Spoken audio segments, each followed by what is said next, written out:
2 days. That's right, 2 days until the first convention of the year. The first time the world will see the Realms of Eldara. That's right, never before in person, except for last year, which was, we're not gonna worry about that. That was, man, I am busy as all hell. Holy shit, we got ArdCon in 2 days and then GameCon next weekend. Holy good God, man. Could you believe it's already June, man? I have been staying up late getting con prep done, doing stuff, helping Ella, getting shit finished. Today, I think we need to get a piece of art done, hopefully for GameCon, that I can use for the Astral Knights, because the adventure won't be ready for print by GameCon, but the Astral Knight will be ready for GameCon, hopefully. If I can get my shit together before like next Tuesday, maybe, I don't know. So we'll see if we can speedrun a piece of art today. I don't know. It'll be either a glorious, blazing, amazing sight to be seen, or a catastrophe. But either way, it'll be a good time. It's my favorite live show from Evan Blair. What's up, Vampire? What's going on, dude? Good to see you. What's up, Fox? Good to see you. Plucci. Hello, Sabine. Atari. Always a pleasure. Good to see you, Jacob. Good morning, my friends. Good morning, Ashy First. Indeed, it is D&D day. I forgot it's D&D day. It's Thursday. Well, I didn't forget. I knew it was Thursday, but I forgot it was D&D day. I mean, I knew I was playing D&D today. I just forgot that it was International D&D day, which it is indeed, because it's Thursday, which means every single person in the Dragon's Claim that I know is playing D&D today. If you're not playing D&D today, you fucked up. You need to find a new group of friends, because I don't know what you're doing on Thursdays. What do you have better to do on a Thursday besides play D&D? What, sit at home? Do nothing? Role play on Red Dead Redemption 2? I don't fucking know, man. That's not. Go to your your Final Fantasy 14 free company guild hall and RP there as a Lalafell. Oh god. It's a great thing that I'm not in a guild in Final Fantasy 14. Well, we have a guild, but we have the Dragon's Claim. It's our community guild for the stream, but it's basically just Ella and I, because nobody plays that fucking dead ass game. And if they do, they have been playing it since it release launched for Realm Reborn, and they don't want to join some silly ass dumb guild. So fair enough. But finished the castle yesterday. The castle, yes. Finished the castle yesterday. That was fun. Today, I want to start burning away at this Astral Knight piece, which is going to be a little difficult, man. It's going to be a little tough. It's going to be a little complicated, I think, to get done. But I really, really want to get a piece done for the convention. By the way, I figured out my setup. I figured out my whole setup, and I'm struggling trying to figure out how to do an art convention setup thingy, because I feel like a lot of people are always trying to push you at a convention in the Artist Alley to do the Artist Alley things. But I don't know, man. I just see the chaos that it is your average Artist Alley booth, and I just kind of don't want any part of it, you know? I understand that there are like good things and bad things to do and like expected things at the convention. And you know, it's kind of liberating actually knowing that I don't have to perform at the convention. You know, I can do what I want. I can set it up the way I want. I can make sure that I'm, you know, hosting my booth, my table, my whatever, the way that I want. And it doesn't really need to make any money or whatever, because people will come, people will stop by. It's fine. But mainly we're there for Ella. So, you know, it's like the pressure's off a little bit, and I can kind of do what I want. I changed my setup a little bit because I did a little test thingy for it yesterday, and I hated it. I fucking hated it. So decided to revisit it today, this morning, and I kind of fixed it. I think, which it's a little more elegant, a little more mature, I think, than your average cacophony of anime posters or whatever. So it'll be good. Hopefully, it'll be really good. I'm really gonna go for the whole like premium fine art print type thing instead of the, you know, budget posters type vibe. And maybe it'll do terribly, I don't know, but I've learned something with my art career recently, that the more I approach something with confidence, the better it does. And now by confidence I mean, like, you know, somebody will like ask me for I don't know, what's an example? Someone asks me for a commission, and they'll say like, hey, you know, I need a character, a hot booba anime cat girl with a knife, and you're like, okay, cool, that's gonna cost you $300. And they're like, $300? Whoa, are you crazy? What the fuck? I'm not paying that shit. And you're and because I have clients that have accepted that price point, it's like, okay, man, cool, see you later, you know. And it's nice to be able to walk away from things. And I think a lot of artists, they might post a price, they might do a thing, or they might try something new, and people don't necessarily, they're not receptive to it, and you get scared because you need to make a living, right? So you kind of retrace what you're doing and you kind of pull back a little bit. And I've done that before for certain things. I think everyone does, especially when your livelihood is on the line. Just do what you want and have fun. Exactly. Yeah. And I mean, it does help to have confidence knowing that I don't have to do anything specifically at the convention, that I don't have to, you know, perform or whatever, that there's no Blackwood dice requirement for me to, you know, be there or whatever. So I can just do what I want and have fun. And, you know, if I want to conduct my prints in a certain way, if I want to have my table be a certain vibe or whatever, that it's not necessarily something I need to be worried about, because I have a print store, I have all these other things that people do engage with, and it's awesome. So if I go there with extra prints and, you know, at the end of the season I realize that I didn't do something right or want to change something, that's okay too. But I really just don't want to make it a thing where I'm making decisions for myself, at the very least, in that capacity, that I'm not confident with and I'm not like happy with or whatever. So it's very nice to be able to just make decisions based on a knowledge that, like, yeah, this will be okay. If it doesn't work out here, if the convention doesn't like it, if it doesn't get received by this market, if people don't want this kind of art, or they don't want this or that or whatever, somebody does, and I don't need to worry about it. And so that definitely helps, and got me thinking a lot about actually trying to build a sense of confidence in what you're doing in any endeavor, but mainly in a creative and art endeavor, that the more you can kind of get positive feedback on things, the more the negativity or things not working out doesn't really affect you, which is really good. I think it's like a learning experience that I've had, a little growth thing recently. I'm thinking about taking the pressure off on certain things, which is really nice. I feel like I'm maturing as an artist a little bit, and as a creative, and focusing up on things that are important. And, you know, a lot of the times when I try something new, if it does well and I can kind of like use that to make some other part of my art career, whatever it is that I do, commissions or prints or streaming or whatever, when something is going well, I can like use that to sort of bolster my confidence in trying new things in a different place, right? So for instance, if my print store is doing incredibly well, I don't need to feel scared about not getting commissions, you know? If my commissions are going crazy, then I don't need to be worried about if coffee's not doing well. And so you can just kind of like, in some ways, make everything sort of like orient everything in a way that it's protected by the other sort of, you know, people would say like income streams, but I'd say just like paths of creativity. So it's very cool. I don't know. I've been really thankful for the support and stuff recently. So I was being introspective last night when I was sealing bags and doing things and pondering my existence as a scuffed artist in the middle of nowhere doing bullshit nobody cares about. And I don't know, man. You guys, y'all really inspire me, I guess. So I got a lot of projects going on, though. I printed off my first pages of test prints for the trading cards, which is cool.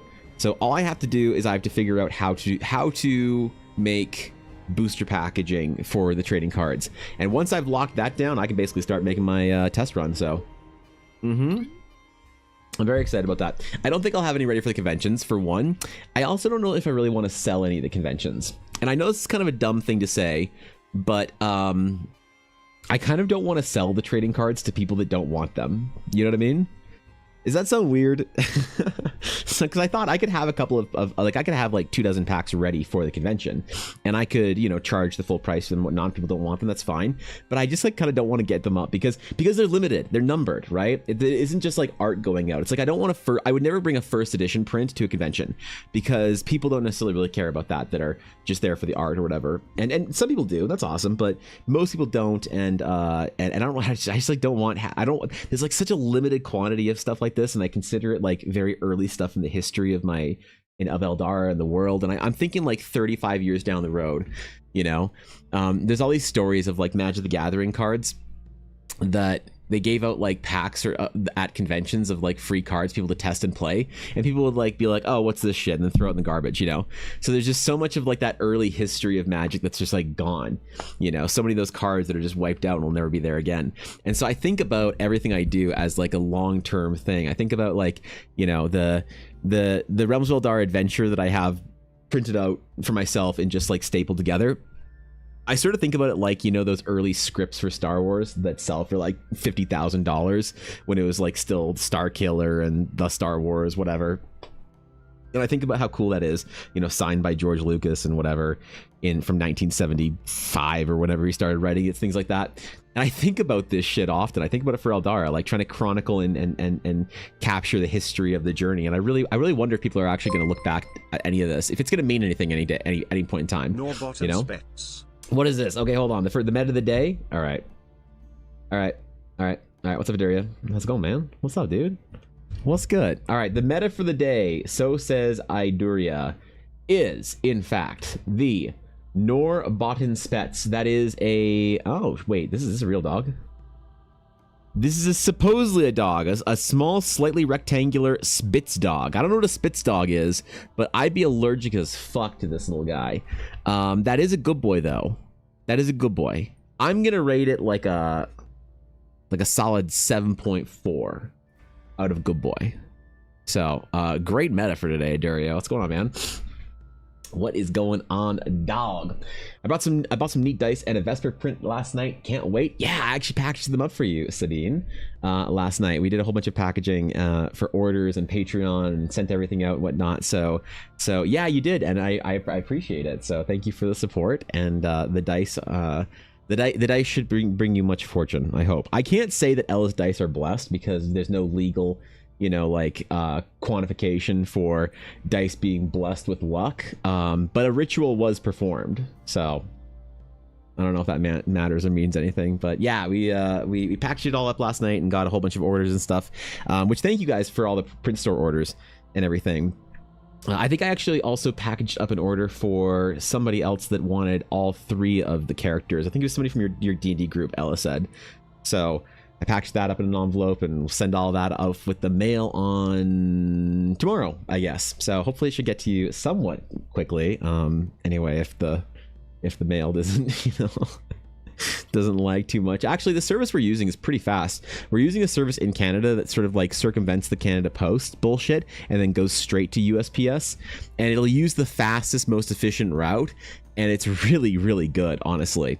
The problem is, though, Canada Post, they take care of a lot of things to do with, like, there's some weird stuff. Like, I feel really dumb, but whenever I send mail to the US now, because the changes and stuff, I have to put in letters for like customs officers if they open it up. So you're gonna open up your package, Sabine, and get a letter from me to a unknown customs agent saying that yes, the product was indeed made by me in Canada, which is silly, and I hate that. But I guess, who knows, maybe however long we have to do that for, it's going to be annoying. And I apologize for all the orders I send out if any of you guys get prints or anything and I have to put a fucking letter in that says yep, this is Canadian, it's not some drop ship shit from, you know, China or whatever, which is the main issue, is people drop shipping and then shipping through Canada trying to avoid the tariffs. So do you also have a lazy eye? No, I don't, Mark. Why would you think I'd have a lazy eye? No, I don't. Wait, what? That's such a confusing first chat, but hey, welcome in anyway. I do art for fun, right, and love working videos and shows and movies and cartoons. I make art because I'm not good at it, but I'll never give up because art is my art is my art. That's awesome, Vampire. I mean, like, yeah, the most important thing for art growth is consistency. There's no amount of talent that can outpace a consistent artist. That's the only thing, you know, is a leap of faith and consistency when it comes to art. And it's amazing. It's actually not complicated at all how to become the best artist of your generation. It's just difficult to overcome your natural human psychology and the lizard brain. So art's very that's a good way of thinking about it. And I hope you never lose that. I hope you make your art because you love it, and not because, I don't know, you feel like you need to prove anything or whatever. Although, to be fair, if you do it professionally, you kind of need to do both those things. But either way. That's awesome. Yeah, and I mean, at the conventions, we'll see. People, the last time I did a convention, now I didn't have a great booth last convention. So I understand that, but I didn't do very well, and a lot of people asked me pretty often through the convention weekend why or if or whatever to do with fan art, and I don't know, man. Like I know that I'm walking into another convention without fan art, and I know that it's not going to go well because of that. But I can't compromise on this, you know? And you guys give me courage to not compromise on things like that. And hopefully you'd think that I'd make the right decision and not compromise regardless, just because. But it is still one of those things that's very tempting to do and to jump into, and to, like, you know, take the easy money and go do some fan art or anime art or whatever sells better at conventions. But, you know, I'll be honest, I saw a lot of artists at the conventions, and I kind of wonder, even the artists that did have like a billion prints for IPs and anime and whatever and that kind of stuff, I did wonder how they kind of like do the convention circuit, because a lot of them that had really good art just didn't move a lot of prints and stuff. So I don't know, maybe I'm not too far behind just making table back and stuff, but we'll see. I should have a much better booth this time. I'm very excited for it. Hopefully people like it. I'm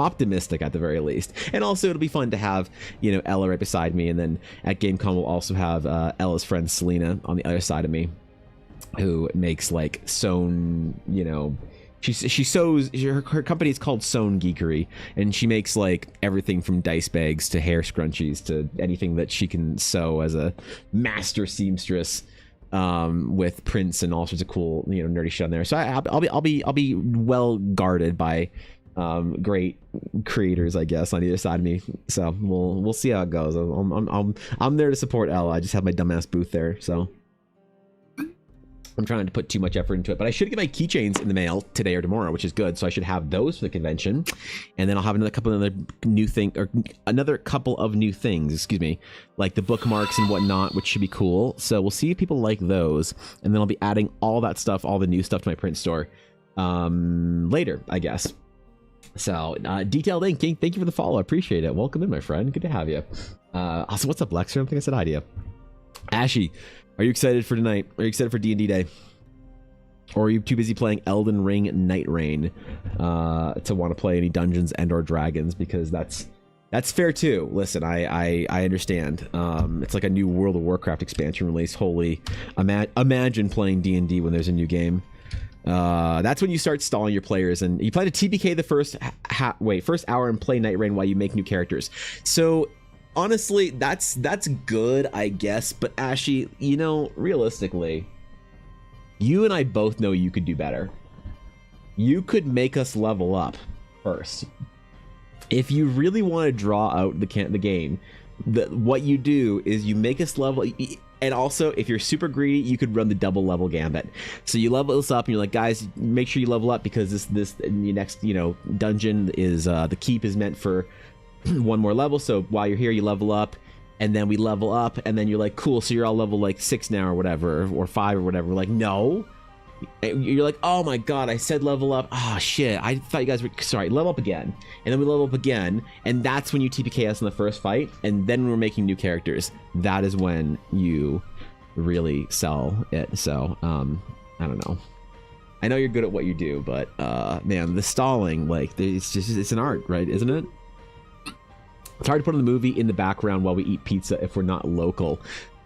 That's true. Yeah. Yep. Can't put the movie on in the background.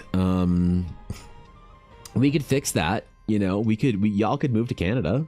You ever thought about that? Right? I'm just saying. Olner basically lives in Canada. I know Vixie loves living in Texas, but we can move her to Canada, and then you could just, you know, waddle on up. And then we can, like, find a basement to play in. Not my basement. I don't have a basement. I have a garage, but, you know, I guess we get some lawn chairs and... Movie plus pizza is the key ingredient of making level up that take even longer. Well, ordering the pizza is the main sort of lagging factor there that really works, but the eating of the pizza is good too. Oh shit, I should make pizza. No, Bad Evan. No. You're not making pizza tonight, fatty. Shut the fuck up. Okay, good. Sorry. Had to have some positive self-talk for myself for a second there. What's up, Penguin? Would like to come in and wish All Might Canada a very merry 1-0 over the Swamp People. Yeah, that was a great game, honestly. I didn't catch all of it. It was on the TV while we were working last night. We were pretty distracted trying to get a lot of stuff done, Elle and I. But I caught a good chunk of the game, and it was actually really good. I think this is gonna be a banger series. But yes, for the first time, the Canadian team is not trailing in the super shitty about Hyman, but I don't know, the rest of the team seems, yes, Ella, but that's gonna be a good series. I hope. I really hope Edmonton takes it. I don't know. I feel like they need it. You know, Penguin. As soon as Connor McDavid has a cup, I feel like there'll just be like collective anxiety that'll release. It'd be like, one of the greatest players of the generation never getting a cup. That's always like the worst thing ever. Like when like Carey Price retired air quote. He's still under contract, I believe. But went on injury and he never got a cup, and everyone was like, damn it, that's so unfair. I just don't want to see that happen to Connor McDavid. So it's fine. Edmonton can win the cup once and never win it again. I don't care, but I just want to see him get one, and then I'll have a sigh of relief, I guess, and watch Bettman have an aneurysm. Anyway, all right, let's get some art done today, man. So I want to make this piece if I can. Kind of a JRPG ode to ancient EBA art. So we're gonna make it a little sketch thingy for the we're gonna do it two ways. There we go.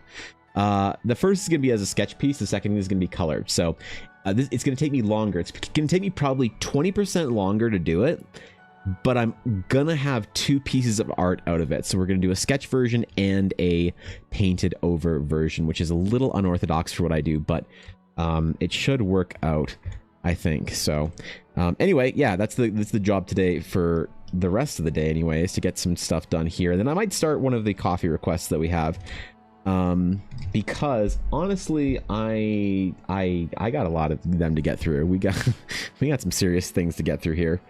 I don't want to complain about all the lovely requests I've gotten, but damn, there was a lot of them. But I gotta make sure I'm in good form, I think, for the coffee requests, so that I'm taking them seriously and getting them done in a timely fashion. I don't think I'm late on any of them, but still, I wanted to have them all done if I could by ArdCon, and it is ArdCon on Saturday, so that's where we're at right now.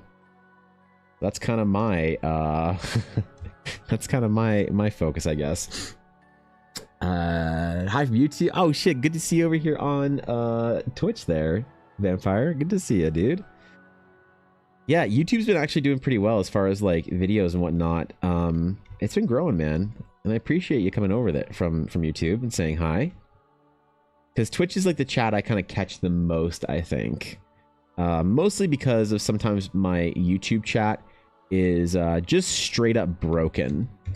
Like I can't see my YouTube chat today. I have to like glance over it at a completely different window, which is annoying. And I'll do it. I'll follow along. I'll pay attention, but I'll miss stuff occasionally today, and it feels really bad. So, I always do try and prioritize it. But YouTube's been doing well. I did have to delete some comments yesterday on some videos because once again, YouTube comment section is absolutely fucking unhinged. And I don't know why. I don't know why. I've been trying to think of this and figure out for a while why the YouTube comment section is the most unhinged, and I can't quite put my finger on it. We tried to speculate a little bit on it yesterday, but I'm just not satisfied with the answers. Why is it that TikTok seems more sane and normal than YouTube? Right? Like, what the fuck, dude? That doesn't seem possible, and yet here we are in the modern era, so maybe I shouldn't overthink it, right? There's also where the daily meta happens. Yes. That's also an important factor, is the Twitch has the daily meta. Okay, wait, I'm drawing a character who I don't even have a reference up. The character I'm drawing is Alicia Greymore, who I want to see what I did for her armor. I don't really have much in the way of her armor, but a little bit. Ooh. let's keep that up on the screen over here if we can, just so I can get a sense of what was going on with her. So I want to refine our sketch a little bit, and then hopefully we can get something that looks consistent with the design. If I change the design a little bit here and there, it's not a big deal. Obviously, Astral Knights are, you know, adventurers that move. They move through their adventuring career rapidly. So I'm not too worried if her design changes a little bit, but I want to try to keep the armor pretty core and pretty central to kind of the expectation of what she should look like. At least you know it's the same character. That's one thing that always like kind of makes me nervous, is when I'm drawing a character in more than one kind of stage of their adventure. Trying to make it look consistent enough that people can kind of get that it's the same person, but different enough that it is, you know, clearly like there's an evolution or a growth or whatever. That's like part of I think the fun too. Actually, you know, no one really ever does this anymore, but I used to get commissions once in a while that were people asking me to do character art for like multiple different, you know, stages of their adventurer's life over like a multi-year period. I get a client, I had one client that came back to me like 3 times over a 4-year period. The last time I did a piece of art for them was about a year ago, so this was very early in my Twitch career and art career. And it was fun though, because I got to like kind of I don't know, like see how their character was growing and be a part of that journey, which was cool.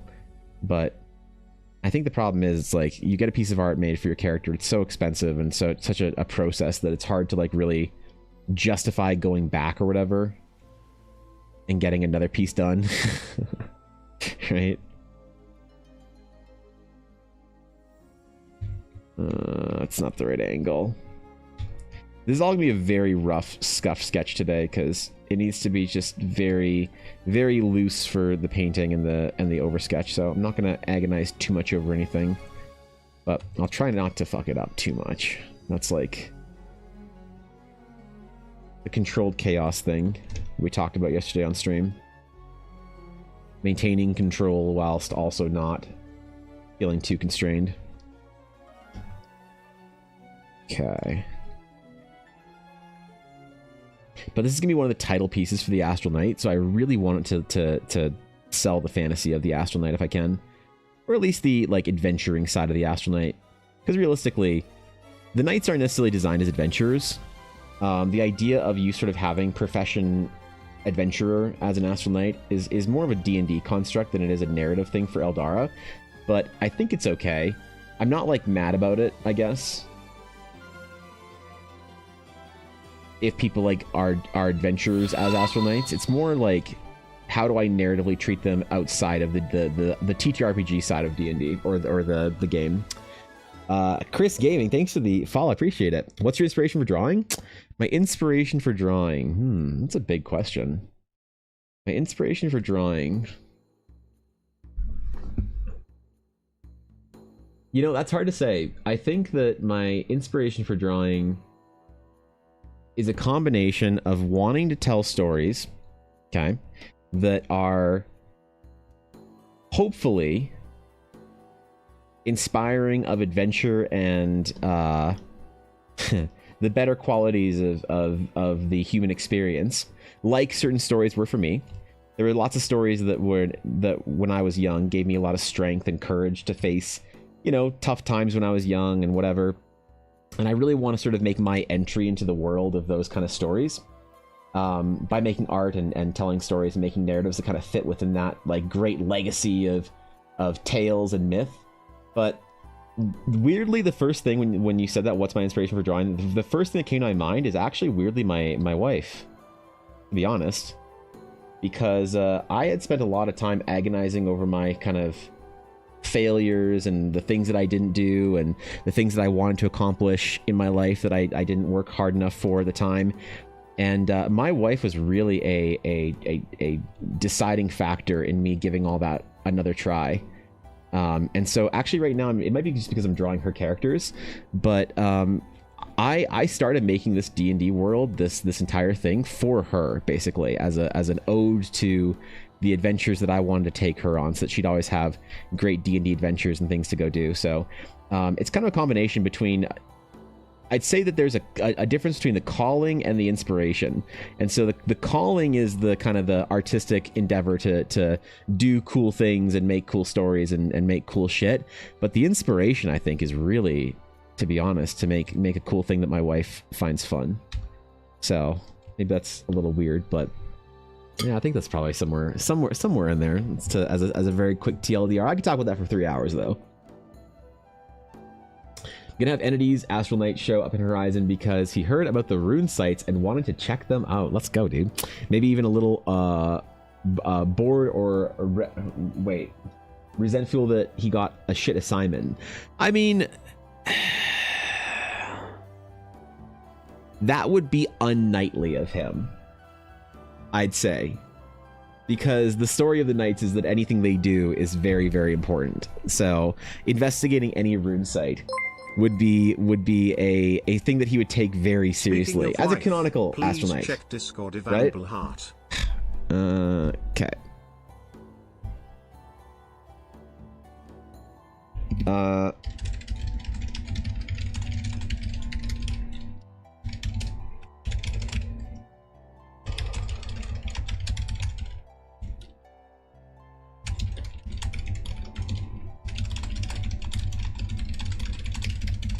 Okay, thank you, Ella. She's doing some printing for me today, so clarifying thing. Also, Ella, don't waste bits like that. Don't waste those fucking bits, bro. Astral Knights feel kind of oathbreakery to me. It's a class you can let players use, but they're really behind the scene narratives, level blocks for NPCs. Kind of, I'd say. I mean, yeah, like definitely knights are not supposed to be under level. Like I'd say your average knight that goes out into the world and does average knight things would probably start at like level 5, 6, 7, somewhere around there.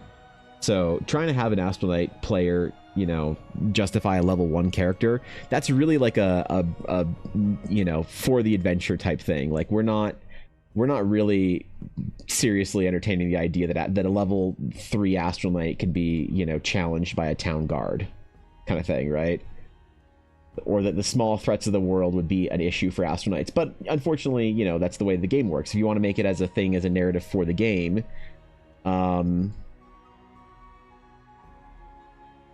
we have to like play within we have to play within the realms of D&D at least a little bit. So we have to make sure that we're somewhat, you know, on course for them.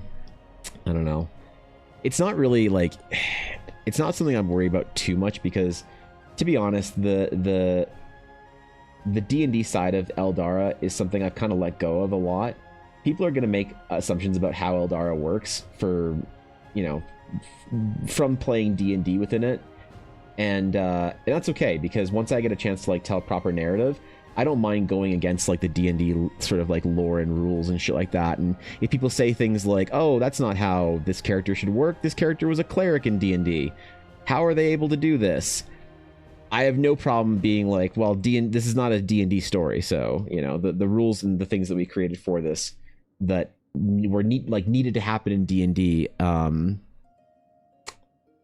that didn't really have to, you know, I'm not super concerned about that, I guess, for whatever story it is that we're going to tell.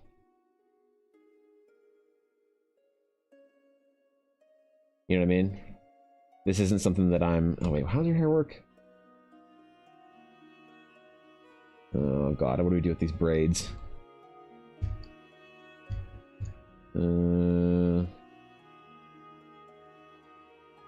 Why'd I have to give her complicated braids? Damn it. Well, you know what? We're in the sketch phase. I ain't worried about it.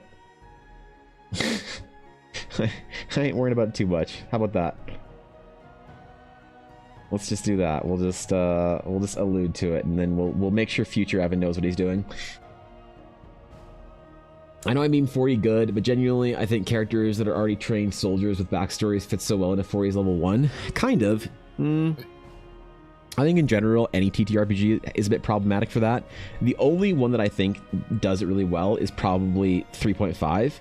I think it does better than 4th edition because you have certain characters that like have sort of like level adjustments or whatever. You know what I mean? Like you have certain characters that you can't have, you know, under a certain level or whatever, like prestige classes, things like that, or even just like monster classes, whatever.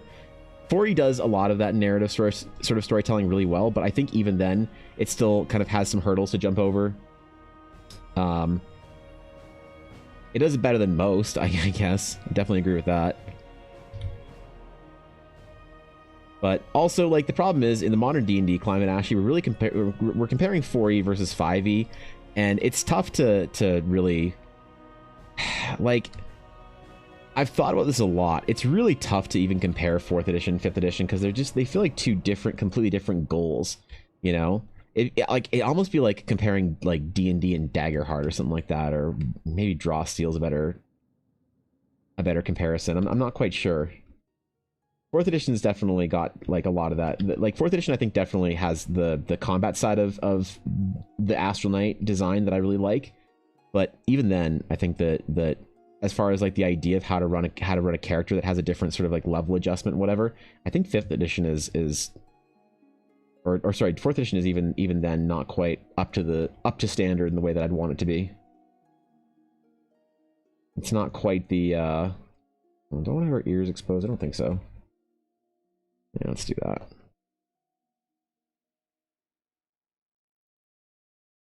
Let's do that. Yeah, I think that you really would have to have like a character like level adjustment to make it feel right. To feel like it would work within the framework of a TTRPG. The adjustment did kind of help with starting at level 1, not dying to goblins helps. It does, yeah, you definitely feel more heroic as a character in 4th edition at level 1, but I kind of like sucking at level 1 too. Like, it does, I do enjoy being shit at everything at level 1. Now, I'm not like a masochist like Thorkin, where all Thorkin wants is to be level 0 forever. Thorkin just wants to die to goblins and kobolds every day of the week. I'm not there quite with him, but I do understand and empathize with the enjoyment of playing like low level D&D, because I think there's so much charm in that part of D&D. You know, being bad at everything and having to survive, and roles being dangerous, the world being dangerous. That's like one of my big problems with D&D, like modern D&D meta, is that people try and speedrun their way through that so they can get to the point where they're just like giga powerful, like, you know, it's kind of like people try and play D&D like Vampire Survivors or whatever. They just want to automate away the actual gameplay and sit there observing and watching and basking in their success. But the problem is they don't actually want to play the game to the point where they enjoy the automating the fun away. When you play a good game like a good Survivors game, I think the fun is that you had to like grow and grind and push, so that when you are at the point where you can kind of like see that everything's sort of taken care of itself and that you've set yourself up in a really great way, there's actually something to enjoy there, you know? Want to begin the party to feel like a success, like I succeeded, not like I got lucky. Wait, yeah, well, hold on. Yeah, wait, hold up. Wait, we need to talk about this.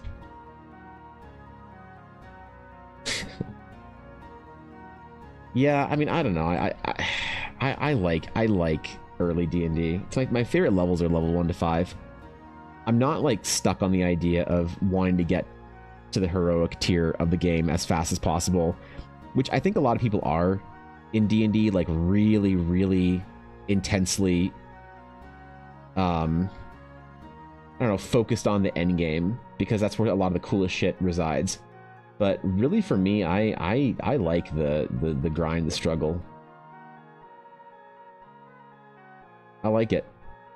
I like feeling like I'm shit. I enjoy the part of the game where everything's dangerous and I have to bring rations and count my arrows and stuff like that. There's like a whole fun element to that that I don't want to miss out on for D&D. Players are terrified of a river, so I'll take it. Yeah, right. Right. To be fair, I've also heard you tell lots of stories, Ashy, in your games about how your players did something that they didn't realize was like supposed to be a challenge or whatever, and then they like came back and the town was burnt down and everybody was dead and whatnot. And so I am kind of a little bit paranoid in your game, just a little bit. Knowing the levels that like the things that you've talked about in previous campaigns, there's a small part of me that's just like, I don't want to miss anything and accidentally burn the town down because I thought this was like an assumed safety or whatever, that this river, like, oh, you just cross the river, yeah, you just get in, make a swim check, and then, oh my god, you get swept away, oh no, you're down the river like 30 feet, and then you get out and you're wet and you're uncomfortable. I'm expecting you to be like, well, you get swept away and now you're dead, and then the entire campaign fails and Andy has to save you and it's all over, and you know, GG, get bent, your salad does not mourn you. I think I have to make a new character because I think if Brother Endrick dies in this game, that'd be probably pretty good at some point in time, because I get the impression that Andy and Rosemary don't particularly like Endrick, and I don't want to play the character that the party doesn't like. So I'm thinking about Endrick either having a heroic death or something or whatever, because I'm getting more and more of the impression that Rosemary and young Andy are not the biggest fans of Endrick and his crusadering ways. It's gone past the point of just of friendly eye rolls to me being like, oh, I think I gotta make a new character. I think I gotta figure this out, because I don't think the players like my character, which I'm always very sensitive to. If the players aren't like, if you play a character in a game, I think that your fellow players don't really like get the vibe of or whatever, then you just make a new character, right? It's not a big deal. But I had that sort of like moment of reflection last week, so I think I got to talk to you about Brother Endrick, maybe exiting the game in some way, and I can figure out what kind of character would be more fun for them to play with, I guess. I think he was probably fine with Brother Ulnar there, but I don't think Dearest Andy or Rosemary particularly enjoy Hendrick's desire to purge the world of darkness and to rid it of heresy. I don't think he fits in the game anymore. So things for you to think about, I guess. Hendrick will have a chance to die tonight. Okay, good. There you go. Like Hendrick, I think he's just going to be consumed by the sword and try and kill us. Yeah, I don't know. Yeah, maybe. I don't know. I don't really know how to change Endrick as a character to make him more fit in with the party. So maybe he'll just have to take a heroic death, and then I'll make a fucking JRPG character that fits with the party. We'll see how long the arc lasts, though, because I'm not sure how much longer we have to go in this arc of the campaign. So maybe Endrick will survive through this part, and then the next round or whatever, I can have a different character that is more, I don't know, fun to play with or whatever. I don't know. I was thinking the players love Endrick. Maybe, I hope so, but I think there's like a little too much eye rolling happening for me to not feel like there's something that I gotta, like, I'm trying. I like last week I kind of got the hint, you know what I mean? So I think I'll probably try and figure something else out with my boy. I think I built a character that fit with Brother Ulnar too well. Now that Brother Ulnar is not there anymore, I think I'm not sure if being shushed in front of every NPC we talk to is a good sign or not. So I'll figure some shit out. Don't worry. I'll figure something out for a character. All right. We've got our 2 Astral Knights here.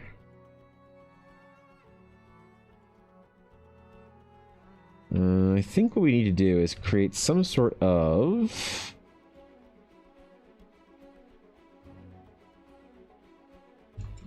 balance between the two of them, looking towards whatever this rune site is. Maybe I should do the rune site first so I kind of know what we're... Maybe runes should be first. Actually, I'm just realizing this right now. shit. Yeah, maybe runes first. Fuck. I don't know how to record this video because, like, maybe if I just record small little snippets of it or whatever and I move it around and maybe that would work, I guess. Whatever. I'll experiment with a new process here. We'll try something brand new. We'll do the new age of EBA videos on YouTube. All right. We'll do the new age of I'll hit my 10,000th subscriber on YouTube and evolve as a creator. All right. Which may be sooner than I thought. So, you know, hey. Hey, how about that? Time to start doing things differently, I guess.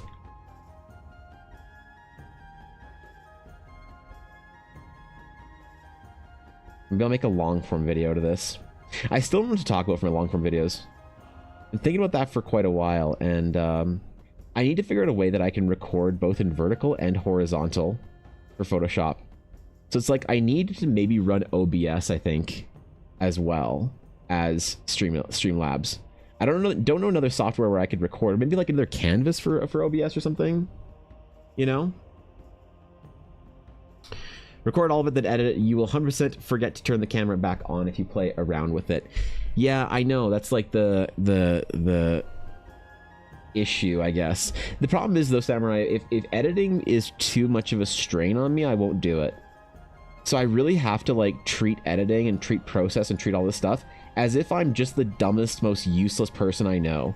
I have to like really lower the bar. So if I don't like have a full process video, like it's all kind of set up and it's just like one clip into another, if I have to do any complicated or fancy editing, I'm just not gonna have the time for it. I'm not gonna have the stomach for it. And I'm just gonna, you know, avoid it altogether. So I gotta like really be aware of that and understand that there is definitely a big part of me that is going to not necessarily do the right thing and take the easy way out. But I'm trying to work with myself right now, not against myself, you know. It's good to know, I think, maybe your limits or whatever. But if I had the ability to do long form video recording process in horizontal and short form in vertical, like maybe what I could do is if I could, because if I could record my whole canvas, right? Then I could just zoom in for if it's high enough res, I could just literally zoom in on oops, wait. Am I recording? Move that up there. There we go. If I could record my whole screen, then I could just zoom in for the actual like shorts version of it. But the only way to do that in OBS that I know of is to have that be your actual streamed like screen, right? And so the problem becomes then, do I have to run two pieces of recording software to actually record my process, and also another monitor? So I have a third monitor I can plug up right there if I wanted to. And I didn't have space for it because I had my VR headset plugged in, but now I have my a wireless VR headset. So I could plug that monitor in, have it mounted up here, and then have a full like version of the screen being recorded right there. But like, can OBS do a separate Can OBS record secondary canvas? To capture a second monitor, a specific window on a secondary monitor, you can use display capture or window capture source in OBS, then position and resize it within the main OBS canvas. I don't want the main OBS canvas though. Is it possible to use two OBS instances to record separately?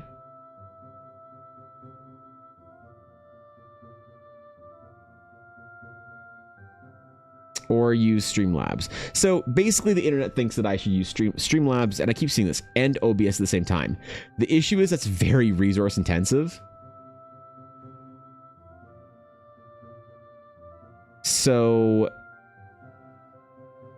It comes back down to needing the new GPU. Damn it. Why does everything always come back down to needing a $4,500 GPU? Shit. God damn it. Every time, man. Every time you think you have a good idea in life, there's always a $4,500 GPU standing between you and a good idea. Don't you hate that shit? Ah, fuck.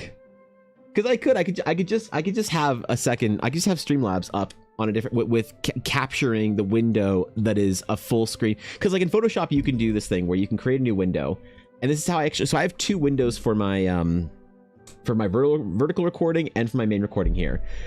And I wouldn't have to do that anymore if I could just capture the one window and then I could just zoom in on the vertical recording. Right? One of tonight's encounters will probably feel tailor-made this conversation. I want you to know it's been on deck for over a month, if not since session 1. I'm excited, man. I'm looking forward to it. I'm looking forward to D&D tonight, all right? We didn't get to play last week because I had to miss it for fucking medical tests and shit. And I was really bummed about that, so I'm really looking forward to D&D tonight. I didn't bring snackies, though, because I gotta be a healthy boy now. Oh, well. Oh, well. Okay, chat, we have to shout out when Evan changes the camera behind you. Yeah, how's that gonna happen? Ah, fuck. What's up, Cat? Good to see you, bro. If you have to double capture it, always going to be resource intensive for any solution. Yeah. Yeah, I know. I mean, I know how bad Streamlabs is to run. You know, like for resources, and I really don't want to run Streamlabs at the same time as OBS while also streaming to multiple sort of sources. Maybe I'll have to use Restream. Maybe I have to use Restream instead of the OBS multi-streaming tool. It's annoying and it kind of fucking sucks, but maybe it's what I have to do, I guess. I gotta figure out if Restream can easily do different like vertical and horizontal canvases. Because ideally what I'd like to do is I'd like to, on the list of things that I would like to be able to multi-stream. Okay. 2, Twitch. Okay. We're gonna get some weird ones in here, okay? YouTube. All right. YouTube Shorts. TikTok. Instagram. Kick. And Twitter. That's a lot, though. That's a shitload. Not Facebook. So I don't actually have a Facebook for Evan Blair Art. I don't actually have an official Facebook account for me. I've thought about it, but I'm not sure. I to be honest, I haven't personally used Facebook in maybe a decade, and I don't know if there's anything, you know, going on over there as far as like if people still use it or watch like live stream. I know people watch a lot of live streams on like Twitter and shit like that, and like Kick's been outpacing Twitch in growth, and like YouTube's always good, but it's like, what do I do about that? I want a multi-stream and have that. That's like very resource intensive with Photoshop. And then if I'm recording at the same time, it's resource intensive. Then if I have Streamlabs recording at the same time, that's even more resource intensive. But I guess I wouldn't be recording on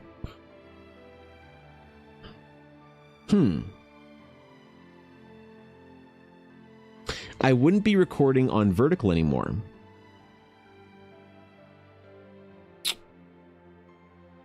Interesting. So that'd be one thing kind of like removed or whatever.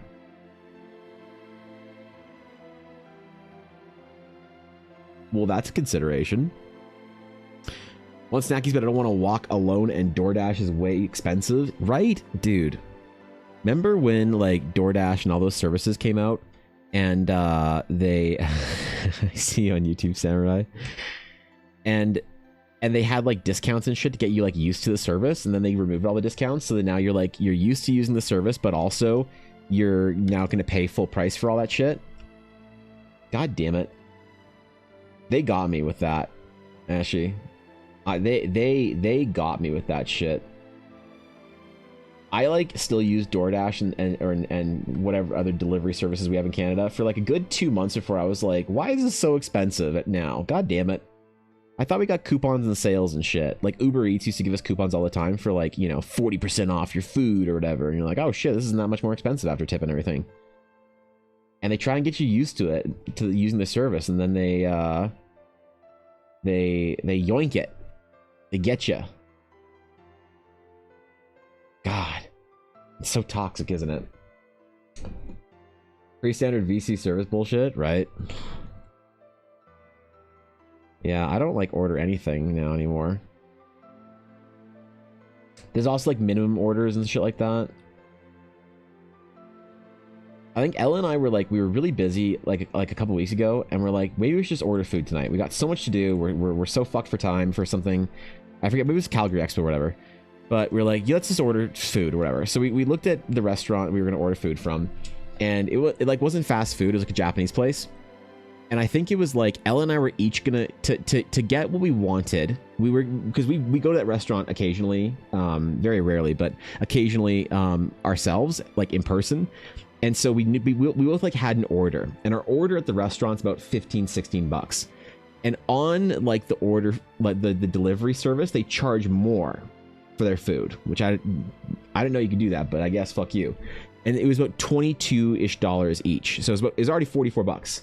And then on top of that, then there was like an $8 delivery fee, so it was almost $50. And then you're tipping like, I don't know, $10 or whatever. So it was like, what? Then it cost us $60 to get our food here? No, fuck that shit, dude. Man, we made craft dinner that night. Get bed. Get out of here with that nonsense. What is this shit? I don't want nothing about that. Holy dog. No. You keep that away from me. I'll go hungry. Are you kidding? The amount of money that people spend on food delivery just blows my mind. And people that don't have that money too, like friends of mine, I know, that like get food delivered all the time. I'll be like, bro, how much is that? Like, I was like $28 to get my food here. That's not bad. I'm like, dude, you are cooked if you think that's like sustainable. Then again, my friends being financially responsible is not necessarily a quality that I'd attribute to people my age. So, maybe maybe the bar is in the wrong place. It's probably the wrong place. Why don't you stream on the Disney Channel as well? I mean, then I'd have to sell Eldar to Disney. We all saw it happen to Star Wars. So, Jacob, I don't know about that one, bro. You want to pay for Disney Plus Plus? Dude, what's the service God, was it? I think it was Disney Plus. No, it's Disney Plus. So Ella and I got Disney Plus again. We re-signed up for Disney Plus because of the new Star Wars, the Andor thing. And we were going to watch Andor and chill and whatever. But Disney Plus has ads as well as requiring a sub fee. And I thought that was the most like pernicious, like vindictive, bitchy move that a streaming service could make. And I didn't realize that was standard. I didn't realize that like Netflix, you had to pay for like Netflix, but if you want Netflix Premium without ads, there was like 3 tiers or whatever. There was like the regular service where you had ads, and there was the better service where you had like 4K or like, higher res or whatever, and less ads, like only ads at the beginning and not ads in the middle. And which seems awful. And then if you wanted to pay like for the full no ad best experience or whatever, it was like $20-something a month for one. It might have been Netflix, Amazon, or Disney, but there was like multiple tiers of this shit. Dude, you pay $20-something a month to watch your fucking uninterrupted show. Holy shit, dog. Right? And so we sailed the high seas. Yeah, maybe it's... Look, man. Look. I don't make any judgments, all right? Hey, right? That's all I'm saying is no judgments from me. It's crazy, dude. I'm so disenchanted with just the entire modern streaming services. Like, I maintained a Crunchyroll subscription for so long, and I dude, I'm not subbed to any anime site anymore. That's why I don't watch anime anymore. And the main reason is not because of the price. 'Cause I don't know if Crunchyroll is really predatory on their stuff like that or not. And I don't know shit about them. But the issue was that it got fractured. Like, I'm not sure if any of you guys are fucking ancient boomers like me, but when I was like in university kind of like age range, like early 20s, mid 20s, everything was on Crunchyroll. Everything. It was all in Crunchyroll. Every anime that came out was on Crunchyroll. And Funimation had dubs, but nobody wanted dubs because if you're watching anime in English, you're doing it wrong. Don't be that bitch. I don't care. But anyway, then they had like High Dive and like trying to think of the other ones. There's like 5 anime services out now. So if you want to watch every anime that you want to watch in a season, you have to figure out either which ones are on which service that you want to watch and pay for, or you're just screwed. And you just have to like watch, I don't know, pay for like 8 different services and buy, 16 different subs from 15 different sites. And you end up like, I went through this like phase where I was thinking about reducing like sort of monthly expenses as much as I could, which is great. If you haven't done that, go through that like little training arc. And I was talking about with somebody I knew, and she was like, yeah, you know what, I should do that too. I'm gonna go through and figure out how much I'm spending on monthly subs. And I didn't talk to her for a couple weeks, and then next time I chatted with her, she was like, oh, by the way, yeah, thanks for like inspiring me to do that thing, for like looking at my expenses on stuff. I was like, oh, what'd you find? She was paying almost $200 for subscription services for just TV and movies and shit. She had Amazon, Netflix, Crunchyroll, some K-drama thing, some Chinese drama whatever thing as well, and a couple of other things that I hadn't heard of. And homie was paying like almost $200. She's like, I had no idea. You sign up for $15 and you think like, oh, it's whatever. I had no idea that prices had gone up. I had no idea that contracts had changed. I thought this thing was $5. It turns out it was 12, and just like not checking your finances or whatever, right? Yeah, and like exactly more than cable. And I was like, God damn, bro. Like I thought that cable packages are bad at like $100 a month or whatever. And we all shirk cable and say, I'm not wasting my money on cable. Are you kidding? Spending $100 on cable a month? Oh no, I'm too good for that. And then we just forget and end up spending like $200 a month on bullshit. Disney Plus and all these things. I just want to own physical media again. I just want to buy DVDs and shit, Is that weird? I have my like Lord of the Rings Blu-ray collection. I have my Star Wars Blu-ray collection. I have Tron Legacy with the light disc thingy, collectible fucking case. I don't need anything else. I don't need shit, man. If you have the extended edition of Lord of the Rings and you have all 6 Star Wars movies, you're good, man. You can hang out. You can do whatever you want, bro. You got the world at your fingertips at that point. Netflix finally put their home Wi-Fi thing through, and so I lost access to their family Netflix right when I got into a show, and it's been delaying getting my own sub out of spite. Fair. Yep. Reasonable. I don't know. I also just have a hard time watching a lot of TV and shows. Like I still don't watch Andor, bro. And I'm like, Star Wars is the only TV that could probably like get me into watching stuff again. And yet I'm sitting here like just dragging my heels on it, not for whatever reason. All 6? Well, I mean, look, the new ones are charming, and I don't hate the new Star Wars movies, but if I want to watch and connect with Star Wars, I'm going through the original trilogy and the prequels. For me, I'll watch the new Star Wars movies, and I don't hate them. They're fine.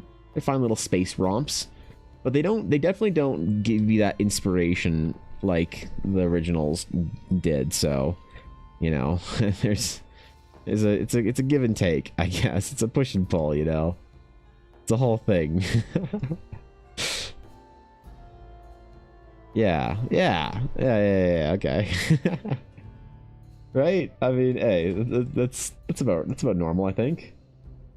It's like you'd say the 3 Lord of the Rings movies. You wouldn't say the 6. Should at least do 7, include Rogue One. Rogue One's fine. It's great, but Rogue One still, it is the best, I think, of the Disney movies, and it's a lovely movie. Keva, thank you for the follow. I appreciate it. And Rogue One's lovely as a movie, but it just still doesn't have that kind of archetypical storytelling that I think that the first 6 movies did. The first 6 movies feel like a myth. Rogue One feels like a space adventure, which is great, by the way. There's nothing wrong with it, but it doesn't quite feel like it has. It's the closest to, but I still consider it. It is at the top of the Disney, but I wouldn't consider it at the bottom of the Star Wars. You know what I mean? Like it doesn't quite earn its way into that upper class of Star Wars movies, in my opinion. And that's totally fine. I know people who think that Rogue One is their favorite Star Wars film ever, and that's beautiful, you know. And that's a well loved and a respected, and I will defend you for that take. I just don't personally put it in there. So, why do people hate the new movies made by Disney? I don't know anything about Star Wars. There's a lot of reasons that people like or dislike the new movies from Disney. I think the thing is though that a lot of you could think about it like this, Koi. I think a lot of Star Wars fans. And you obviously can't speak for everybody. A lot of Star Wars fans feel like the original movies were like a deep, important like narrative about like, you know, it was a narrative that was based on archetypes and myth and legend and it's very much like a story that has that like modern twist on an ancient tale that people really loved. It was redemptive. It was like, you know, had like this whole thing that you could study as around it. The new movies, I think a lot of people felt like they were just kind of like cashing in on it. So you take this story that at the you know what the way I describe it? I would say that Star Wars was a mythological story that had a cool space fantasy skin on top of it. And the Disney Star Wars, a lot of people feel like they were that cool space fantasy skin that didn't have the depth to it. They didn't have the foundation. So it's like, it's kind of like they're parading around the thing like, look guys, it's a Star Destroyer, look it's a lightsaber, look it's the Force or whatever, look it's Luke Skywalker. But it was missing the things, the part of Star Wars that made it really, really beloved by people. And the problem is you couldn't necessarily detect or tell or say what those specific things were that made Star Wars feel like an important story, but when they're gone you definitely recognized it. I think that's a lot of Star Wars fans have an argument somewhere around that sort of fits in there a little bit. In some way or not, but some people have different hot takes on certain things or say it was political or this or that or whatever. But I think the majority of it is just that it didn't have necessarily the soul that the originals did, because even then George Lucas called this. He basically called it. There were a bunch of sort of copycat space films that came out after Star Wars that tried to sort of evoke Star Wars, and none of them did as well as Star Wars did. And George Lucas actually said in an interview, when somebody asked him about that, he said specifically like, oh yeah, of course they didn't do well. Like they didn't have the anthropological storytelling component of archetypical whatever, blah, blah, blah. So of course they weren't successful, because the thing is about the stories that he was sort of telling in the original Star Wars stories, there was elements in it that basically the complexity of kind of like in good art, just like in storytelling like this, you don't necessarily know the quality of it that you like. You just know when there's harmony in the colors or whatever. And you see a master artist that does like amazing work and you're like, I can't tell you why it's amazing, but there's something that speaks to me in there. And you know the difference between important work and like kind of bland, whatever work. And he identified that the newer stuff that didn't have that sort of like mythological foundation didn't have that important sort of, you know, like the spice in it. So new Star Wars, I think a lot of people would say it's kind of like that. It's a reinterpretation of Star Wars that's missing the part that people loved, but they were fun movies. They're fun space romps, you know. You throw some popcorn in your mouth and enjoy watching some TIE fighters, you know, an X-Wings fight. It's like, sure, I don't hate the movies, and I'm not mad at people who like the new movies, but it definitely is like a more of a modern sort of action movie as opposed to like something that really has a deep storytelling connection to it. Star Wars isn't sci-fi at all. It treats technology like artifacts and 100% fantasy as far as characters and the plot goes. See, I mean, like that to me, that argument's honestly a little bit moot when people try and make the Star Wars is not a sci-fi. Star Wars is absolutely sci-fi. I don't like, I know a lot of nerds like to be very clever, and I'm not saying you're trying to do this, Maximus, but I think a lot of nerds make the argument that Star Wars is like a space opera, science fantasy, whatever. At the end of the day, though, gut check, if you ask 100 people, you put 100 people in a room, and you put a gun to your head, and you say there's only one right answer, is Star Wars a science fiction or a fantasy? And you're dead if you get the wrong answer. They're all going to say it's science fiction. Because everybody knows gut check, it's science fiction, right? It's not the Lord of the Rings. You say, is Lord of the Rings a science fiction or fantasy? Everybody says Lord of the Rings is fantasy. Or you say Star Wars is science fiction or fantasy? I'll say it's science fiction. We can get overly technical in the definitions and talk about Star Trek and this and that and whatever, and themes and whatnot, and how it evokes fantasy themes and myth and whatever. And I can talk about that at length. But at the end of the day, if you're not a sci-fi fan, you're not going to like Star Wars because it's at the core science fiction. You know, it fits into that sort of category so well that we can talk about the nuances and complexities until, you know, we're exhausted, and we've discussed every element of every story of science fiction and fantasy show ever. But if people don't like science fiction, they're not going to like Star Wars. That's just the end of the day. The spaceships, the cool Flash Gordon skin of science fiction they put onto it, that George Lucas intentionally sort of wrapped Star Wars in. He took a fantasy story, an archetypical story, a whatever story, and well, even then, I wouldn't even say it's fantasy. He took an archetypical story and wrapped it in science fiction. Just like Lord of the Rings is an archetypical story wrapped in fantasy, right? That's the way I think is more productive to think about science fiction and fantasy is as a skin or a wrap or a coating that you put onto something that makes it feel and evoke a certain thing. So, yeah, I mean, I've had that debate with nerds ad nauseum, and I've never really like found it to be a productive sort of like it's a fun exercise, but it's never really that productive to sit there and try and like overclassify Star Wars or Lord of the Rings or whatever.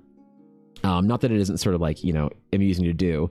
It's just at the end of the day, if somebody says I don't like science fiction, they're just not going to like Star Wars. You know, you're not going to get a fantasy nerd that loves fantasy and Lord of the Rings and shit, and show them Star Wars and spaceships and lasers and fucking whatever, and they're going to be like, oh my god, I was so wrong about this. I love Star Wars because it's absolutely not a science fiction. It's a fantasy.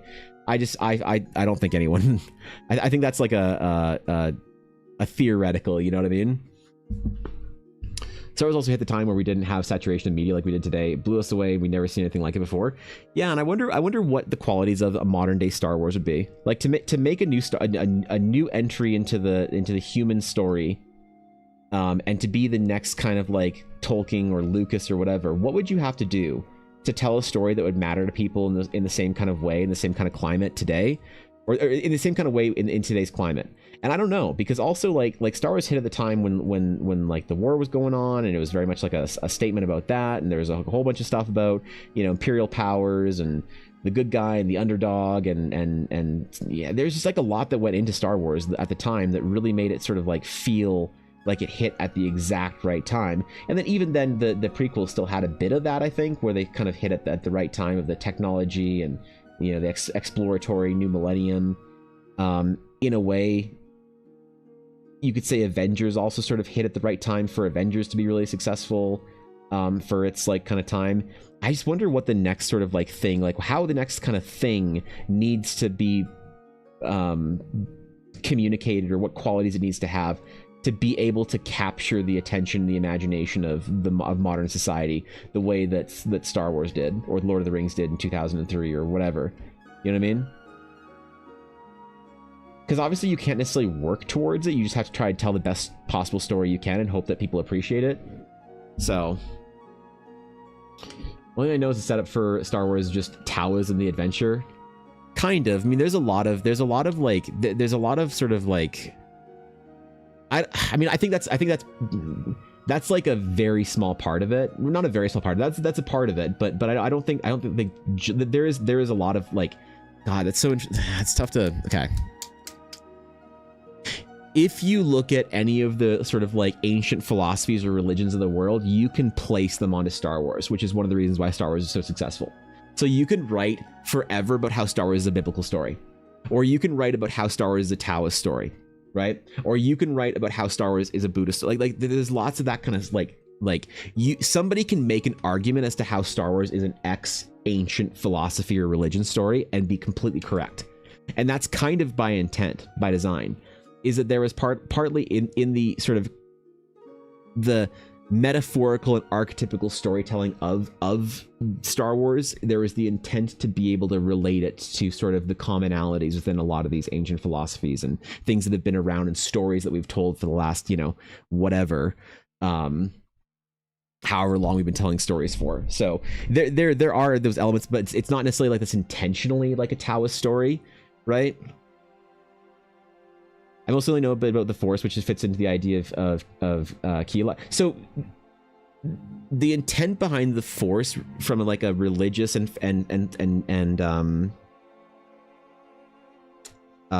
philosophical standpoint, though, the intent was that there is a common thing that binds. I'm gonna get real fucking nerdy and lose a lot of people if I go too deep into this, but I'll try and skim the surface without going under the waves for a minute here. There's a common idea. You could say it's a leap of faith. You could say it's an energy. You could say it's whatever that all the ancients, philosophies, and religions sort of needed to believe in, a metaphysical power of some variety, right? Whether that is energy, ki, chi, chakras, whatever, the belief in something, anything like that. But all these things, when you sort of like look at all these religions and break them down into their sort of components, there is like kind of something that acts upon the world in an unseen way that binds people together. And so that's why you can take the idea of sort of the Taoism or the religious, you know, the Judeo-Christian story, or any of these other sort of like myths or legends or stories or religions or anything like that. That was his intent, is that this is sort of a unifying force between all of it, which is one of the reasons why when you say that like, oh, Star Wars definitely seems like a Taoist story, that you're not wrong, because that was kind of by design. Is that like, because don't forget, George Lucas was like an anthropology major, a human story major, right? So all of this sort of like stuff was stuff he tried to weave into the storyline of, you know, the sort of kind of metaphysical elements of Star Wars or whatever. So yeah, you will find lots of similarities in there. Just like how if you were sort of a Christian scholar or a whatever scholar of whatever faith or philosophy or whatever, you can find elements and say there's really cool ties into there. So yeah, that's one of the reasons why it's so cool, is because everyone who says, oh, this is this story, it's like, yes, that's why it resonates, is because there's commonalities to a lot of these storytelling things that really like that no matter where you come at, what perspective you come at it with, you feel like there's something in there that you like really resonate with. That's kind of the what a lot of people liked about it. And so when we're talking about why people don't necessarily like the new Star Wars, is because it doesn't have that in it. A lot of people feel, from, you know, fans will say different reasons why they like or don't like the new Star Wars, but that's like, I think that's the core from what a lot of people complain about. So is today an Eldarin castle? No, so Legions, today is some ancient runes and cool astral knights gazing upon the ancient runes, and just chilling out and doing some art and relaxing today. So what's up, Addy? Good to see you. What's up, Thorkin? The weird part about the Force is that the original trilogy didn't elaborate on it at all. All the now accepted ideas of the Force happened later. It kind of, yeah. I mean, a lot of what people sort of think about it is based off of, you know, expansions on sort of the way that it George Lucas talked about it in the prequels, or the way that like sort of non-canon kind of like legends. I mean, like Knights of the Old Republic was very prominent in it, or even like Rebels and newer iterations of the Lucosphere of Star Wars. It's interesting. I mean, I think it's really cool, like as far as like seeing how a story evolves and grows, and how people kind of, you know, I guess, like seeing that there are certain ideas that resonate with people and certain ideas that just fucking don't is interesting to me, because it's almost like in storytelling has a correct answer, but no one's smart enough to know what it is, and I don't trust anyone who says they do, right? But you know, it's so frustrating too, because when you try and like tell a meaningful story, it's like, well, how do you tell a meaningful story? Well, there's a right answer. There is a right answer, an objectively correct way to tell a meaningful story. But I feel like anyone who tells you what the formula is kind of fucking doesn't know what they're talking about. Otherwise, like, show me the meaningful story that you just told, right? And then if somebody doesn't have that backing, if someone doesn't have the backing body of work and the rationale behind their decision-making process, I don't necessarily take their opinion that seriously on it. So there's a lot of people out there that try and analyze, like, you know, this is why this content worked, and this is why this content didn't, this is why this story makes sense, and here's, like, there's no one that can say what the formula is for how to tell a meaningful story. And it's really frustrating when you feel like you're like, you know that there is a right answer, but you're just too dumb to know what the right answer is. I hate it. And I kind of love it too, because I think though that trying to still achieve it is a worthwhile endeavor. like meaning of life type shit, a life well worth living and well lived as a creator, as a writer, and a storyteller. I think working in pursuit of that and never being able to maybe get there is still like worthwhile to spend your entire life doing, which is kind of what I'm going to eventually try doing with Eldar. Not to say that I'm anywhere close to it, but I am going to try and tell a story that means something to people if I can. Will I? Statistically, probably not, but you know, right? It's like good and bad has to be in balance. It's definitely, like you said, more Asian religion than Abrahamic religions.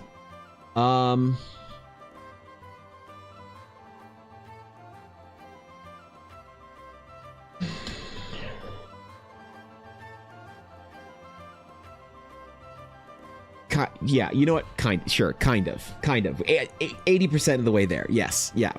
The 80% of the way there is yes, exactly. The other 20% that kind of like has the nuance in it is a much deeper conversation, I think, that goes far beyond the scope of one stream. So yeah, basically, sure. Yeah. Recently been studying some Asian religions, not in depth, but definitely coming to realize Asian religions as a whole is very different. It's set up and concept from Abrahamic religions.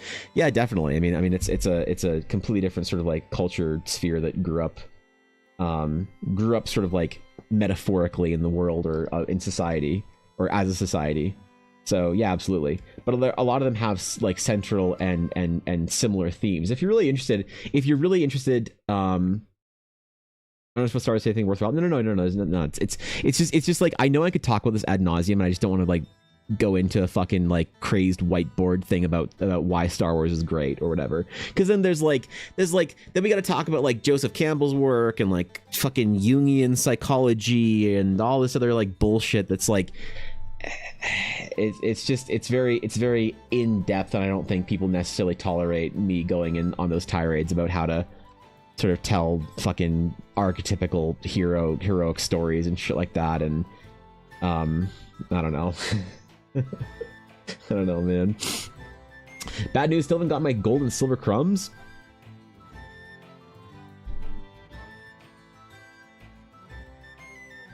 I don't know, dog. At this point in time, honestly, at this point in time, when people come into chat and ask me where something is in the mail or whatever, I'm just like, I don't fucking know, man. I hope it gets to you. It'll probably get to you at some point in time, but I don't fucking know, dog. I don't fucking know, man. You live far away, so maybe that's what it is. Like, you know what I might do? What I might do in the future here, I might run...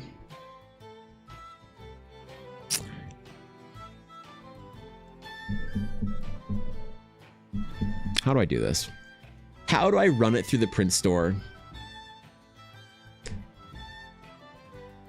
so that people can get their shit tracked if they want?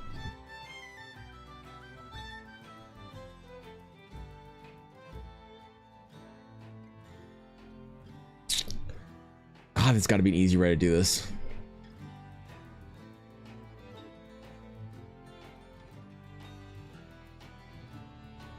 I don't know. I'll figure it out. I'll figure it out, man. Go on that rant, I'll listen.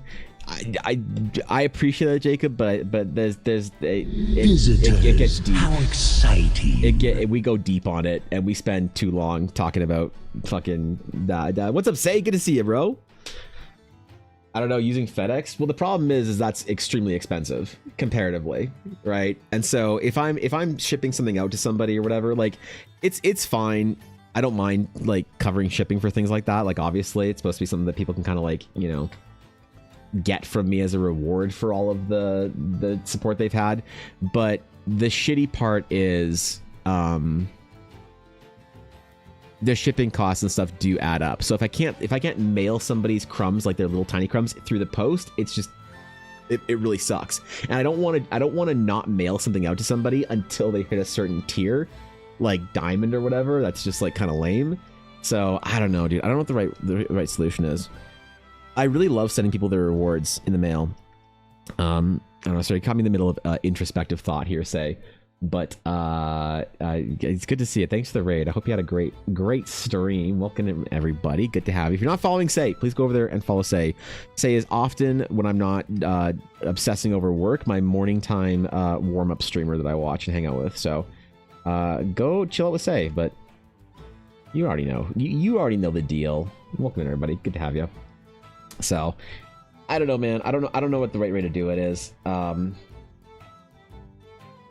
Like maybe I make it a thing on the just a thing on the print store people can access if they've hit a certain tier or whatever.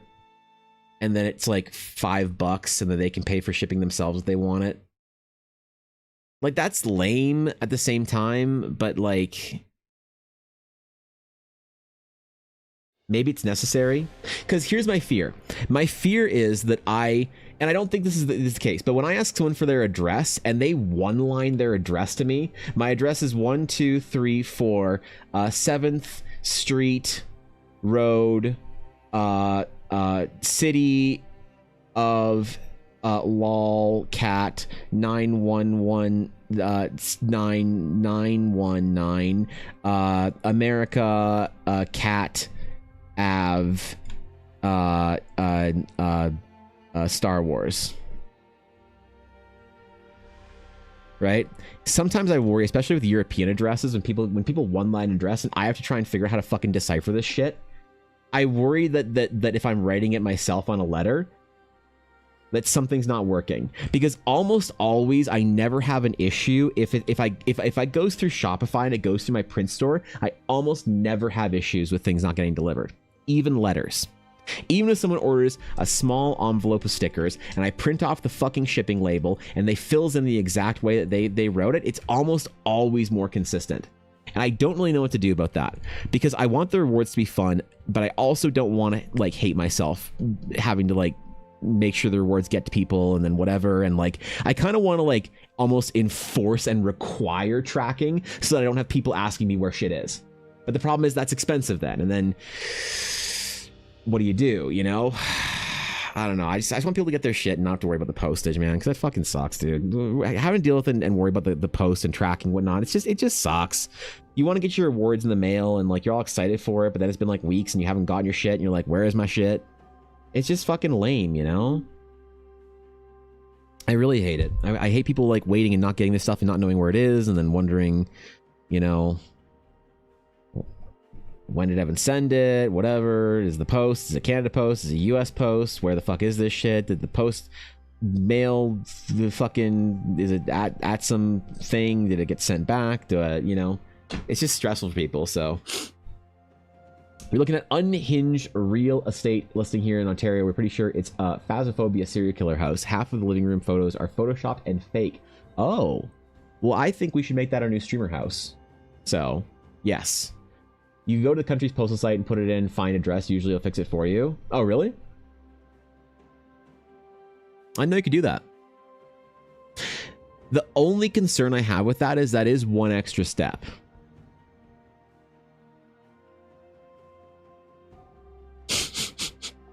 And I think that I might try and streamline everything, even if it sucks a little bit more, into the print store. But I don't know how to necessarily. Ah, well, I'll figure it out.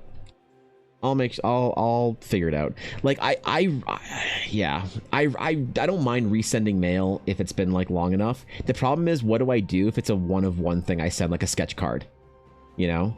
Somebody asked me for like, hey man, my thing didn't get to me. I'm like, oh, okay, sure. And I send them their sketch card in the mail again, and then that's a one of one sketch card that's gone forever, dead, destroyed, never returning to the light of day. Humanity has no idea half the art I made. And it's like, shit. Damn it. That's one more thing of mine that I've made lost to the fucking mail services. I think, I'll be honest, I think that I removed altogether shipping to Europe for my print store. I don't know if Ella actually ships to Europe either anymore because of it, which really sucks. Listing's been up for about 500 days now too, so they're not even getting some interest. Well, I'm sure some developer will come through and buy it. It is Ontario after all, and Canada more so. Real estate in Canada is an absolute meme. It's awful everywhere. It's like less awful in places nobody wants to live, like Alberta and Saskatchewan, Manitoba, but it's still awful out here, surprisingly, you know? Still have to spend an arm and a leg to simply live. Can't imagine doing the same thing in fucking Vancouver. Holy. Well, that's Canada, bitch. I don't know, man.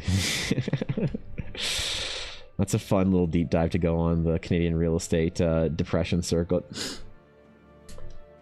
Too far from any place for a developer to buy it. Okay, well maybe it'll just be like an urban legend that'll just stay there. The secret desire to own a farm and just live out in the country, being a weirdo who draws anime girls. Why don't you do it? What do you got better to do? What do you mean? Yeah, you just go out there and live in the country and be a weirdo. Yeah, what? I don't see a problem. I don't see an issue at all. No money? We'll open your coffee commissions up. Holy God, man. No money. Oh my God. You can solve that immediately. What do you mean? You just choose to take to make money. Yeah, what? Yeah, well, that's crazy, dude. I'm confused by this whole process here. It seems easy, isn't it? Isn't that just God? Is that an artist thing to do? Fuck, I must not know how to do artist. I have some questions about Coffee Evan. Also, the fact that my novel has a character named Evans in it. That's hilarious and unnerving. Did you send me a message on Coffee? I'm trying to be very responsive with messages with DMs on Coffee. Or was this about like your coffee? Oh, okay, that's probably what we're talking about. Yeah, I'm MIA for messages and DMs and stuff for another like little while until I'm done with ArdCon. So I apologize, but please do not expect a prompt answer for anything. I'm probably not going to get to any DMs for the next couple of days until after ArdCon is over. I have to let go of something right now, and unfortunately, it is being attentive to things. Otherwise, I'm going to drive myself crazy, so. It's illegal if you squat on property for 5 or 7 years without being evicted. The ownership is automatically transferred to you. I didn't know it was ever a thing. So, yeah. What does one even do with 134 acres? I don't know about all the laws, but would it be cool to just own 134 acres? It would. You do lots of stuff. You plant things. You build shit. You just chill out. What do you mean? You blow things up. You set off fireworks. You build an archery range. Oh yeah, dude. Now, I like the idea of owning land somewhere out in the middle of fucking nowhere, but I like cities too much. I feel like I'm in the minority here. I like being in and around big cities. I don't want to be too far away from like a mall or whatever. Are you kidding? I have to drive, dude. I have to go to a doctor's appointment and drive like 4 hours. Bro, I have to go to the hospital every single week for 6 weeks at the minimum. I went to the hospital for the first appointment and they said, here's your next 5 appointments. It's already a drive into town to go to the hospital. Imagine if I was 2 hours out of town. And then I'm adding a 4.5-5 hour trip every single like week onto that just to go into town for the hospital or whatever. Bro, I don't know what kind of free time people have, but that would cost me. That's like an extra $300 a week that I'd lose. Like, are you fucking kidding me? I don't want to live too far away. Yeah, holy shit, bro. Holy shit. No way, man. I want to be close to them cities. I don't care about living right in the city. Like, it's fine. You can live on the outside of the city. You can live close to a city or whatever. You don't have to live, like, right in the fucking downtown core or the, you know, whatever. But, man, if I'm not, like, close to a big city, I'd be pretty upset. I've driven to buttfuck places in the middle of nowhere to just pick something up or whatever. Like, we had to drive into the middle of absolute nowhere to buy Yuna. Because Yuna's breeder was on some, like... Yuna's a farm girl. Her breeder was on some, like, farm in North Alberta where she just raises, like, fucking show dogs or whatever. And her breeder met us midway, and it was still, like, a 5-hour trip. Dude, if I had to live somewhere in the absolute abyss like that, oh my god. Holy, no thank you. If I was like 8 or 9 hours away from like civilization like that. You made body pillows before, actually, for your indie studio. Really? We've never talked about this. That is hilarious. I'm very impressed. That's the one thing. That's the one merch, you're right, I should have made for the convention. I should have made body pillows. God damn it. I could have made a Salacious Bee Crumb. I mean, Relisian Feather Goblin Monkey body pillow. Yeah, wait, what? I would never. I would. You absolutely know I would. Yeah. I'm gonna feel like being able to just walk to a block to a nice, comfortable coffee shop or a park. Yeah, I mean, I like being, so yeah, Salesian, I like being around people and things so much that my favorite place in the world, my favorite place if I could live anywhere, money wasn't an issue, okay? No cap. If I had infinite money, I would live. Ready? Smack dab in the middle of a fancy as fuck apartment in Ginza. I love how accessible Tokyo is. Every night, Ella and I have been to Japan many times. My favorite trip to Japan that we've ever taken was our honeymoon. Our honeymoon, we stayed at a very nice hotel. Very fancy, very classy, very old school. Definitely felt like a relic of a forgotten age of service and like kind of finery, right? None of this like sort of overly modern stuff. And I've stayed at nicer hotels objectively, but this one was my favorite. And we stayed at this really nice hotel in Japan. And every single night, our day consisted of, we would go out, we'd go have an adventure, we'd go take a train somewhere, go to a neighborhood, or go around the city, buy dumb shit because we were stupid kids or whatever, go buy fucking anime figures and Gundams, whatever. And then we'd have dinner and we'd come back to our hotel and we'd drop all of our loot off and we'd fucking, you know, sleep on the bed for, you know, and a half hour, whatever, because we're exhausted. And then we would get up and we would go somewhere. We would walk down to the train station, which was like 5 minutes away, and we'd take the stop in one direction into a neighborhood, or walk around the hotel property, like, or around where the hotel's property was in the neighborhoods around there. And there's like restaurants and little shops and things to do and see everywhere. And you were never far away from something dope. And I love that about Tokyo. The problem I have with most big cities is how unbelievably inefficient, dirty, cramped, and awful they are, right? And I think a lot of people have that problem with big cities. They don't like the rudeness, the traffic, the, you know, all the kind of stuff, the selfishness. But a place that runs a big cities extremely well, like Japan, is so insanely nice to be in a big city for. I love it. And so I love cities. I love having coffee shops and restaurants and all those things around, like you just said, and parks and great stuff like that. I don't like being like, you know, an hour and a half car ride away from the nearest mall to walk around for Pokemon Go. Okay, like I got a lot of Pokemon Go to play in the next month or so. Okay, we got Go Fest later in the month, and I got to get my Crown Sword Zacian and Crown Shield Zamazenta. Okay. And I got to do a bunch of remote raids for that shit too beforehand. So you know I'm walking around doing that nerd shit. And then in July we have 2 community days. A 2-day community day for Community Day Classic Eevee. So I'm gonna have to go back to the mall and catch like maybe 800 Eevees for Ella and I. I think she's gonna be, yeah, she won't be with me for Go Fest, but she'll be with me for that one, right? And I like having things close by for that. I like just being able to drive into town and go and do that. I don't love the idea of living out in like Brooks, Alberta, and you have to drive 3 hours to go to Calgary or wherever, or some shit, you know? How are you defining a city? A city big enough where there's interesting shit that happens there. Yes, and also everything you need to deal with, like doctors and hospitals, whatever. No, definitely one way you could define a city, Cass, is no need to ever go somewhere else. Right? Like people who live in towns, like, oh, I gotta have surgery, so I gotta go to the city, or I'm gonna go get on a flight, I gotta drive to the other city to get on like international airport.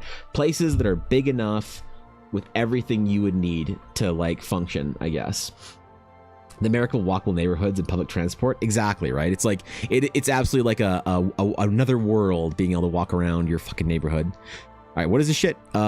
Wait.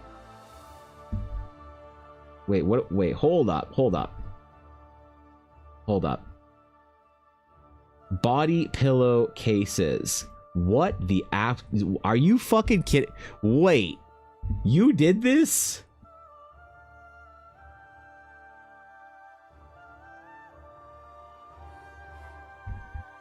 I didn't know you did this work. Is this shit stream safe? Can I?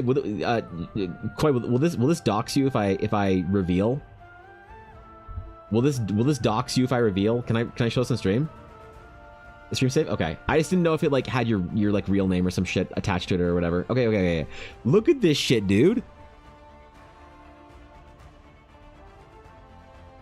Look at these hotties. Holy man. We got some art over here.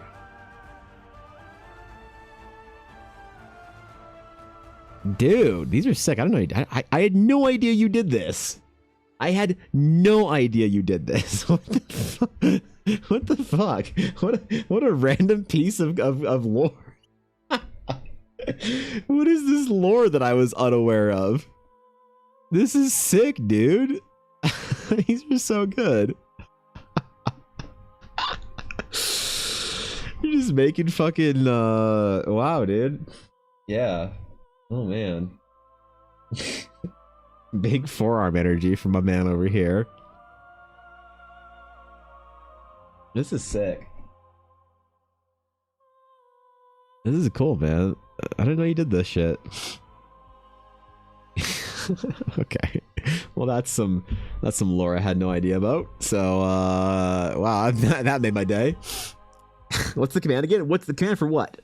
What's the hi Azalea? What's the what command am I doing for what? Is the command? What's the command? Exclamation Evan Blair art. What command for whatever? Green dragon check. Oh, exclamation D100. Yes, exclamation D100 is the command. There you go. Oh god. Almost, Azalea. Almost. You'll get it next time, okay? You will absolutely get it next time. The bad luck protection is already being implemented, and I'm sure you'll get your 5-star next time you do a 10 pull. Dude, I should allow people to pay for 10 pulls for green dragon checks. How much should I charge for a green dragon check 10 pull? Oh my god. What's the Genshin or Honkai Star Rail gacha pricing? Wait, this is the definite next Orbathon, I think. Is letting people 10 pull for this shit. 100 bits per? Absolutely not. No, it has to be. No, we can't do 1,000 bits for a 10 pull. Because that's a 10% chance that they'll have to draw a green dragon. It has to at the minimum be like 2,500 bits, I think. I think it'd have to be at a minimum 2,500 bits for a 10 pull. Oh, speaking of gacha, check this shit out. You want to see some stupid degenerate shit that I did? Yo, hey, check this shit out. Wait. Wait. Hold up. All right.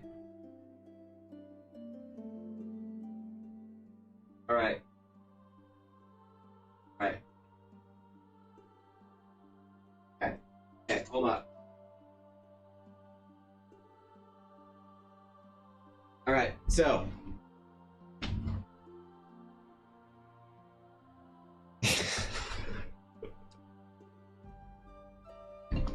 All right.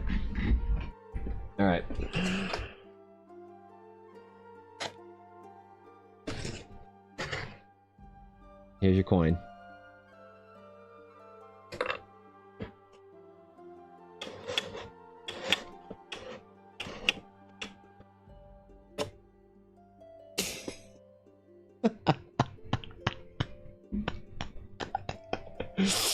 Here's your magic item card, bro. How about that, man? What do you think?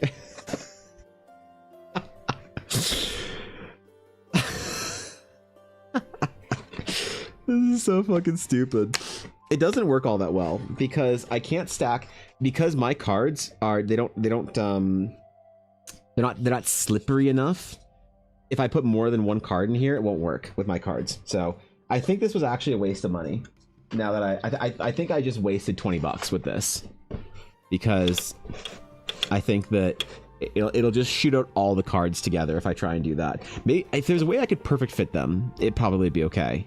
Because regular glossy trading cards, it works fine with. And my cards being the matte texture, doesn't really work. So, speaking of stupid ass gotcha shit or whatever, there you go. That's the gotcha bullshit for the day. 2,500 is too many bits to have a 10% chance to derail my entire stream for an hour. That's not enough in my opinion. A 10%. Well, I guess it's only 10% chance. Maybe how much do I value derailing my stream for an entire hour to draw a green dragon for somebody?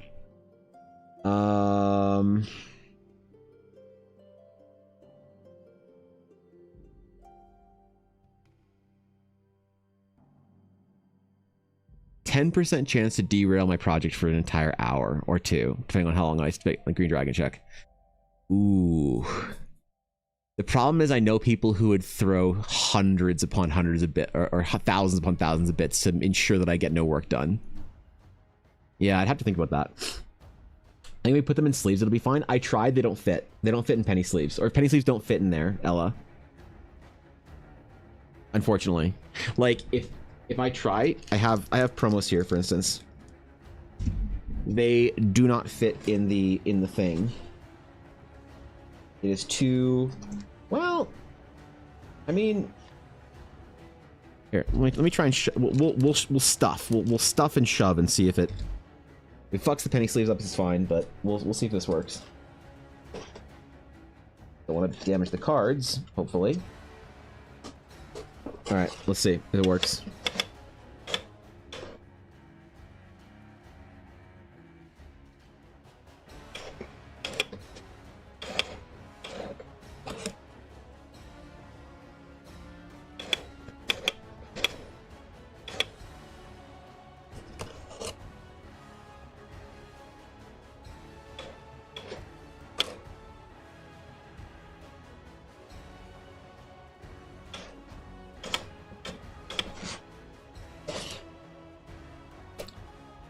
Alrighty then.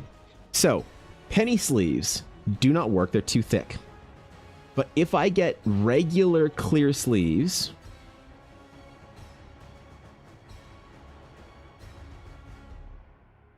it'll work. So I just need to go get a pack of clear sleeves. Like proper play sleeves, not penny sleeves. Interesting. And then I could have random promos. You know. Interesting. Wait. Oh, that's the coins. I was like, wait, what's rattling? Shit. What rattles? What rattles? Penny sleeves are they are sleeves that are for protecting your cards only, not designed for place. They're a little bit larger, they're lower quality, but they're $1 for 100, thus the penny sleeve term. And they're the kind of sleeve that collectors put like their cards into. So any card I send someone, I send it in a penny sleeve. It just prevents it from getting scratched, but it's not a strong enough sleeve to, like, you can't shuffle penny sleeves, for instance. They're not rigid enough for that. So that's why I just bought like fucking 4,000 penny sleeves for cards, for shipping stuff out recently, and art cards and stuff. But that could work, man.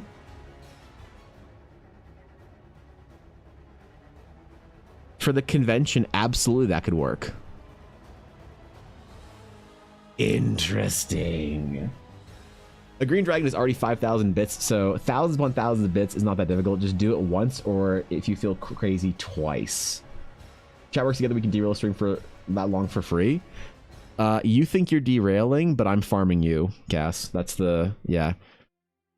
Like, who's derailing who?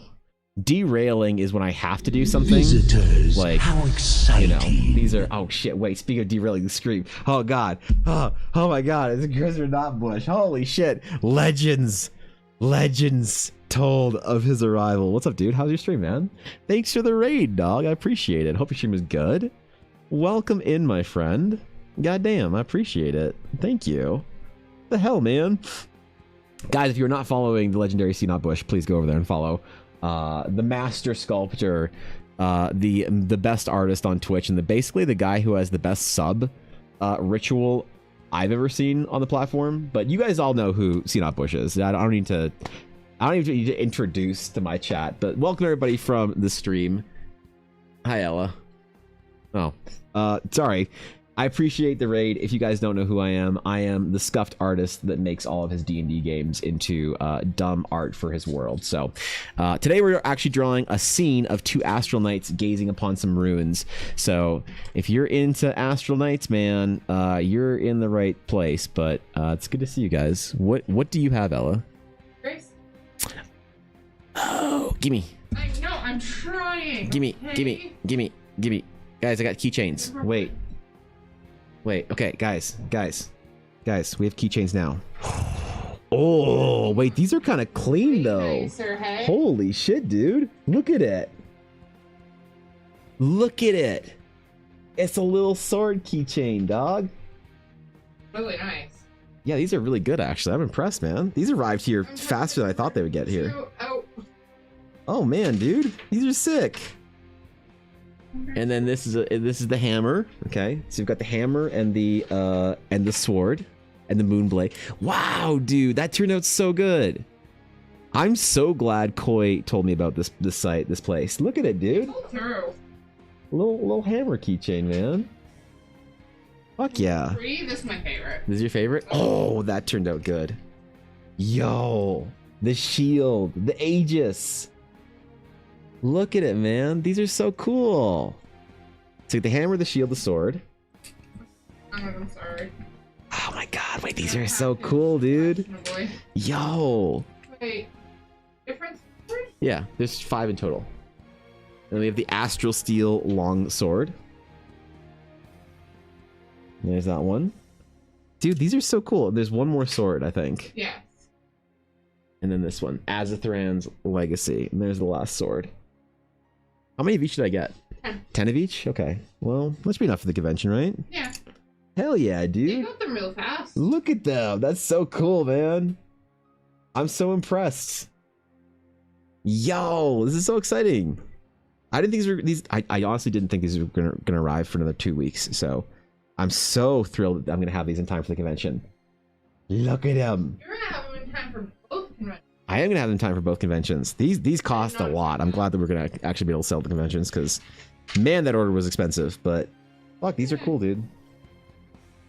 Yeah, dude, look at the shield, man. It's so cool. I love this shit. Yeah, actual earrings though, right? Yo, sick. All right, cool. Okay. That's dope. Thank you, Ella.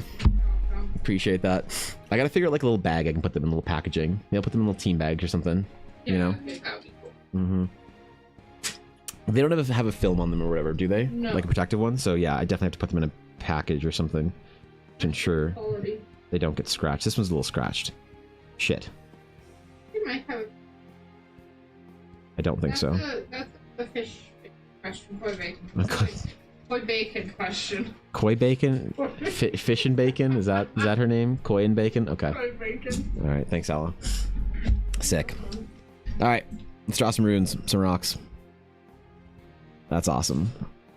So I'll have bookmarks and keychains for the convention, like a good Artist Alley artist. I'll be LARPing as a real Artist Alley enthusiast this year. And maybe someone will actually ask me to draw something for them at the convention other than free run. No, it's not gonna happen. Yeah, that's what's up. They definitely have protected. They do have a film on them. All right. Well, okay. Goodbye. Thank you, Ella. That is exciting. What's up, Dark? I enjoy using business card size covered with cell phone sleeves for my charms, if I may recommend. Business card size, wait. Covered with my cellophane sleeves. Oh, I see. How would that... Oh, okay, yeah, I see. I think I see. I have little bags that I could put them in that might work better. I'll have to do some thinking. I need to figure out, like, because I haven't actually laid my entire setup out yet because my shelves are not finished for my stickers and stuff. So I really want to see. I'll send you guys a picture. Like, I'll post on Discord on the weekend so that I can get a feedback review of my convention setup for ArdCon, so that for GameCon next week when it actually matters, I'll be able to optimize. I guess we'll make sure we get in there. But I gotta figure. So I think what I'm gonna do for the gacha at the convention is I think I'm gonna make a whole bunch of promos. Like I think I'm gonna make a bunch of like series, like 50 promos or whatever. I'll make like 8 or 9 of them, and I'll put a whole bunch of them in here. So we'll have also gacha promos for the good gamblers of the internet, or I mean convention. That'll be kind of fun too. So either way, convention season's fun. It's exhausting and I hate it, but it's fun. I'm enjoying it. Will I do conventions forever? Absolutely not. But I'm enjoying LARPing as a convention artist right now. It's kind of I don't know. Feels like an adventure, right? Feels like I'm doing something like I'm going in the footsteps of other artists and other creators who did cool stuff. Those who came before me, you know. Every artist did their convention arc. And I am no different. I'm having fun, kind of. I hate it, but I'm having fun. It's stressful. I can't wait to never do another convention again. But I love every minute of it. I'm getting conflicting feelings here, aren't I? You should draw free run, so the next time someone asks you about free run, you can say that's a drawing is $200. Ooh. That would be funny for the meme. The unfortunate part of that, though, is that I need to spend then like multiple hours drawing free run. And if I had multiple hours to draw something like that, I'd probably just take another coffee request or whatever. I just take another request. I just open commissions for a day. That's the big problem with it. Not that I'm not willing to invest my time and energy into a good meme. I just feel like I need to, you know, balance myself a little bit. Can't meme too hard, you know?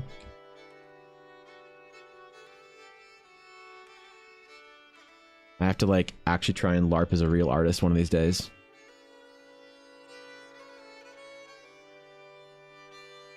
So that might not be possible. Evan. Yes. Evan. Hello. That's me. What Let's is? fucking go. Yes. Originally I'm excited. Released in 1997 what are we excited about? For PlayStation, okay. Final Fantasy Tactics is known for its yes. rich story and deep, strategic gameplay. Well, this September 30th you can deep-ish. enjoy both when the strategy RPG returns on PS5 and PS4 in the form of Final Fantasy Tactics, the Ivalice Chronicles. Is the remake this or? This enhanced version adds fully voiced dialogue, optimized and updated it is UI, remake. graphical improvements, and a number of other quality of life features. Dude, let's go. That's like wait, why are they investing in tactics? That seems like such a niche IP. That's hey, fuck yeah, let's go, dude. I'm there for it. If we're getting some ancient RPG love in here, dude, seriously, thanks so much, Azalea. That's the new rake as well as reported originals, so you can play both. That's awesome, dude. Ooh, I might have to get that actually. I don't know. I don't buy a lot of new video games, but that might actually earn my. Wait, PlayStation 5 and PS4. Okay, I don't have PS5, but I do have PS4. Any game that comes out on the PS5, I'm basically just dead for. Like, I'm just not ever gonna play it because I don't think I'm actually gonna get a PS5 ever. Nothing has come out that has been like enough of a game that I'm desperate enough to want to play for the PS5 that I'm willing to fork over the like almost $1,000 for it. So if it's coming on PS4, as long as it's not optimized like shit for PS4, then I'll play it. Hell yeah. That's dope, dude. Get that original Akihiro Yoshida. Or wait, who did the art for that? Yoshida? I don't remember. No. Was it? Been asked for new tactics since they started doing a remake. Yoshi P is a massive tactics fan, of course. Of course. That's awesome. That's really dope. I'm excited for the. Well, I'm nervous, I guess. I'm hopeful, but I'll admit I'm having a hard time being too excited because I just don't trust a lot of the remakes, you know. So I guess we'll have to see. I'm excited enough to give them the benefit of the doubt and say that I will take a serious look at it, but let's hope that they do a good job. Don't pass it off. I'd be curious to see which studio is doing it or which team's doing it, because that could also be a big factor in whether or not it's going to be good. That's awesome, though. Let's go. Is Yoshida? Yeah, okay. The Valley's Chronicles released September 30th, 2025. Is for Nintendo Switch 2. Oh, okay, then I can play it on PC or Switch. That's fine. Okay. Alright, dope. I was actually thinking about getting a Switch 2. I was, like, contemplating it. I haven't bought a new system or console on release, but I was like all ready to go, but I don't think there's like any release games that I care about for Switch 2. Are there? Is there anything that we care about for Switch 2? I'm definitely not a Mario Kart guy, and I feel like that's kind of it. Maybe I'm wrong. I don't just want to like play Pokemon slightly better on a slightly better Switch than previous, I guess. You know, that's not my idea of a great way to spend $600.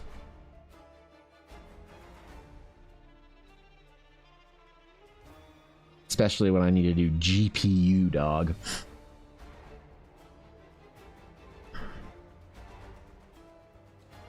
So, we'll see.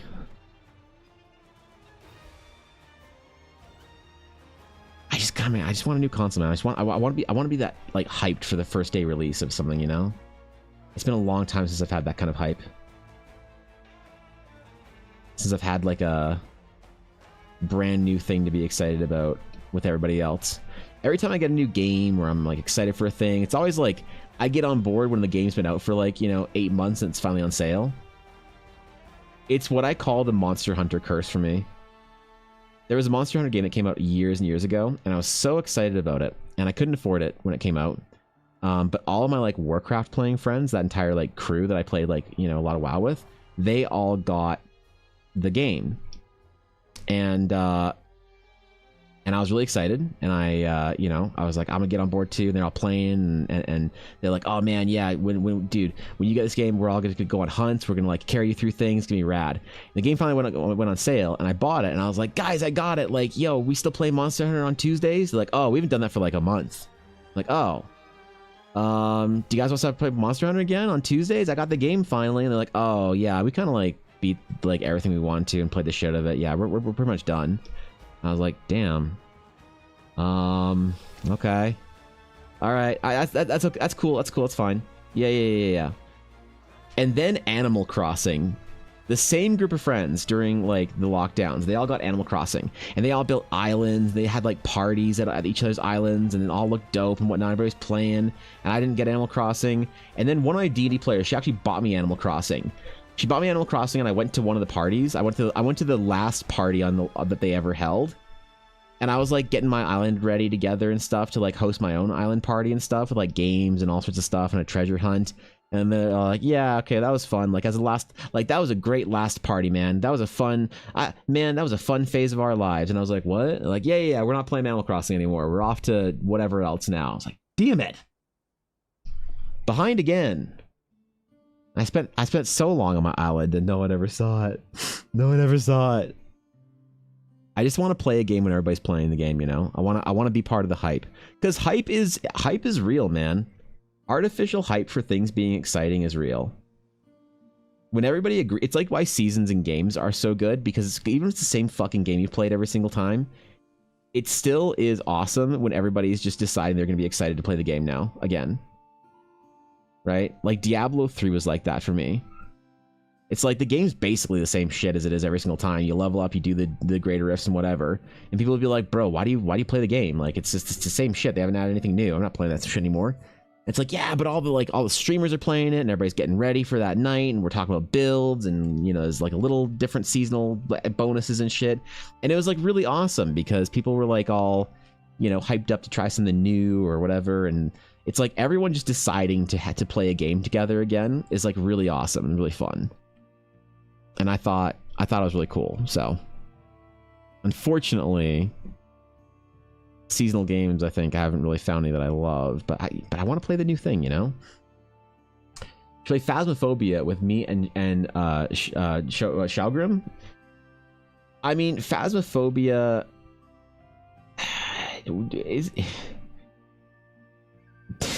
isn't that game pretty old now?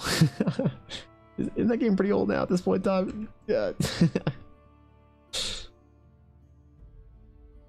Isn't everybody on to Repo now? Isn't that the game that people play? Isn't Phasmophobia kind of relegated to Among Us territory now? Or am I missing out on something here? Just play. It's fun to play together. I see. Okay.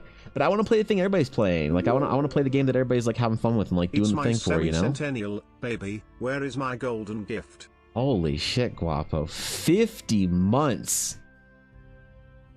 50 months. Guapo, for your 50-month sub, I will give you 1 pull on the gacha. All right? You ready? Congratulations for making it this far, Guapo. 50 months is a long time to say sub to me. And I always try and reward loyalty. So, your prize, my friend.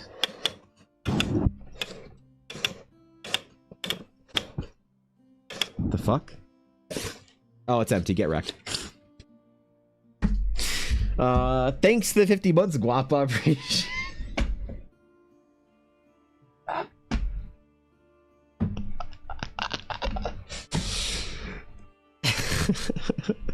Thanks for the 50 months, man. I appreciate you sticking around all this time.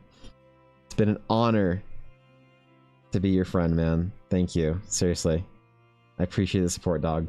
Really.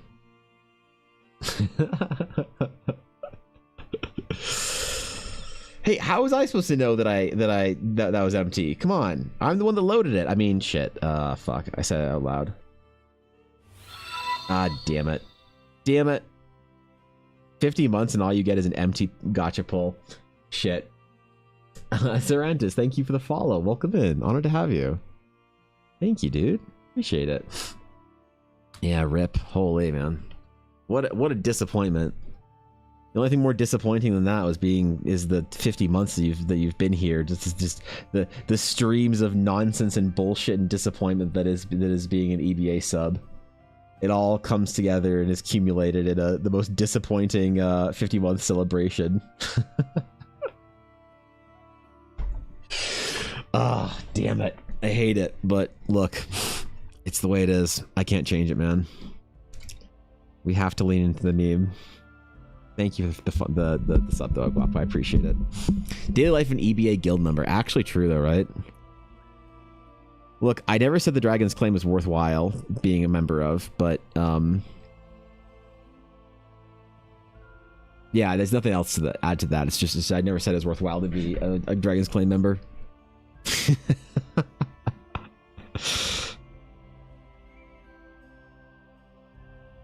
I don't know. I want to play the new game, man. Aduria. Chromivanbl silver, Chromivanbl gold, Chromivanbl diamond, Chromivanbl ruby, Chromivanbl emerald, Chromivanbl sunstone, Chromivanbl onyx, Ivanbl alexandrite. Almost had it there. Yeah, you fucked it up, man. You fucked it up. Shit. God damn it. Almost, dude. What are you putting the alexandrite chrome after the sunstone and onyx? You were so close, dude. Oh man. God. Thanks 100 bits, Centuri. I appreciate that. How could you forget the order? Come on, man. I've never forgotten the order of my own emotes. That's the one I had wrong? Yes. It goes silver, gold, diamond, ruby, emerald, alexandrite, and then the prestige tiers start with sunstone and astral onyx. And then it goes opal after that.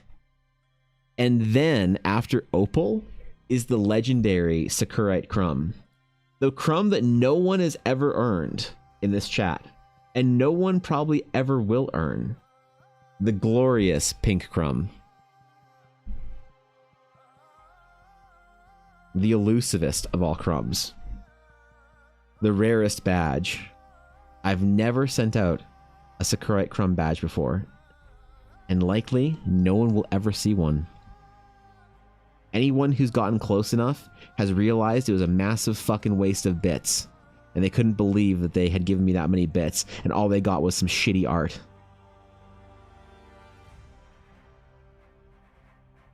Yep. Somebody once said to me that they're like, so do you do anything else for besides the crumbs? And I was like, what do you mean? They're like, well, another streamer that I know does a personalized video message. And I was like, do you want a personalized video message? They're like, no, but I was like, what are you complaining about? If we buy you a new car, do we earn the Sakurite crumb? A new car. Well,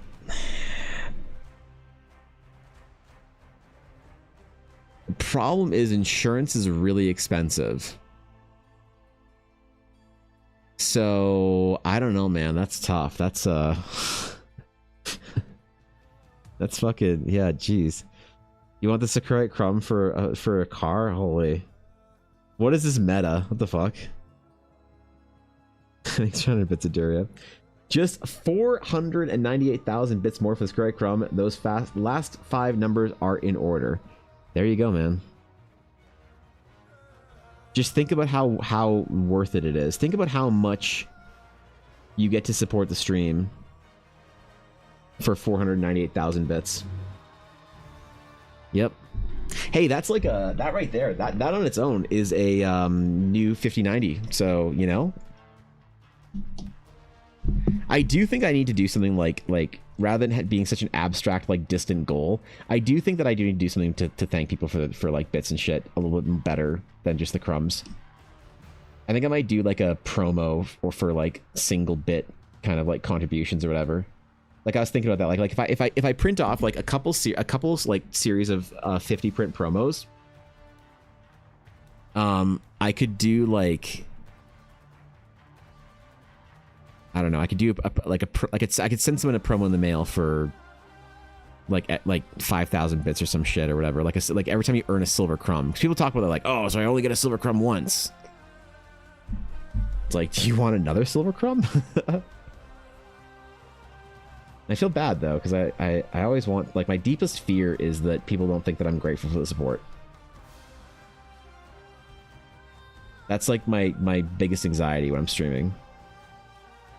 And so maybe I should do something that less kind of long fill the bar and more quick could send out literally that day. I have an existing stack of promos and I could just send people promos the day that they earn something, the day that they contribute to it. I just send them in the mail, literally drop in the mail that night. And then there's not such a gap between oh, I earned this crumb and then I didn't get it for 8 months or whatever. That feels really bad and really disrespectful and whatever. So I don't know, man. I'm thinking about stuff. Oh, speaking of stupid cards, by the way, check this shit out. Check this shit out. You want to see something dumb?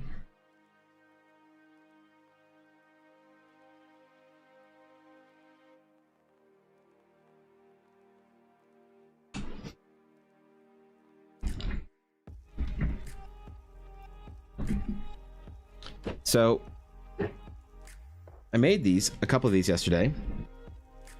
And I showed this off on stream, the digital version, but I don't think I showed off I didn't show off to everybody the print version. But this is a full print page of the base set. What do we think? In physical, hands-on. Dude, I'm proud of this. I'm proud of this. This was the first, and I realized there were mistakes in here that I need to fix. So the alignment, and actually, yeah, so this is good for having it as a print. The alignment on the Relisian Feather Goblin Monkey wasn't in line with all the other text. I had to fix that. And also Zephram's name was an old spelling where it was PH. in the adventure, Zephram's name is spelled Zefram, but for the card I had made it before when the old spelling was Zephram. So it's cool, yeah. But I need to do another test print sheet of all the rares and stuff and everything else. But yeah, man, it feels like there's like just like, I don't know, it's a thing now, right? You frame the full sheet? I will. Actually, I am going to frame this full sheet because I will do multiple test print sheets, and I'm going to do like probably like a pre-order bonus of test print sheets or whatever for people that get like a box or something like that. But I think that this was the very first, the alpha test print, the first one. That's why I put like I've done a couple of this that I put test print, but I put first print on this one instead, so I know this was the absolute first alpha print that I ever made. So thanks to the follow, Lap just got, dude, I did not say that right, but thank you for the follow. I appreciate you. Yeah, so what I might do is I might make a couple of these sheets and I might make them available, or sorry, not the sheets. I might cut them out and make some cards, like the trading cards, available at the convention for like, I don't know, a couple bucks or whatever. Like if you buy a print, you also get a trading card type thing, you know, at the convention. Not that anyone's gonna care, but I think it's fun.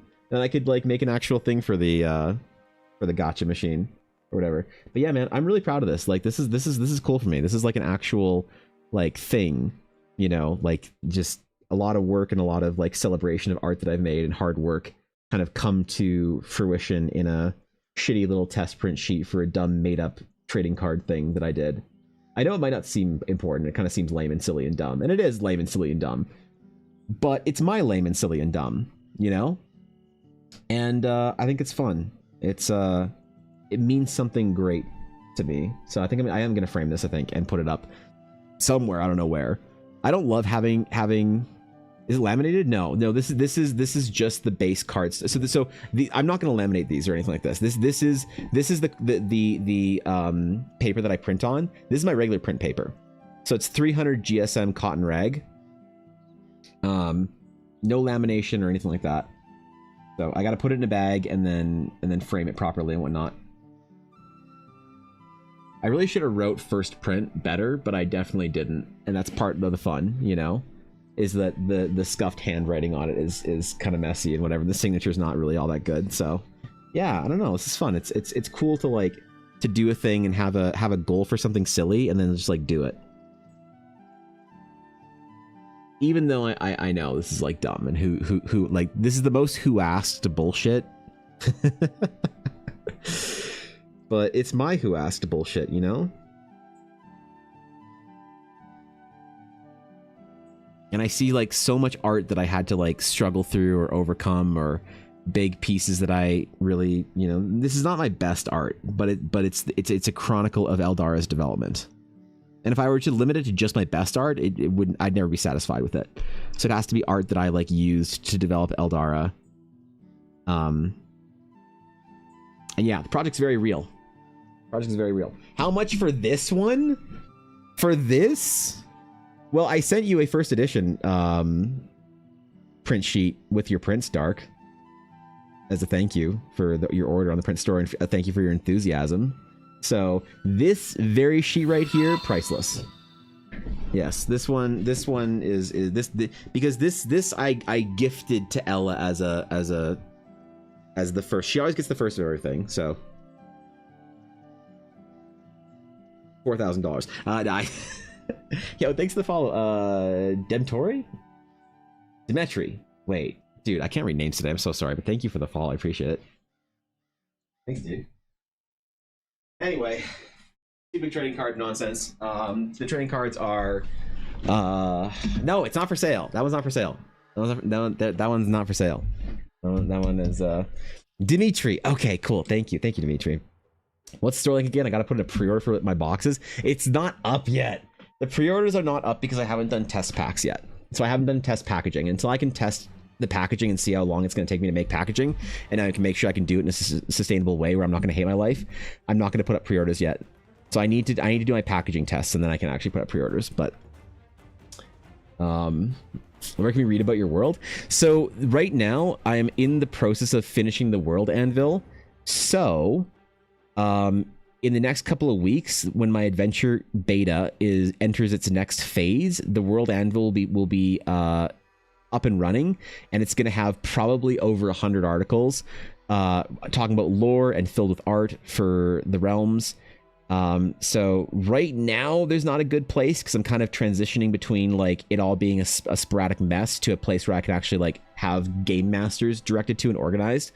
But if you are if you're willing to wait a little bit, if you pay attention to the Discord in the Eldara development moot, or any of my socials, I'll post about it when it's ready. But in the next couple of weeks here, there should be a massive World Anvil article, whatever database that comes out with it all. So that should be up pretty quick here. I'm just trying to balance that with the actual adventure development so that I'm not focusing on only one thing or another. And hopefully it'll be all ready soon. People, I don't know. People have been excited about it, and it really like motivates me to actually like get after it. So, lore dub time, yeah, let's go, man. Here to go through it. The art looks amazing. Thank you. I really appreciate that. The art is all supposed to be in service of the world and the story, so I really can't wait for people to actually like play in the world and run the adventure and create characters and shit. Yeah. I'm just very much looking forward to it. I'm in a stage of absolute hype for, you know, everything just being so close and so imminent in release. The Eldara cards, the actual adventure. It's just like things are like just happening right now. You know, it's all just like right there. I'm getting nervous. What if people don't like it? What everybody says, your stupid D&D game world is dumb and I don't want to play D&D in it, Evan. Go back to drawing people's hot booba anime characters. Nobody wants your silly ass adventure. Like, that will happen regardless, but I just hope it doesn't happen more than the people who like it, so, you know. So you're playing hardball? Dude, I can't give away the first print of something that's always Ella. Ella always gets the first print of everything I do. you want you gotta ask Ella for it then. You gotta ask Ella. But yeah, man, I'm very excited for the next couple of weeks and months.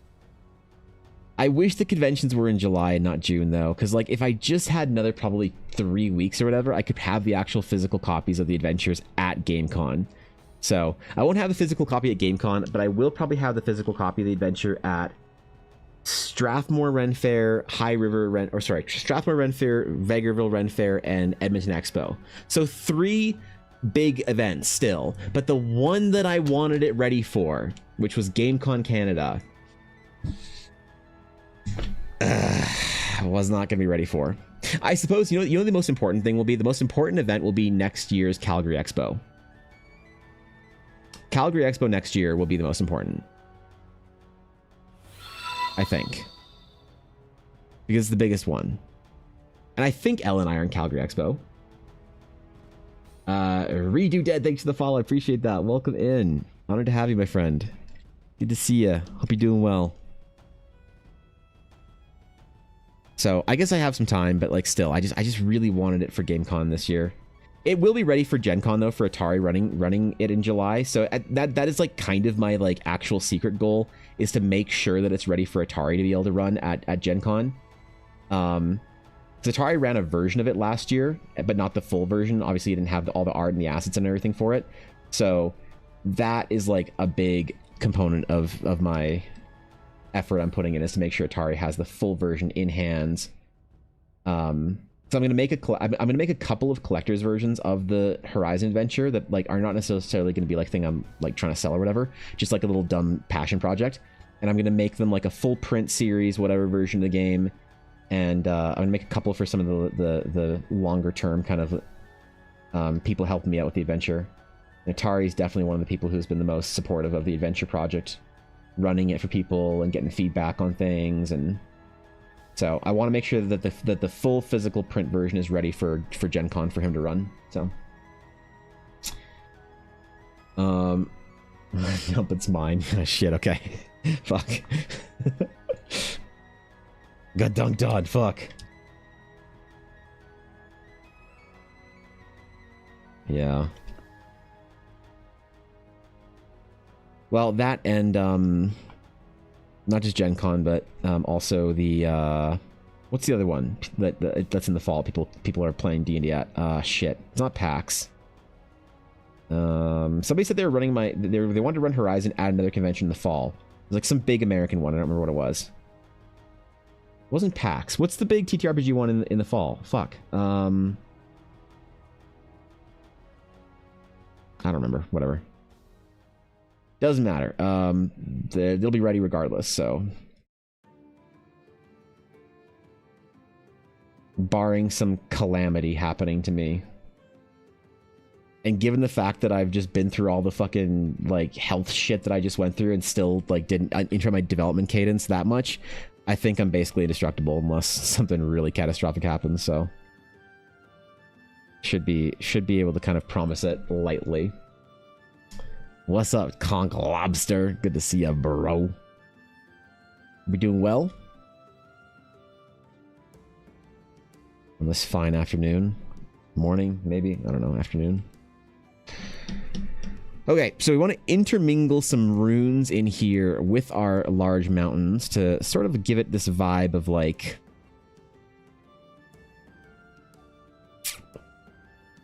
kind of like exploring this like runic ancient structure built into or carved out of the mountains. I think this is kind of getting the vibe across. Maybe we have our clouds a little bit like wafting over it a little more, like the mist swirling around it.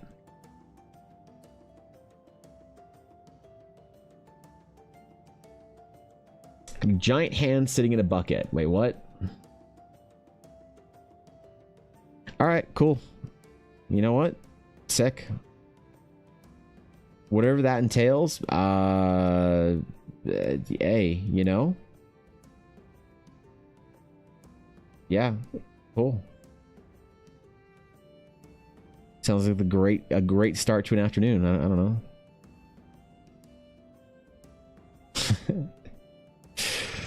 Let's go.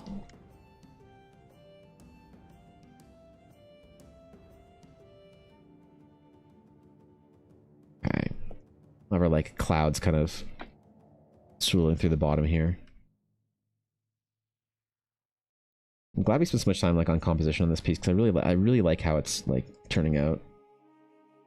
It's gonna be a pain. Like I'm probably not gonna get this done for GameCon, which is like fine, I guess. But I've like had to let go of a lot of my aspirations for this GameCon. I had all sorts of things I wanted to do for it, but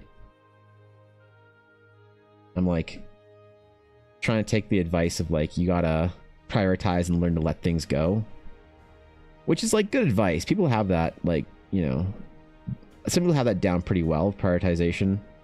I think I struggle a little bit sometimes with that. I also do find it very funny when people are like, you should prioritize things that and let things go that don't matter to you. And you're like, okay. And you come back later, you're like, hey, I'm letting this project go. And they're like, wait, no, I mean like somebody else's project. Like not mine, obviously.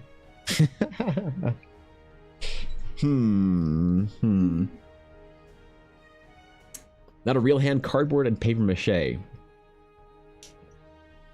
All right. Hey man. Look, whatever you're getting up to over there, I'm not judging. I mean, slightly, but like, you know. Man, I didn't know paper mache still existed. The fuck? I haven't thought about that since like 4th grade. School projects or some shit.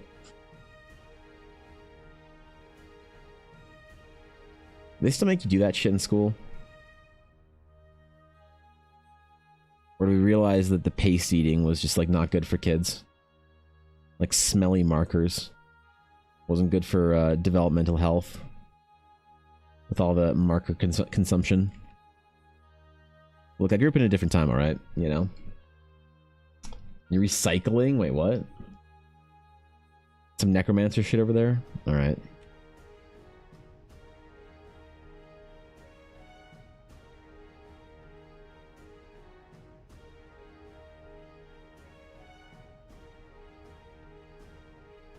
I'm recording the process of this, right? Yeah, I am.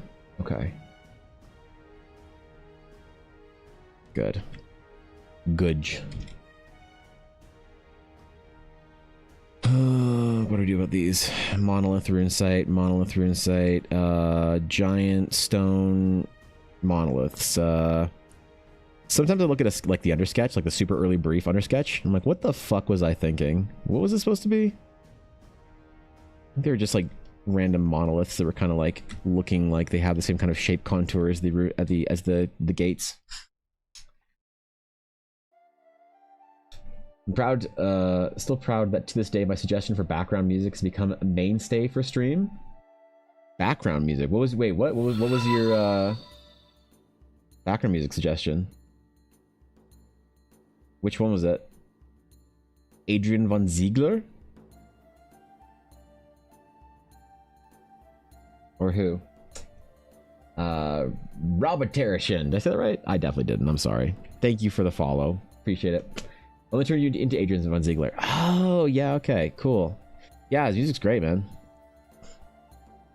I would love to be able to play more Eldara stuff, but Dashto's been, he's been busy.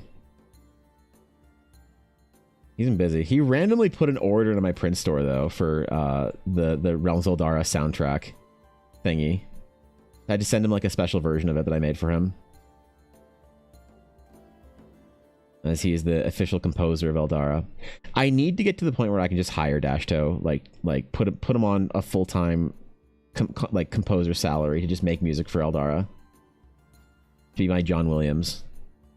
But do you know how expensive it is to hire a composer for 3 decades? That's a dude. Like, composers make a lot of money, man. You know, like it's a lot, dude. I don't think I can afford Dashto. I just have to like make Eldara something that he feels compelled to continue to make music for. The problem is we're not playing D&D right now, so he's not inspired. He hasn't like the crew hasn't wanted to play D&D since we stopped playing in the fall. Everybody's just been too busy, so. That's why after the next arc, like for this, whenever this campaign kind of comes to its natural kind of arc conclusion with Ashy and the homies, I'm gonna start the game in July with Ella. So I'm back to making Realms of Eldara D&D weekly for myself and my own sanity, I guess. What a good guy orders his own music. Yeah, exactly. Exactly. He ordered the album artwork for it. I thought I'd send it to him, though, which is weird. Actually, I'm pretty sure I did send it to him. Why do you order another one? Wait, what? What the fuck? Wait, what the hell? What? Oh well. Oh well. The guys from Legend of Adventris have some people making awesome music for their the Crooked Moon 5e setting. Perhaps they could help out. Well, I mean, yeah,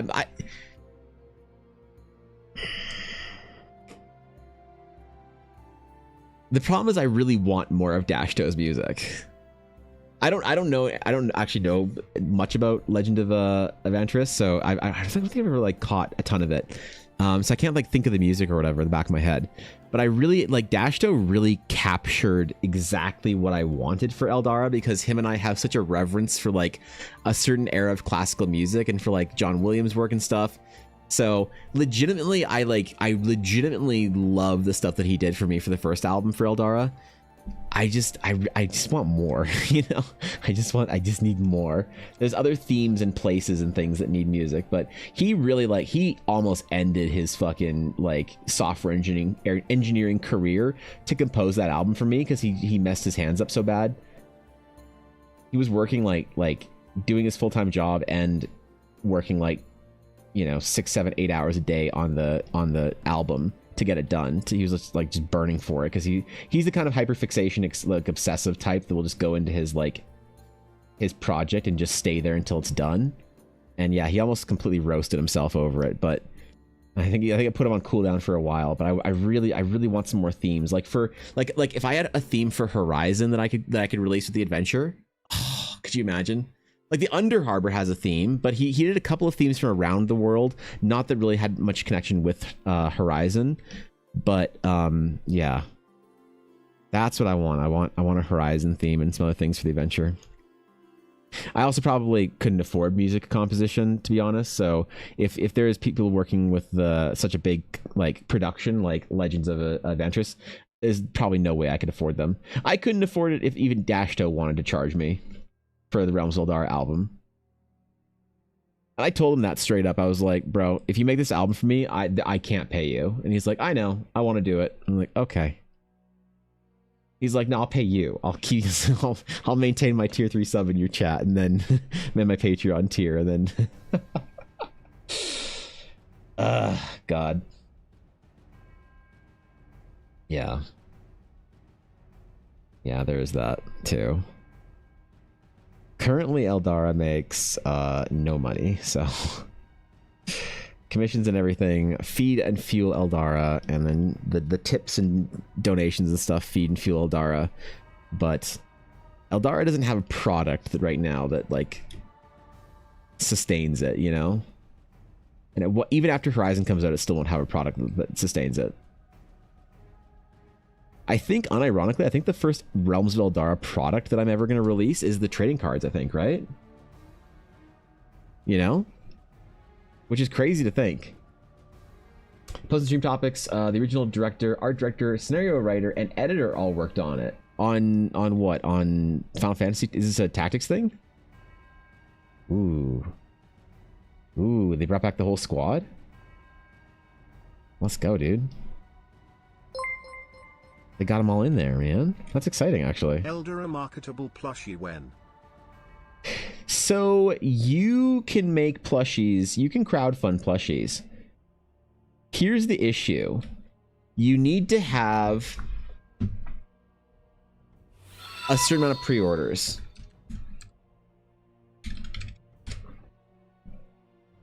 Okay. This is the issue. Dosky, thanks for the follow. I appreciate it. So there's a website I know called Make Ship. This is one a lot of like YouTubers and stuff use. And this is the best one I know of. But you can make a plushie. Okay?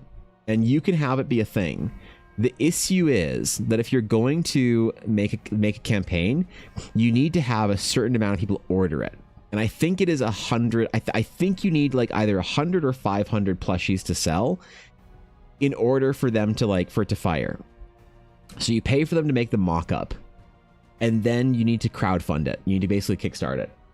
So as soon as I think there's 100 people out there that would want to buy a Relician Feathered Goblin Monkey plush, I will make one. Okay? The second I feel like that is obtainable, there will be a crumb. And you will know. They do pins too. That's cool. I didn't know they did pins as well. Wait, what?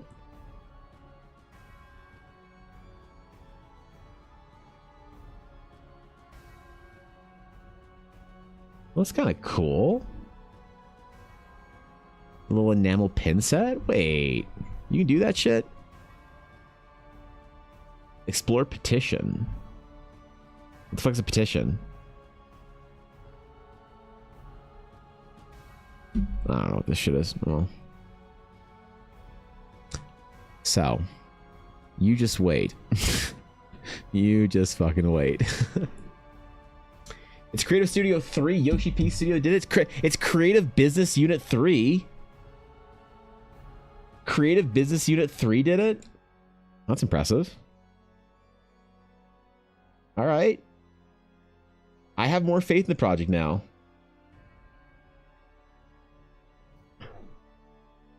I have much more faith in Creative Business Unit 3.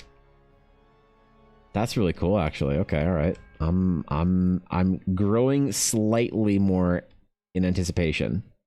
I'm still not entirely sold. I need to see some shit from this. I need to see some trailers or whatever.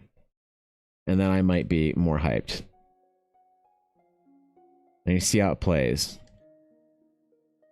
See what we're talking here. What kind of art style they chose. What Because like the Final Fantasy VII remake, I still haven't played it because it didn't really like the action combat style things and like some of the things, the changes and whatnot didn't really resonate with me. So I still haven't played the Final Fantasy VII remake. Also, honestly, the thing that bothered me the most about Final Fantasy VII remake is that they didn't finish the story, did they? From what I understood, is it was like part 1 basically. And I'm not a guy that can necessarily play through a story more than once. If I already know how it ends or whatever, and I've like played through the whole experience, I don't know if I really want to go through it again, right? I have to like really have forgotten about a lot of the nuance about it, so I was not necessarily ready to play a Final Fantasy VII game again. As part of it, if it wasn't like the full game as well. So last part is out as far as I know. Is that the same story? How it's not the same story, is it?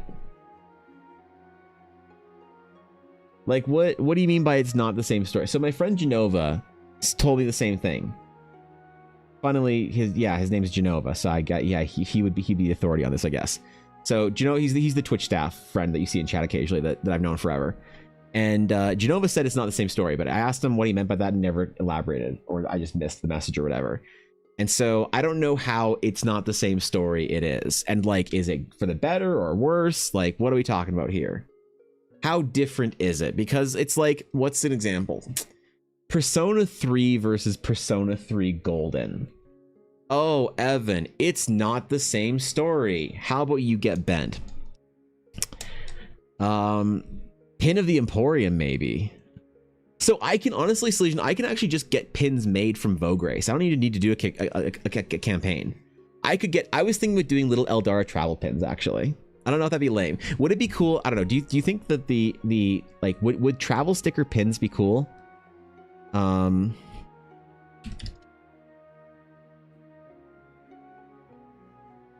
Sketchbook. What about this? Also, sorry, my YouTube chat is not in the right place. It's not working on OBS today, so I have to actually be like looking at it or whatever. So I'm sorry if I missed anything. But like, I was thinking about doing little travel sticker pin type things like this, you know? I don't know. I don't know if that'd be cool or not. Maybe it couldn't have the text in it. It could just have like certain parts of the text, like. But I was thinking about something similar to that, like doing pins for different regions, locations, whatever, orders, stuff like that. I don't know. It might be lame. Might be awful. Might be the worst idea I've ever had. Or it could be rad. You know? It'd be neat. Magnets for fridge. You want travel fridge magnets? It's the same story, but also a different story. They did a multiverse timeline thing. Oh, God.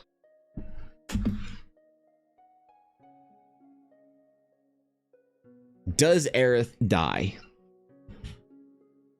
Does Aerith die? Spoil it for me. Does she still die? Just, I'm gonna gauge my entire opinion. Don't spoil it for you? Oh, okay, don't spoil it for Say then. I thought that happened in the first game. I thought this was a massive fucking thing or whatever. But, you know, okay, here, let me Google it so nobody spoils it then. Let me Google it. How do you spell does? Does Aerith die? Holy shit. In FFX or Final Fantasy 14. I so used to say to type whenever I type FF, I'm naturally just saying XIV right after it. Okay.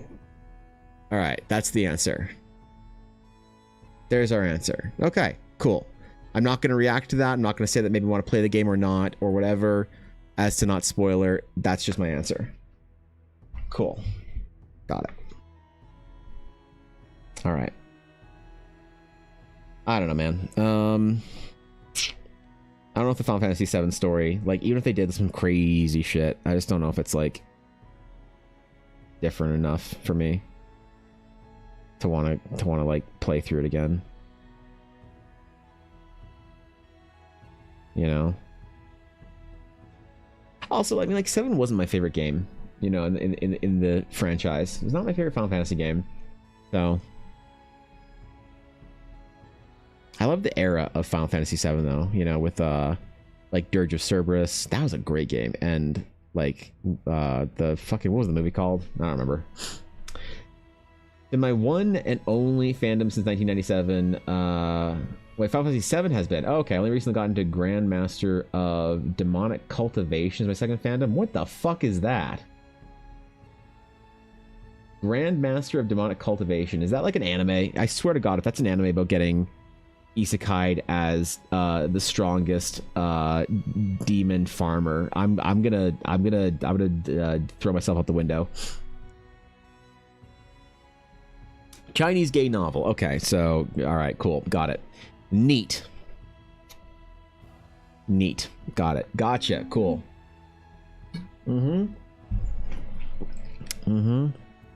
One day, do you think the Realms of Eldar will be anyone's favorite fandom?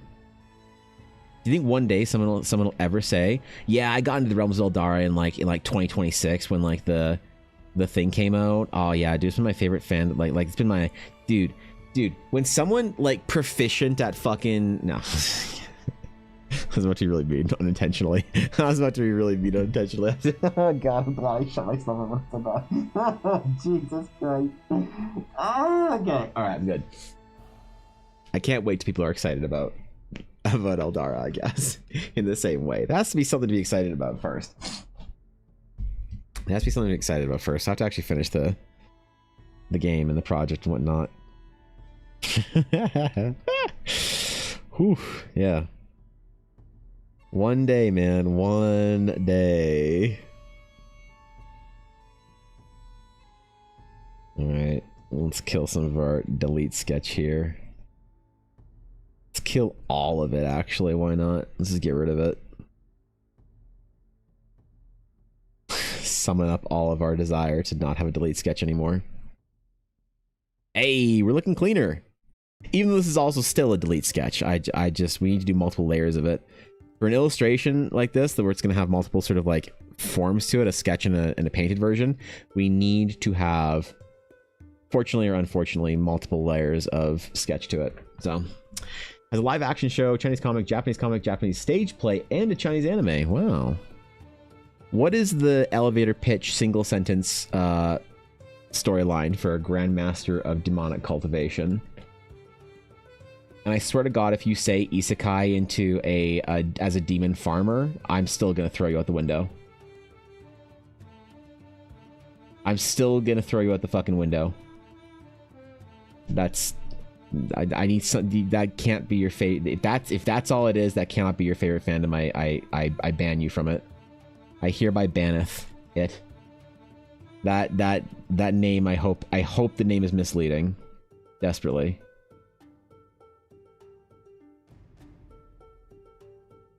In another world with my hot demonic wife, growing plants in my simple life. Yeah. I don't know about that. I don't know about that one. This is coming together. I'm pleased with this shit. This big runic structure, I think it's turning out. Then we have more of these monoliths in the background, and we have our two heroes standing there in the foreground. I think this might work. This may just work. Chinese god forgot his past, or am I thinking of a different one? Alright.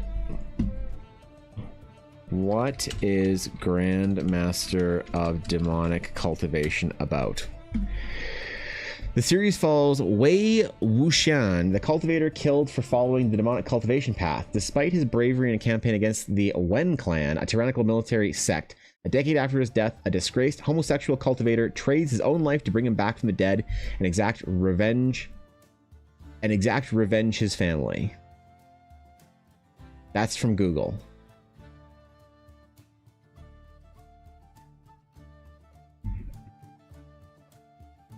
Let me image search this.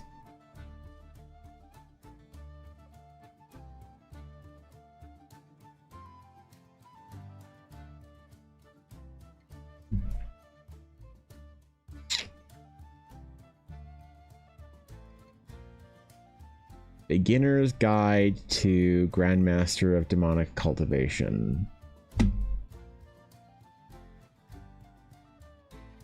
All right, looks rad. Looks fucking sick. Cool. Not my jam, but looks cool. Yep. with zombies and flying on swords. All right, cool. Cultivates the Chinese fantasy genre. I think it revolves around cultivating yourself through training, meditating, getting fantasy item power-ups, etc. to get stronger and ascend to a sort of godhood. Oh, okay, that makes more sense. See, that is what that is the context behind the word cultivation that I needed. Cool. So it's like, yeah, it's a self-improvement arc. All right, cool.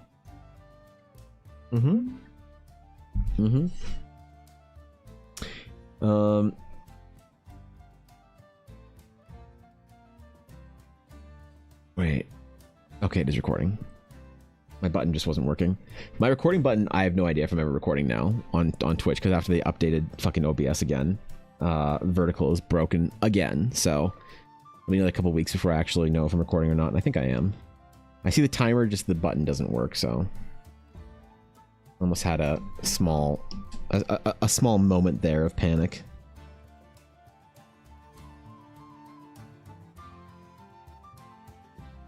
Okay, we'll have our clouds rolling through the valley, wisping across, wafting through our large structure here. And we'll have more of this nonsense in the background, intermingling with clouds. Clouds are definitely a design element used in Eldara. Clouds, I think, are a fantastic design element for fantastical kind of worlds. There's something about clouds that are very dreamlike and fantasy based, and definitely JRPGs use it really well. Western fantasy doesn't quite as much, but I'm definitely gonna make them a central theme, even without being in the Shadowed Sea, you know. A lot of Eastern concepts. I see. Well, that's awesome. I'm glad you have something you're excited about. You know, and I mean that. I mean it. There's so often everything sucks, you know? And every time you like something, it gets ruined. It gets sold or bought or whatever, or it you know what I mean? And I find that there's a lot of desire to be within a fandom by a lot of people, but not necessarily the fandom's worthy of attention. And so when somebody has something they're really passionate about, and they're like, man, I love everything to do with this thing. Podcast, TV show, book, series, whatever it is. People that are like it's one of the reasons why I love Book Talk so much, is because the Book Talk girlies are, they're excited, man. Or the fantasy novel groups in the same sort of vein. People who are really into, I don't know, whatever the new anime of the season is, or the new game. I'm always legitimately happy for them. And I mean that. It makes my day better to know that that they have that. So I'm actually unironically, legitimately super excited that you have a fandom that you're really passionate and enthusiastic about. Something that's earned your attention and is keeping it. It's there's still creative good in the world, you know? In the case of Wei Wuxian, he was killed because he was a demonic cultivator, but also wasn't exactly. There's a lot of political stuff that went on, and people were afraid of him because he was a scary, powerful, and talented, but not a noble. So he died because he refused to give up his powerful talisman. Oh. Shit, man.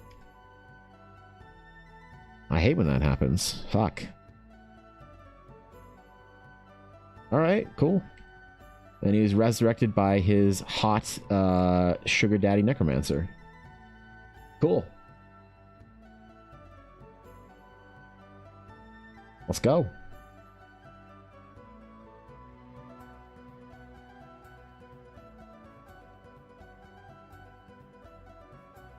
I'm surprised that there's so much for it, live action shit and whatever. I've never heard of it in my entire life.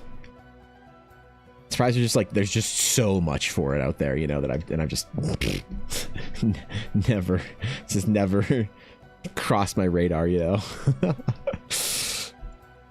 Feel a little out of the loop, to be honest. You know. You talking about me? No, different one, yeah. Yeah, different one.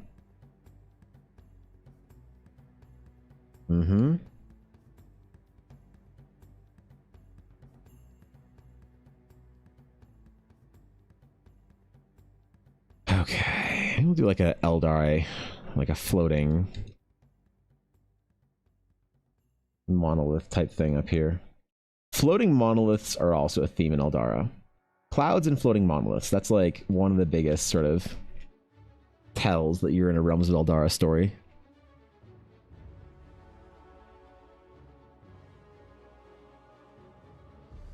Yes, dude. At least on Teleria. Look, Teleria is a specific vibe.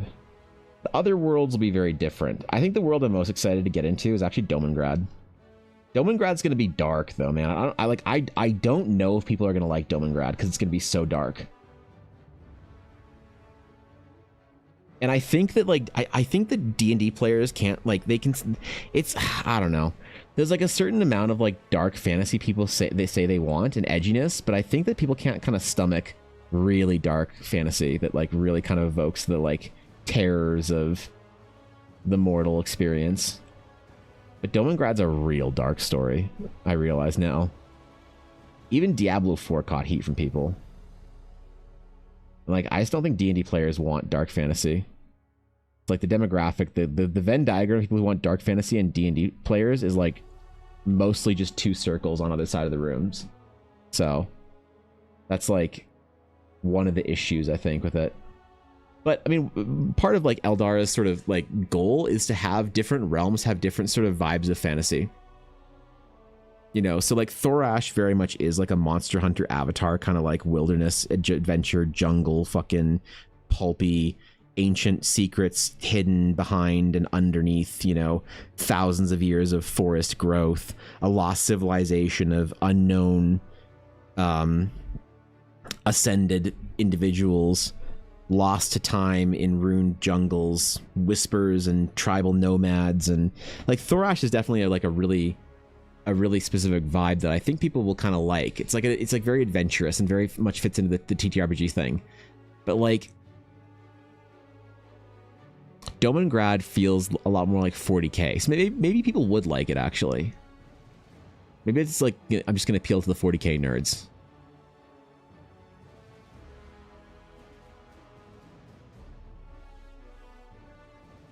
But it, like, and I don't want to get too into it because people are very opinionated, and I honestly don't care that much about, you know.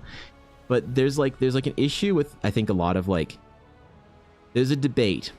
People want there to be like a reason to fight again, like they want the villains to be villainous, but when villains do villainous things, it's like, whoa, too far, man.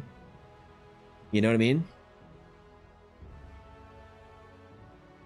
Not that everything has to be like explicit and gratuitous and whatever, but there's like, in some ways, like, I don't know how to describe it.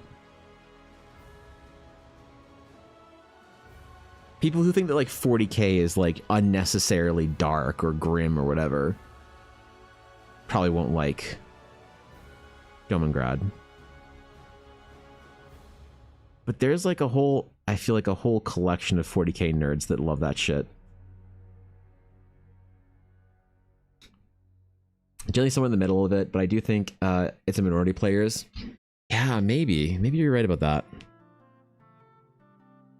The bright sort of like sailing adventures, Salesian, that people want in D&D, I feel like are and like Teleria is supposed to be very optimistic, and you know, it's supposed to be very optimistic and uplifting, and like you're seeking adventure and fortune. You're not saving the world from a terrible fate of darkness.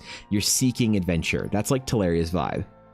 But I think that you sometimes do limit yourself in the, like as a storyteller, in the level of stakes that you can have when you are,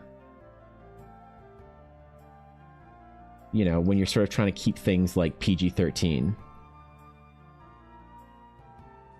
Right? You know what I mean by that? Oh shit, yo, Cesare, thank you for the Prime. I appreciate it. Yo, I'm honored. Thank you very much for that. Thank you for considering me your Prime option this month. That's very kind of you. I hope you enjoy your stay. I hope you enjoy your emotes. Thank you very much. I'm honored. Goddamn. Thank you. Forgot to ask, were you planning on uploading and drawing and recording up for Lily to YouTube?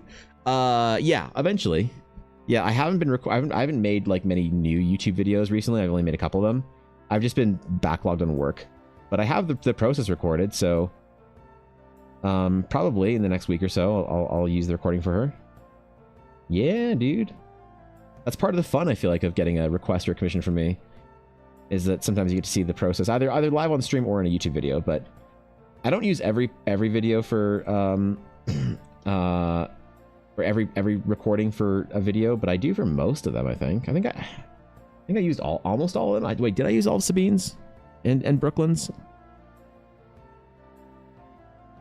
Did I miss a character? Let's find out.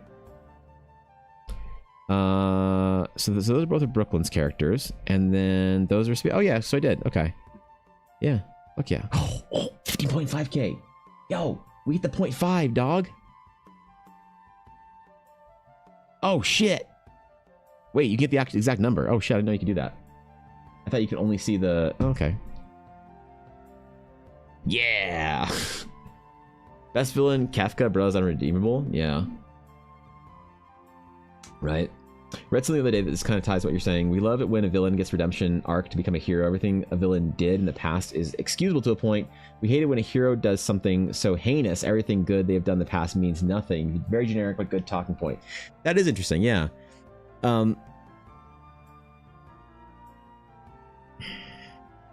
There's like an idea in storytelling, and I'm realizing this more and more as I read further into my Dostoevsky reading, that sometimes I think one of the most compelling ways to have a story is to, if you like there's this literary idea that I think I really think I understand now, that basically if you want to show the brightest potential of humans, you have to show them in the darkest of situations.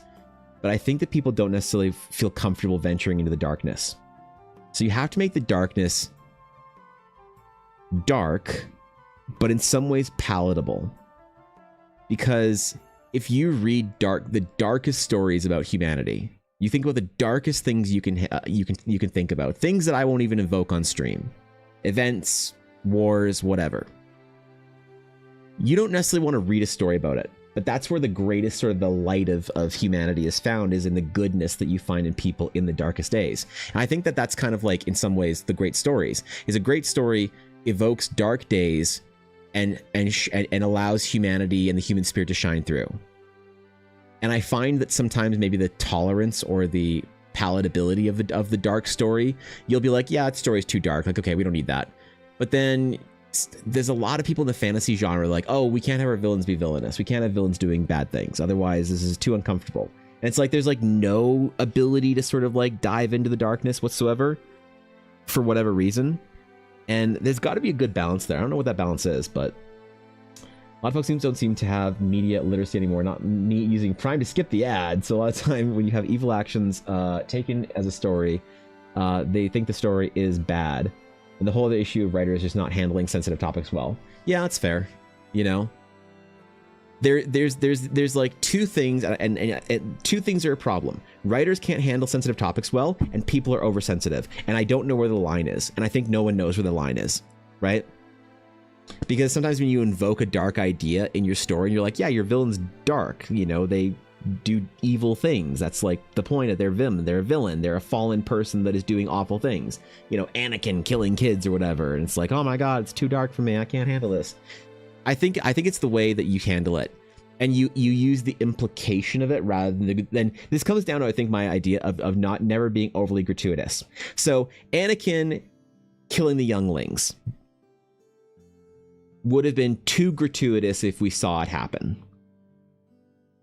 But all we saw was his intent, and then the reaction he had later, and the reaction that his best friend had of him doing it, and then the reaction of his wife through a cool cinematic thing to that.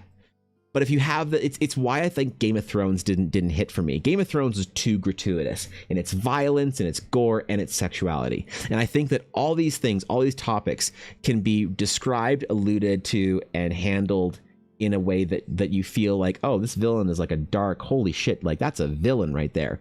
But I think that the problem is, even if you sometimes mention the idea of like your villain doing villainous things, and people are like, oh, how can you like evoke that idea, you know? And so It is kind of weird. I think that the way to the way, in my opinion, to handle a dark topic is just to not be gratuitous about it. That's all. That's all. You're never gonna see no nudity and no, you know, exploded heads and punched in eyes and beheaded whatever in my media, unless I really want to punch a point. You know, like in Lord of the Rings. Remember, there was a scene that was pretty gratuitous whereby we see an orc head on a pike or something like that when the Rohirrim like killed them. That was like stunning. You were like aghast at that, you know, because a lot of it wasn't overly gratuitous.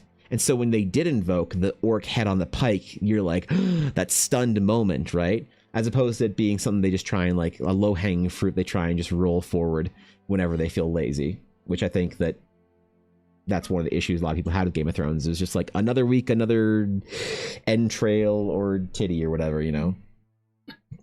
It just gets boring after a while, you know? You get desensitized to it.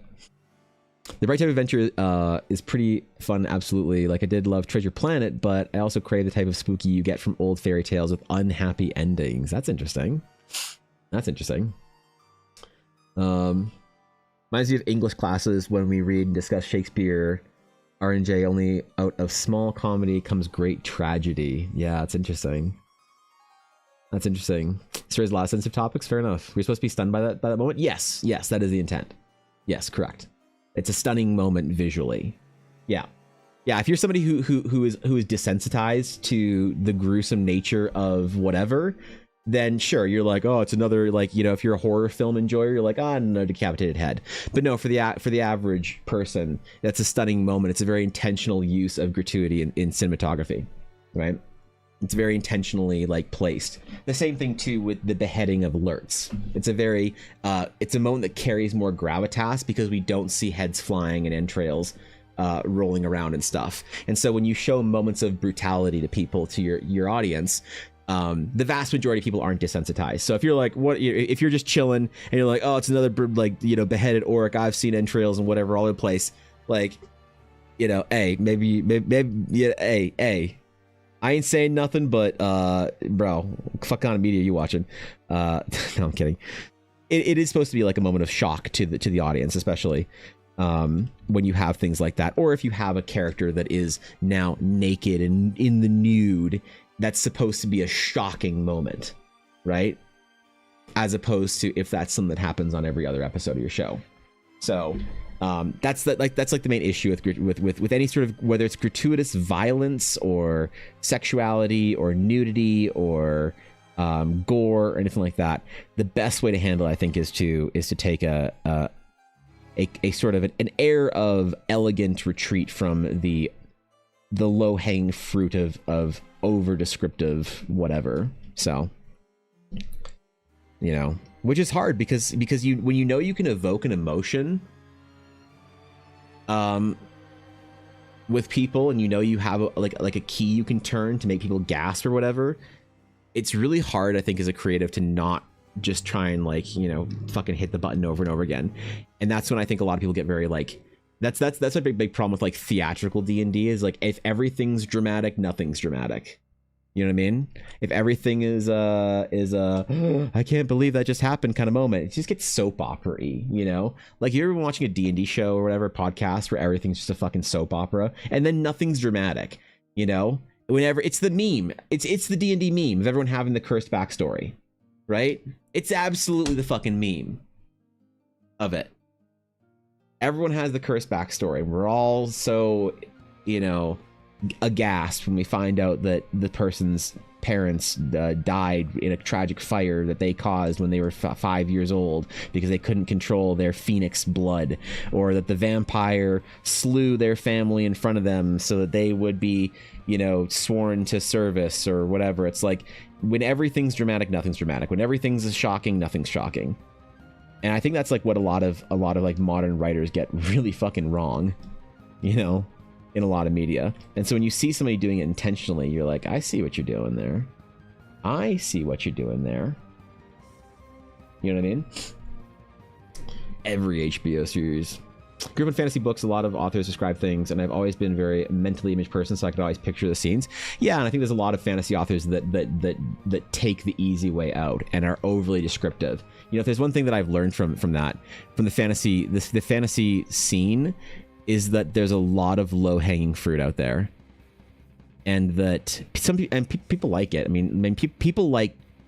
Everyone likes fucking chocolate bars. So, I mean, like, if you invoke that fucking switch in the brain over and over again, people are still going to eat it, you know?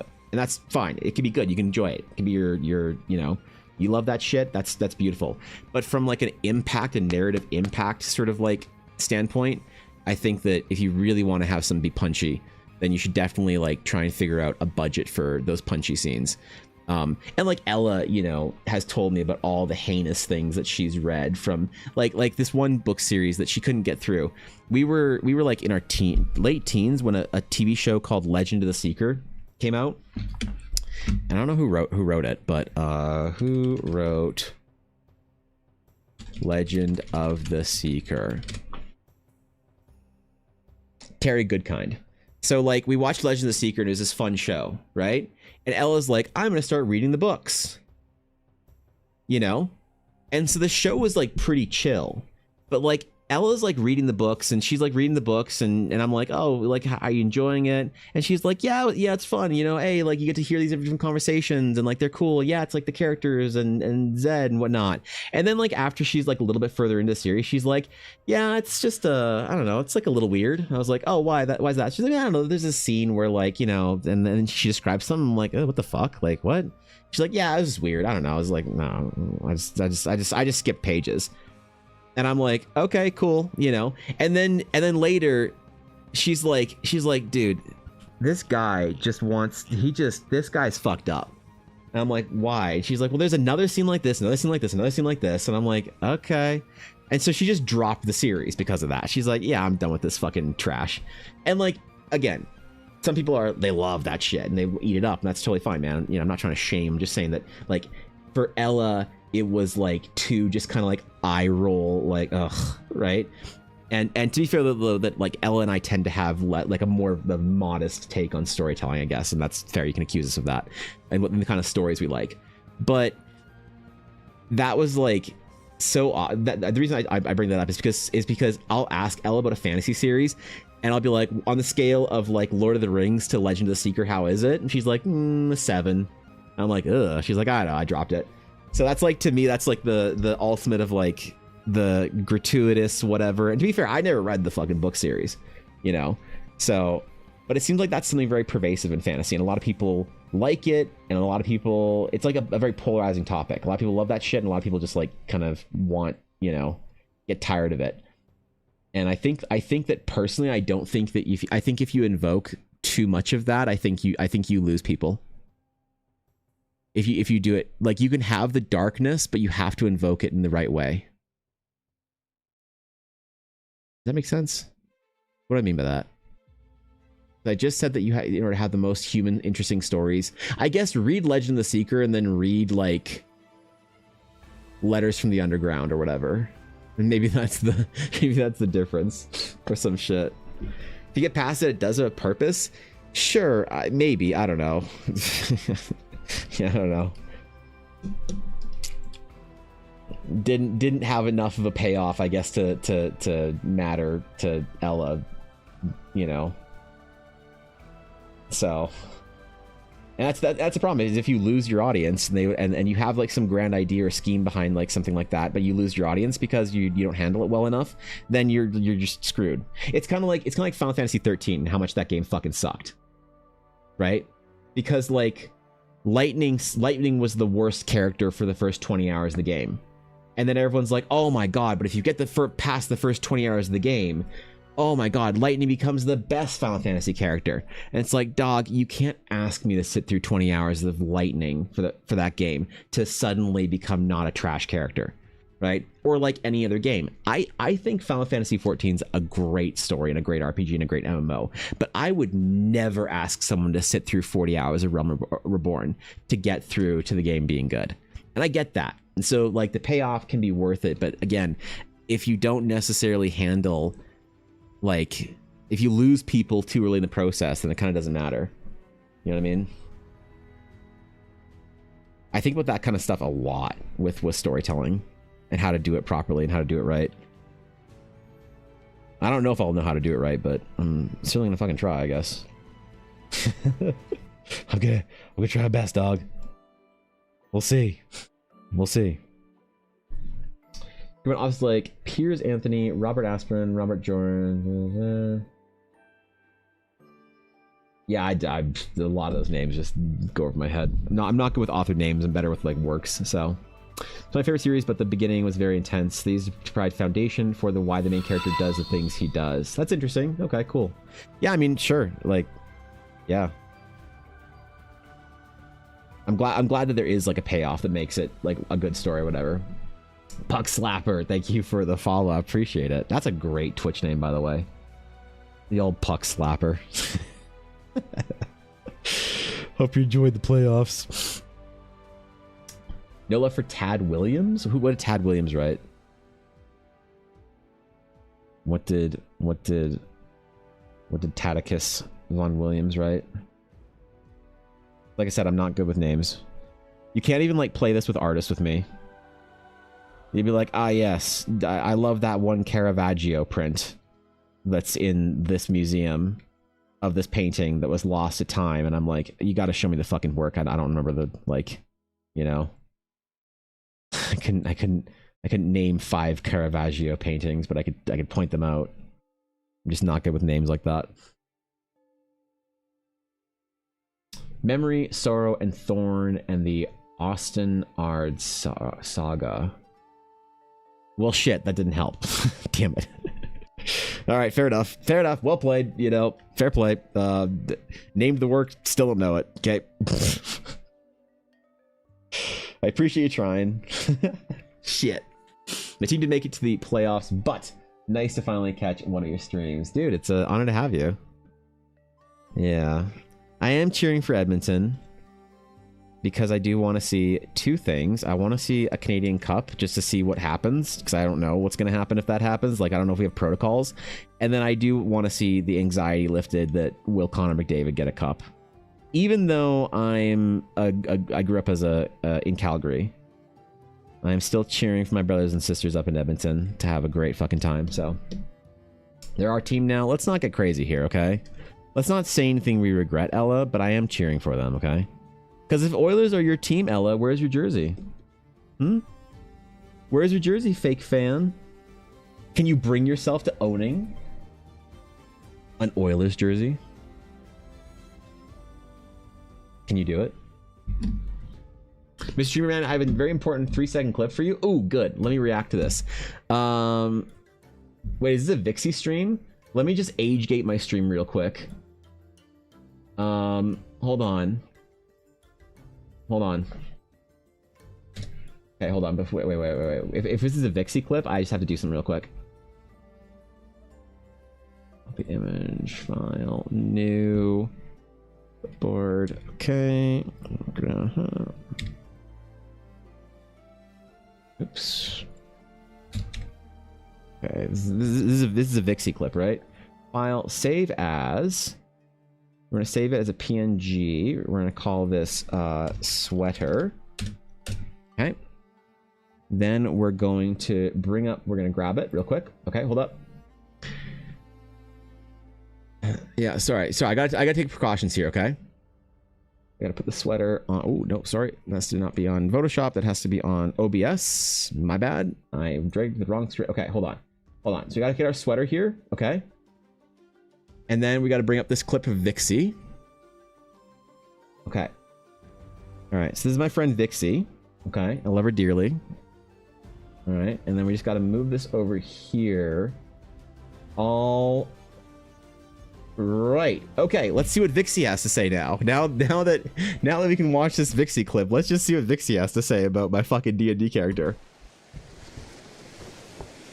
Evan is really self-conscious. Can you make sure to tell him how cool you think Endrick is? Absolutely. Endrick is a really cool character. I really like what he's able to do. He's really good at combat and just very entertaining. Thank you.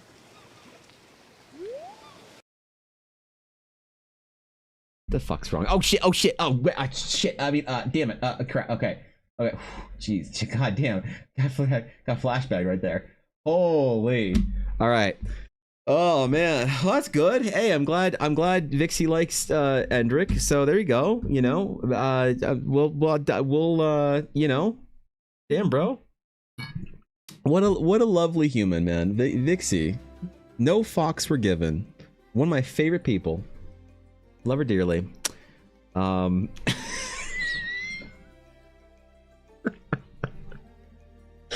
She's gonna be so mad at me if she sees that. She's gonna be so fucking mad at me if she sees that. I'm gonna save this asset as my Vixie clip sweater.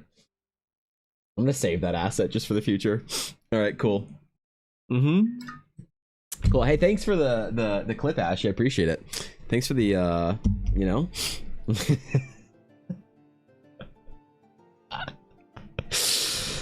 Like that Degrassi character who would wear low-rise jeans, a thong strap to school, and it cause a huge scandal. That would cause a huge scandal, I would imagine. Yes, if this was because wasn't Degrassi a high school show? I think that maybe should be a scandal. That's yep.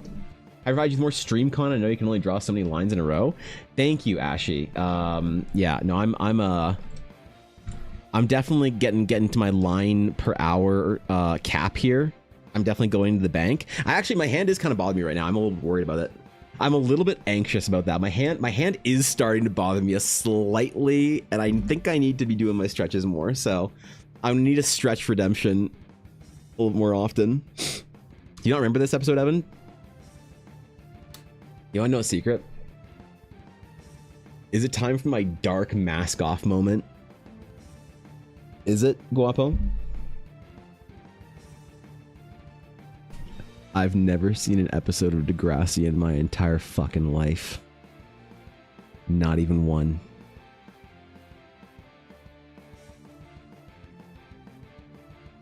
Yep. Oh yeah, we would check for that. Hey, thanks, Azalea. I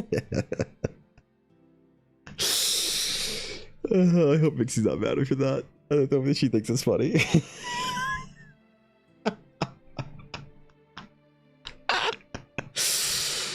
Oh god, she's not gonna think it's funny. She's gonna be mad. One of the shows of our generation, one of the Canadians' best creations. I know, and I never watched it. Dude, you gotta understand, Guapo. I didn't care for high school drama. I cared for like when did Degrassi come out? When did Degrassi come out? What was out then? 2001. This show came out during the height of the Lord of the Rings, Harry Potter, and Star Wars. When did Final Fantasy 11 come out? When did Final Fantasy, oh god, Fantasy 12 come out? No, not Zodiac Age. Originally. 2006. Okay, so then it was Final Fantasy X? When did Final Fantasy X come out? 2001. So the same year Final Fantasy X comes out. When we had Star Wars, Lord of the Rings, when we had Harry Potter, all of these things occupied my time. When Star Trek was still good, when Stargate was on TV, okay? And I was going to watch a bunch of like fucking high school or actors pretending to be high schoolers talking about drama. You couldn't ask for a worse time to have a show for me and expect me to have watched it. So even though I love dark themes, violence for the sake of violence is boring and kind of gross. Meanwhile, they can have the red wedding and serve purpose and surprise and capture your audience. So I don't know, actually. I get what you're saying about that, Salesian, but for me, the red wedding, all the impact of it gets lost because of how much Game of Thrones pushed the gratuity button for me. If you had the red wedding in something that was like a little more measured, it would have mattered way more to me, or been way more like, right? But to me, like Game of Thrones pushed the button too far all the time. And so like when you have something that's supposed to be this big dramatic moment like that, it just didn't hit for me, you know?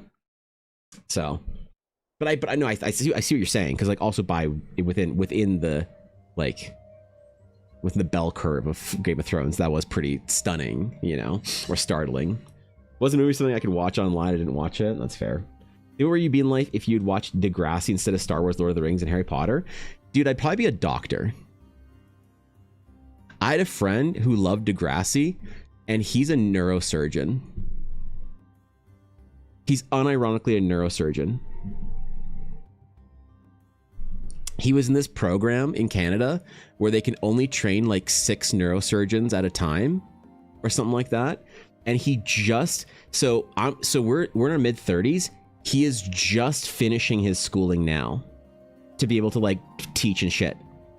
My man spent half his life in education to become a neurosurgeon. And I think now he's actually a full-fledged neurosurgeon. Like he can fucking whatever, like do it, like do that shit. He's like one of like a few chosen in Canada.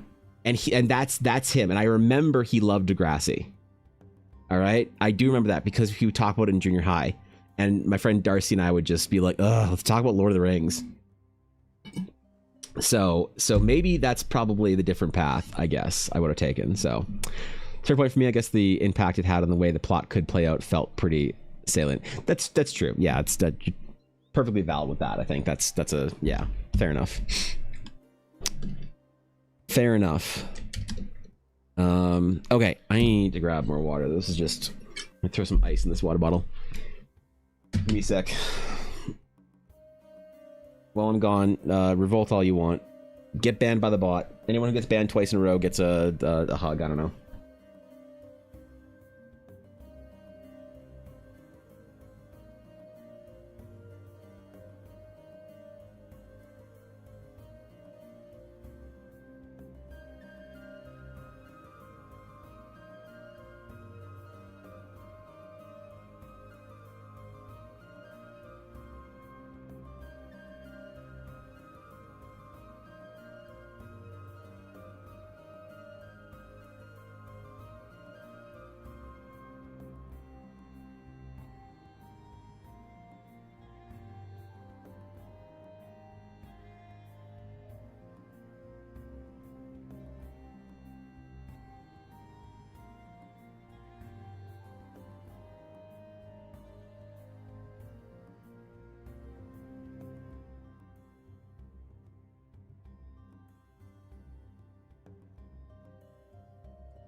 right. We chilling. We chilling. What'd I miss? Who got timed out? No one. Damn it. All right. All right. You guys are safe today. Just today, you hear me?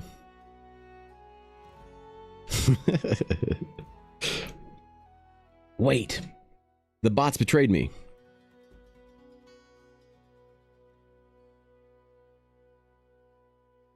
Is it because I never thanked Google for turning off the lights? Damn it. I knew I should have been nicer. Okay, I think it's probably good. This is going to be a bit of a non-canonical piece for the timeline, because we're going to have other realms of Eldara in the background. And that isn't necessarily going to fly with the current Realms of Eldara lore, and timeline more so. So we shall see. Temporarily free from working hell, finally hit a point where I can relax for a few minutes, even though I know it means another debt is delayed and I'll be working late again. Fox, just instead of working late, just don't. How about? Instead of doing that thing, you could try just like the opposite and not.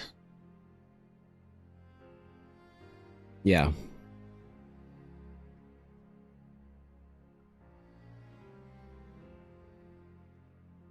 I mean, I'm no expert, but yeah. Wait, it doesn't work that like that? Shit.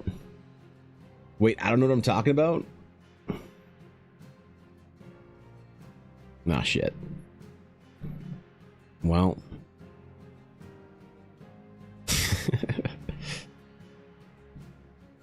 Come on, man. It's Thursday. When I have my game studio, I'm going to implement a 4-day work week. Watch me. 4-day work week, no crunch. They won't stop me. They'll try, but they won't be able to. Expert today, and then at the rate the other development is delayed because of a different department, you'll have more work tomorrow? No. You surely can't be at fault for another department's slow lack of results, right? Dude, large organizations scare the shit out of me. They sound like a nightmare. It's like anytime an organization gets so large, you just need to like kind of... The struggle becomes how to make sure the organization doesn't become so bureaucratic and inefficient that it devours itself. And it feels like that's an entire like profession, you know?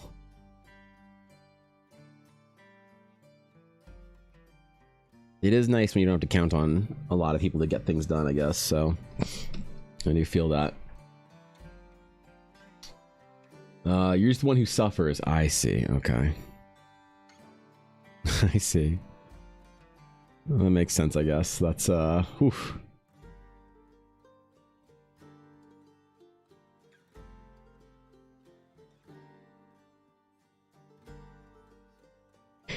The nice thing about working for myself, though, is I only ever have one person to blame.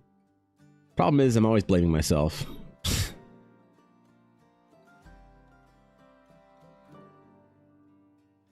I should really fire me and hire someone more competent. That's really the goal for 2025, I think, is to find a replacement for me. A better artist, a better writer, and a better face of the org, you know? I know, I'll create a VTuber agency. Wait. Current bottlenecks and the burnout it can cause. Yeah, right?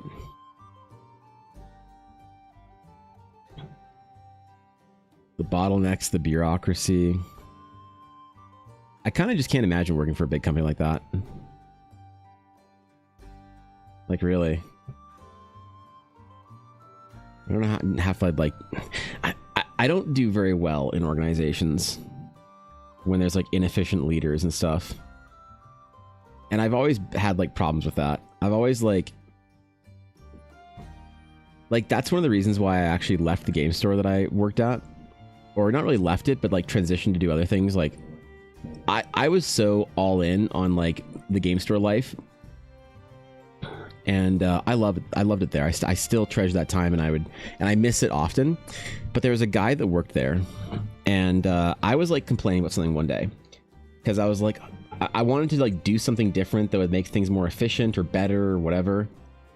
And I was like kind of like frustrated because I had a meeting with like some of the higher ups, and they just didn't want to do it.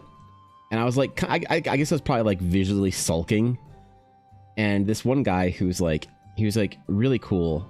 He was like this like super wealthy, like basically retired accountant who was just like chilling. He just worked at the game store because he liked it. And he just like lived with his dog and his roommate and played games and hung out and worked at the game store, you know? Like, he was just chilling in life, man. Really, really great dude.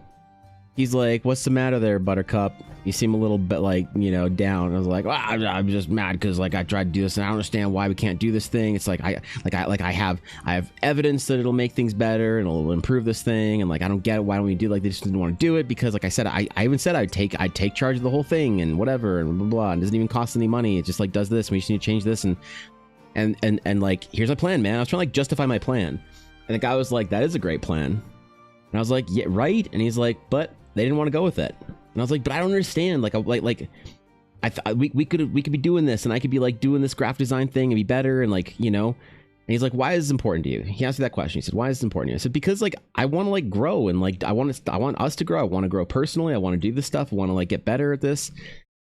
And he slapped me on the shoulder really hard,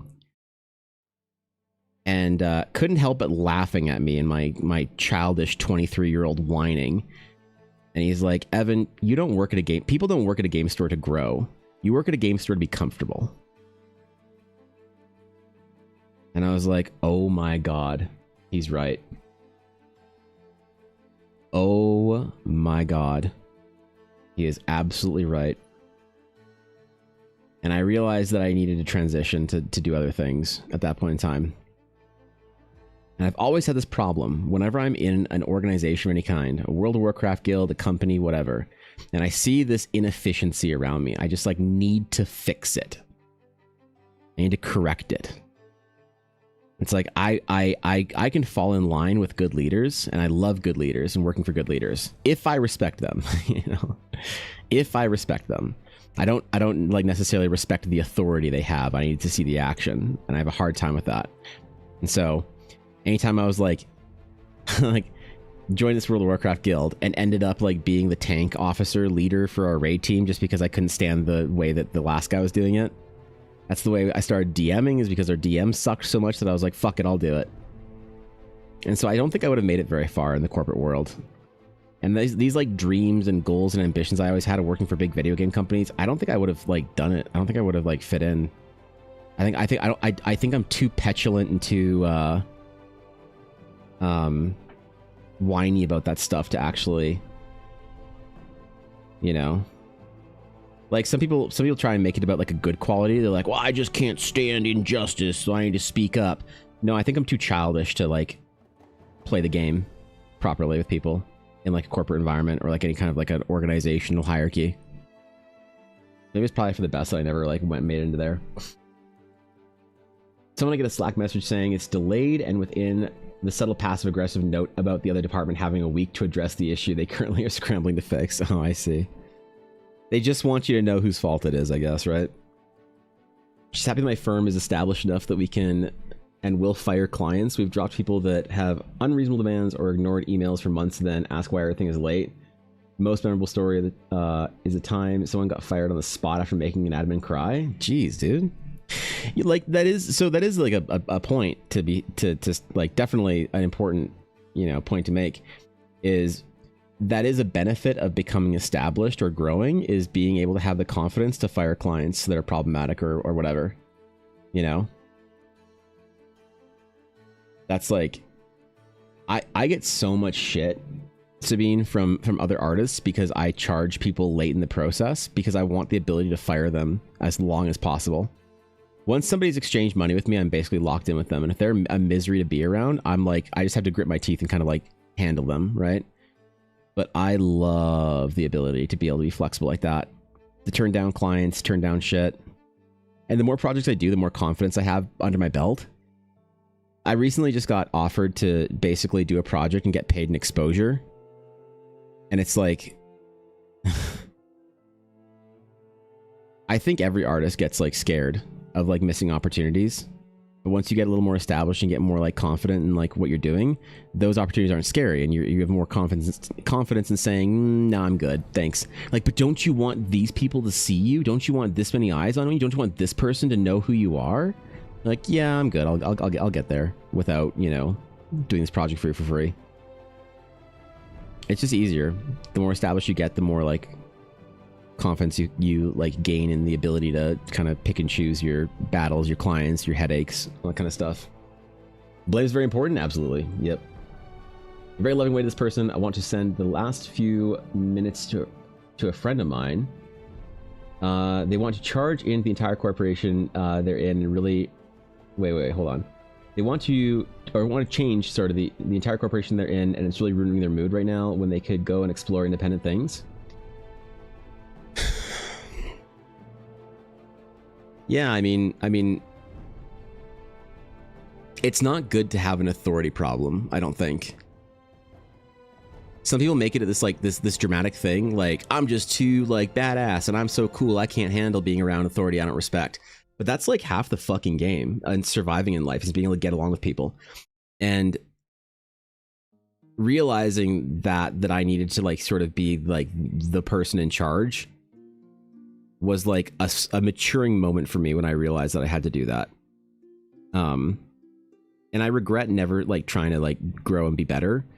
But yeah, if you're like I know what that's like. If you're just miserable because everything around you sucks and you want to change everything and you want to fix the inefficiencies of the people around you. People are comfortable, man. I think they just get into their own sort of like space and they do things their way and they're like, yeah, man, this is the way we were doing it because this is the way we've always done it. And even if you're right, I think like you can either sort of like respect that the person in charge just doesn't fucking want to make it better, or just go off and do your own thing. And don't get me wrong, it's scary and it's awful sometimes to be on your own. But I think sometimes it is best if you can't, you know, if you're unhappy being somewhere because watching the inefficiencies of your bureaucratic nightmare of the place that you're trying to fix. You just, man, dude, you just bail. I think you're absolutely right for, you know, for the insinuation at the end of that is that you're encouraging that friend maybe to go explore independent things. Maybe I got that wrong, but I think you're absolutely right. If your friend is like miserable because they're just stuck in their whatever inefficient system, they just can't stand it and it's ruining their mood and kind of making them bummed out and stressed out in life. Then yeah, I think that the stress of being on your own is less than the stress of learning how to handle that situation. Excuse me, and be in that environment. And for me, that's definitely one part of it. Like I said, I can't respect leaders I can't listen to leaders that I don't respect, and that's not a good thing because it means that I can't take orders really that well because I can't like. You know what I mean? Like being able to play the power game is important if you want to survive. And it's one of the reasons why I don't collab with a lot of other streamers and stuff like that. Because I just like stay in my lane as much as I can. So even in an environment like live streaming where it's very collaborative, I'm much happier staying in my own lane for a lot of it, because as soon as I started streaming, actually, I started getting in like sort of invitations to like to do stuff, and I realized very quickly that a lot of and basically if it's a streamer that I interact with, they're cool. I have nothing bad to say about people that I interact with, but there were lots of streamers that sort of got into this whole thing. I realized there was this political game, and there are streamers that are still trying to play me, and I know it. I know when someone's trying to play me. Like if you're gonna play me, at least make sure I don't know it. Be so good that I have no idea you're trying to play me, and then you can get what you want from me, right? If you're that good, then I can't catch you, and then you get what you want from me, then good for you. But yeah, even then, like I realized that just staying in my own lane, even in the independent environment of streaming and art creation and stuff like that, I realized how much in my own fucking lane and independent and happy I am over here doing my own damn thing, because I still can't stand a lot of the games of power and politics and whatnot. regardless. So that's totally like it is not easy to go off on your own. It's exciting, and I like to use that word. Exploring things is exciting, but it is also awful, you know, when you're on your own and like everything is your fault, and your you know, to your ability to survive or thrive is completely based on the effort you can put in. It's stressful, man. I've never been so stressed in my entire life as I have been on my own, working for myself, streaming and doing my own thing. Ever. I've never been as stressed out as I have been since I started this stuff. But it's so much, it's a stress that my soul can handle. The stress of being in an environment like a big corporation or something like that is stress that my soul couldn't handle. And that's something that was a big learning experience for me. Off topic, it's really cool doing work and then looking back to see a whole new mountain appear out of nowhere. I'm glad that you like the process, Sabine. I'm always honored to have you in stream, and I'm glad that there's some part of it's like satisfying to see the process and see the piece growing. That really that encourages me quite a bit to, you know, try my best. So thanks, Sabine. So here's being able to not care about orders that are stupid and do it anyway. Sometimes you need to be able to do stuff like that.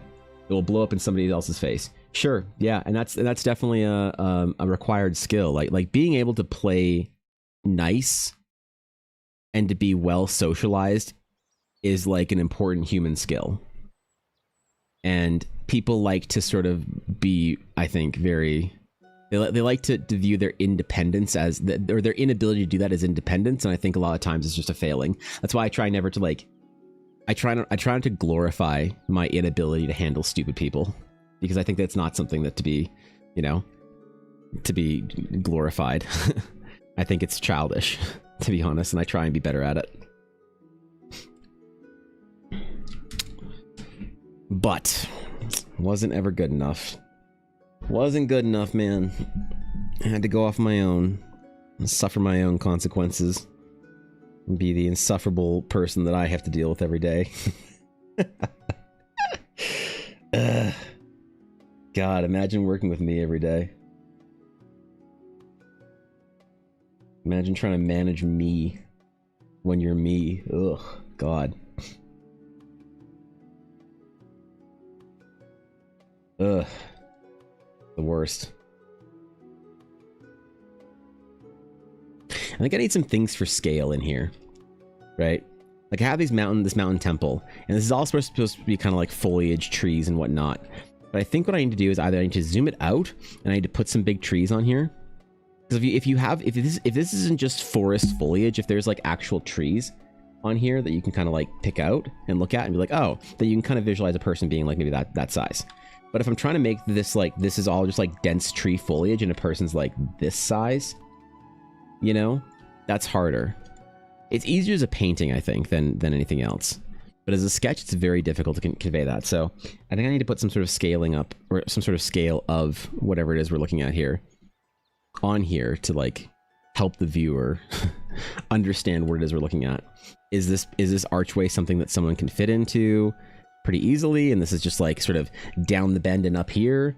Or is this like something that's very, very far away and we have like buildings and stuff? I could do runes. That'd be a good way of doing it, is if I did more like rune buildings.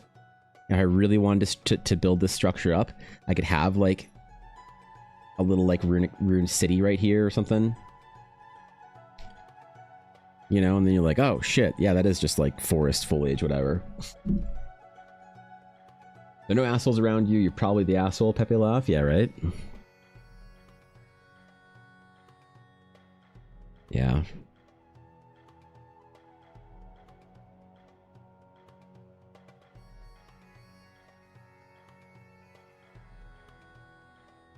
I really wish that I'd gotten that time that I'd wanted in the games industry, doing the stuff that I wanted. I really wish that I'd like made that part of my career happen. Got that experience, you know? Can't necessarily regret it, I guess. There's just like an authority that I feel like I missed out on being able to claim.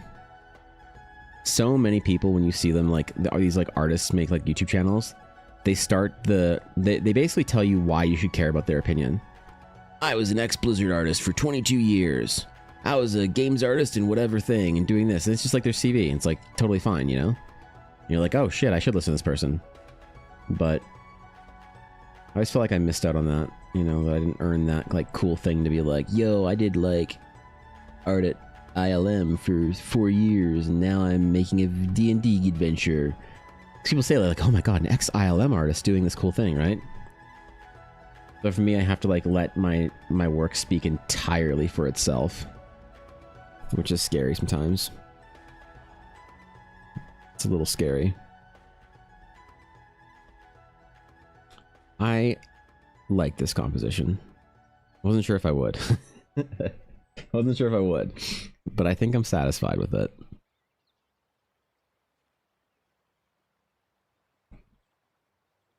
And I think this is going to be in Novalia. So Novalia is going to have a lot of weird runes in it. There's like kind of like a proximity to this one location in Ashasari. As you get closer and closer to this one location in Ashasari, called the seat of the Eldari, there's more ancient weird structures there that basically no one knows what the fuck is going on with them as you go. And I think that it's going to be part of the sort of exploratory storyline of the Astral Knights, is that they have in some ways that like gated knowledge into what exactly that old storyline is and what the fuck's going on with these big structures, like the beacons in Novalia. One of the pieces that I did that was most interesting for lore perspective actually doesn't really look like it.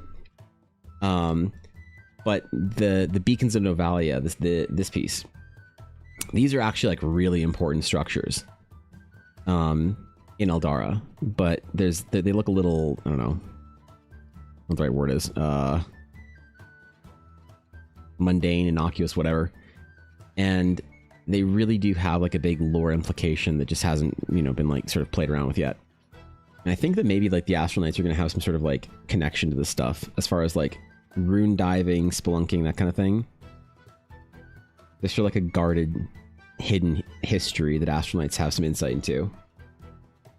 You mean asshole? Am I the asshole? Did I miss when Lily, where Lily ended up? I'm always missing obvious stuff, so I have to ask stuff unless it's in front of my face. Oh no, I haven't posted it yet. I haven't sent her to you yet. Because I was gonna do the other character as well and send you both at the same time. If you want Lily, I mean I did the touch-ups on her. I can send you Lily today if you want to see her or get that piece on its own. I don't mind. I was just assuming waiting until I could actually finish the other character as well. So.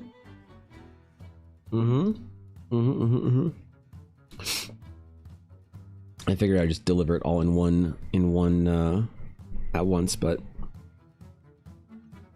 no, I mean when I finish a piece, I usually walk away from it for a day, sometimes two. So sometimes people will see me finish a commission for them, like on a Thursday, and then they'll be like, "Can I have it?" And it's like Saturday. I'm like, not yet. Like, but you finished it. I'm like, not quite. Trust me. You want me to not look at this for 3 days? Like, trust me. You know. So sometimes it's a bit weird because that's not a what's the word? It's not an obvious part of the process. It's not inherently obvious that that's required. That an artist would finish work and then need to walk away from it for a couple of days. Because you see it and you're like, oh, it looks finished to me. You know, it's not immediately obvious that the artists themselves need to like purge it from their memory a little bit and then walk away and then come back with fresh eyes to realize that there was something slightly wrong or off or whatever they need to fix. And I don't do a very good job of clarifying that. And I probably should put that on coffee and say like that after I finish the piece, I usually take a couple of days to deliver it. I think I will put that on coffee in the future. That's a good idea because I can communicate that better. Yeah. Okay. Thanks for that. Yeah. Just have to ask the dumb shit sometimes. Make sure I'm not just being a moron. No, not at all.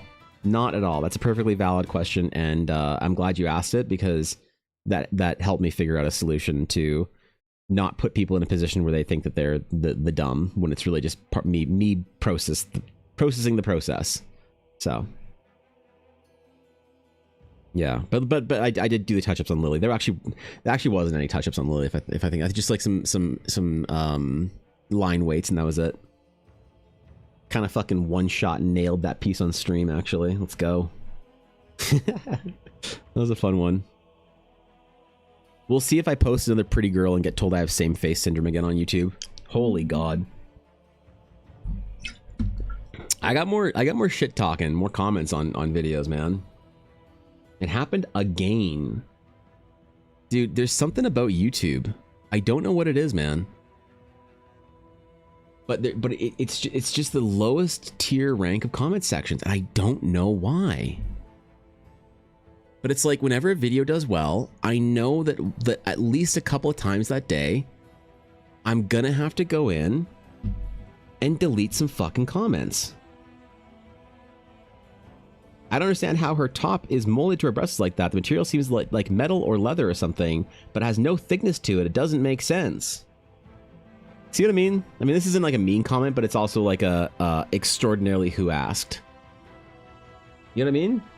It's just crazy, dude.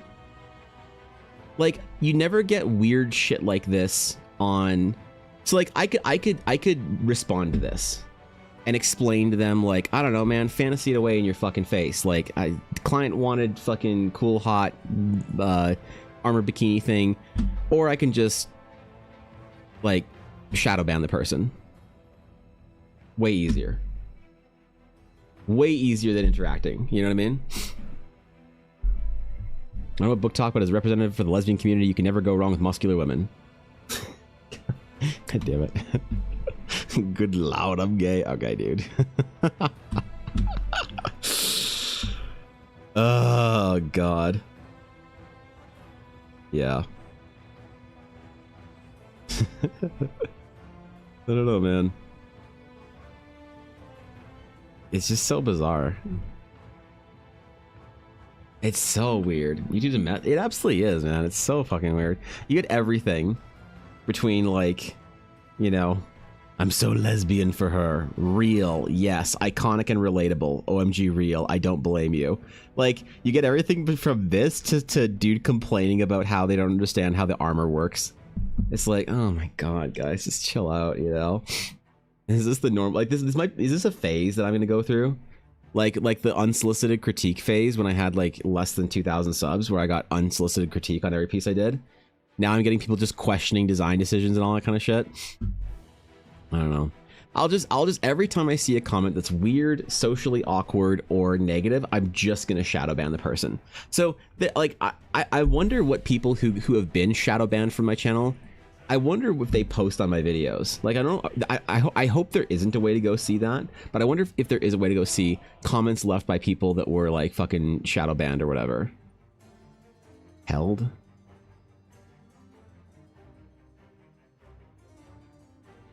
Why were these held?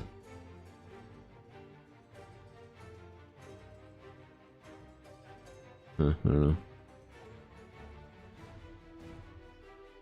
Whatever. Yeah. Weird. Fucking weird. Why was Nick's comments in there? Why was YouTube holding Nick's comments? What the fuck? Maybe we can find out. Yeah. I don't think there's a way to go through that. Mentions.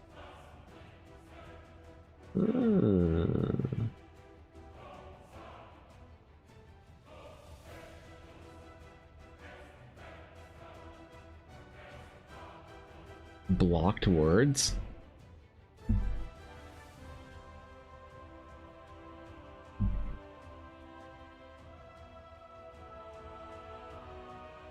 Oh my God. Did Nick type for the orb so much that YouTube blocked the fucking word because they registered it as spam?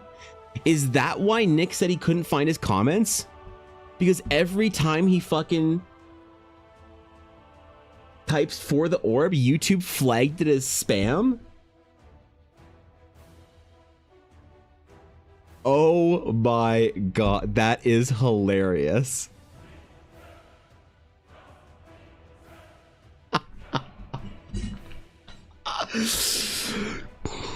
He flagged as spam, I think. I think that's what happened. Oh God, that's kind of funny actually. Yeah. I go to YouTube on your videos and you can shadow ban me. I can go to the nuclear on another post, see what it looks like. I don't want to shadow ban you because I don't know how to unhide a user from the channel. Like, I don't know if there is like a blocked users feature that you can unblock people. So YouTube can shadow ban Nick, but not stop radicalizing young people. They have no choice but to stay at, right? Oh my god, man. That's crazy, dude.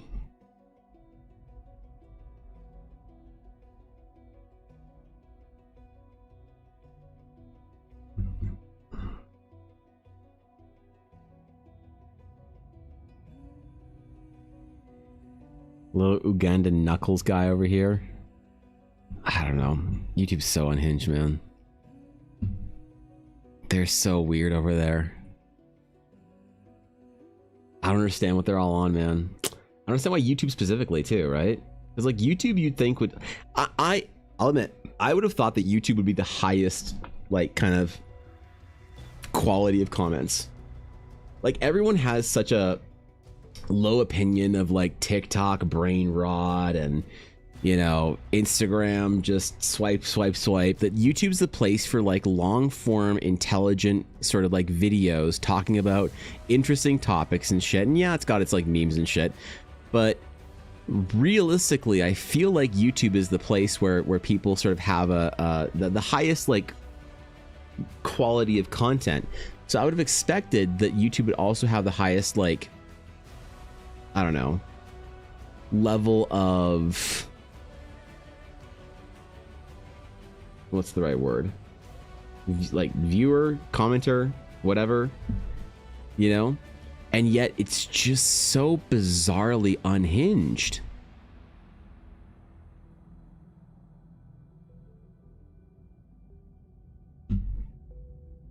Yeah, what the heck? Okay.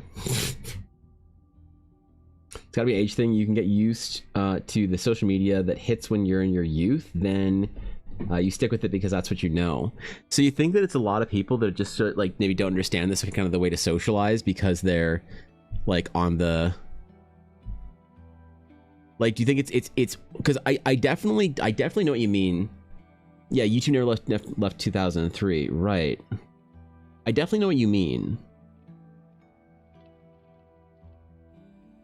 Okay, that could be legit.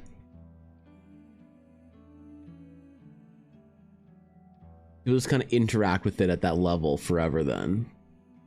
Huh. Yeah, it's the only useful thing YouTube's done. God bless YouTube onwards, right? That's that. Okay, that is really funny. Hold on. Hold on. I just need to check. One thing.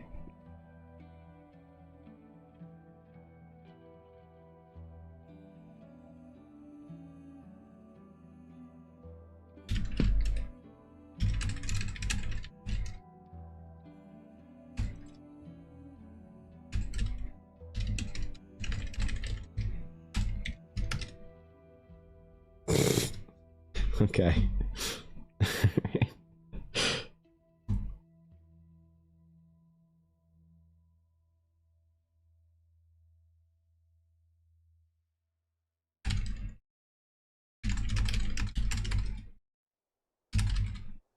Is it an anti-spam thing?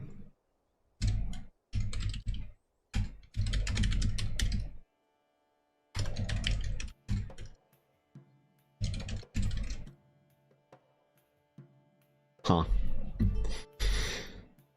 All right. Well, rip YouTube.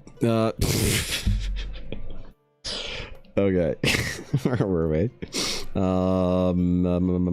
Planets. You know what I need to do? I need to make a map of Eldara, like the realms, so I know which planet I'm drawing at which time of year. How does one make... Okay. I need to get like an astrophysicist to make like some sort of, and a software engineer to make like an Eldara model for me. So we'll know what time of the year and where and how each planet is going to be in the sky. How would I do that? That's dumb. Never mind. That's one of the stupidest things I've ever had an idea to do. I'm absolutely not doing that. All right, we're just drawing worlds here. Yep. That's. Never mind.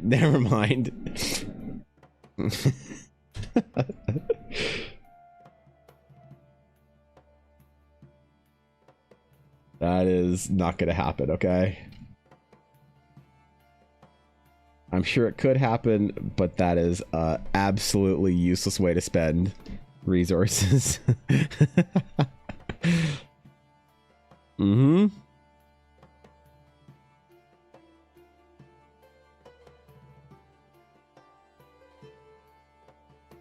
Hide that. We take this one. And merge it down. All right.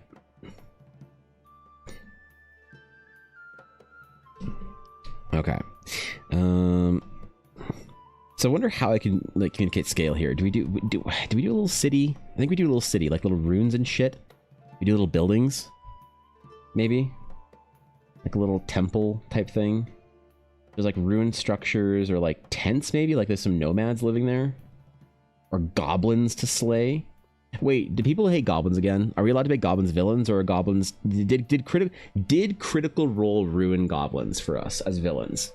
Did Critical Role make goblins cute, and thus we can't have goblins as villains anymore? Because if that happened, I'm gonna be mad. I'm gonna be so butthurt if I can't have goblins be villains, because everyone's like, oh, but not the brave. I'm gonna be mad as hell if that's the case. I want my goblins terrifying and from Moria. In Khazad Doom. I want to make, like, classical monsters again. Like, demons and devils. I think that D&D did demons and devils dirty. I think they should be way more like Diablo. I think if we need to make demons Diablo again. Maybe like on the silliest that a demon can be is like Rakanishu from Act 1. That's it. That's it. You should be on the same age as both born in 05. Damn, bro.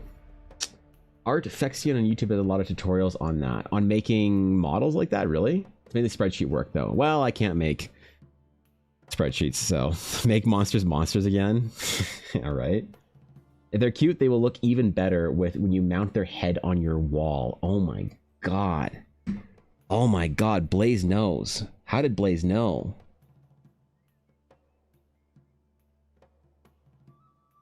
Holy.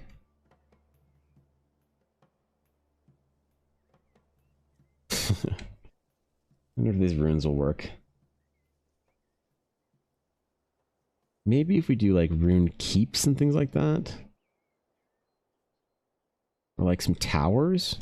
We do like a tower or two in here. If we, you know what, towers might actually work. If we had like a wizard tower type thing in here, like just in the forest, something with like a roof or whatever.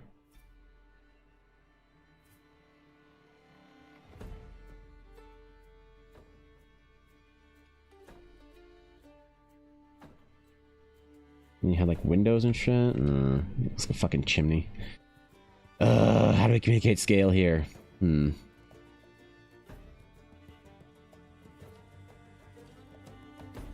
Campsite could work too.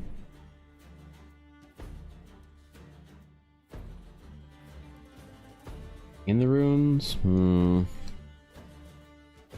feel like runes built into, like buildings built into the side of the mountain. It's like monasteries and stuff that are built in the side of mountains that I could reference. That could be, oh, that could be so cool, dude. We have it like be like kind of the rune sit. Oh my god, that's gonna be so rad. Wait, that's the best. We'll have like, oh, we'll do this like little rune city all through the side of the mountain here. And that really makes the giant monolithic fucking pillars look cooler. Yes, dude. Wait, that's exactly what I needed. That's precisely and exactly what I wanted. All right, sometimes it works out. Balls get 3 to devil as well, in my opinion. I don't know if they were demons in game. Okay, so why do you think the Baldur's Gate 3 did devils well? tell me why you liked Mizora and Raphael. I'm not disagreeing with you. I'm just curious as to what you thought was like good about it, you know?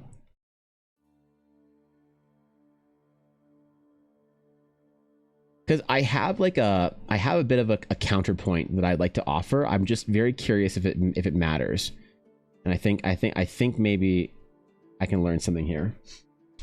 Look at Montezuma's castle in Arizona.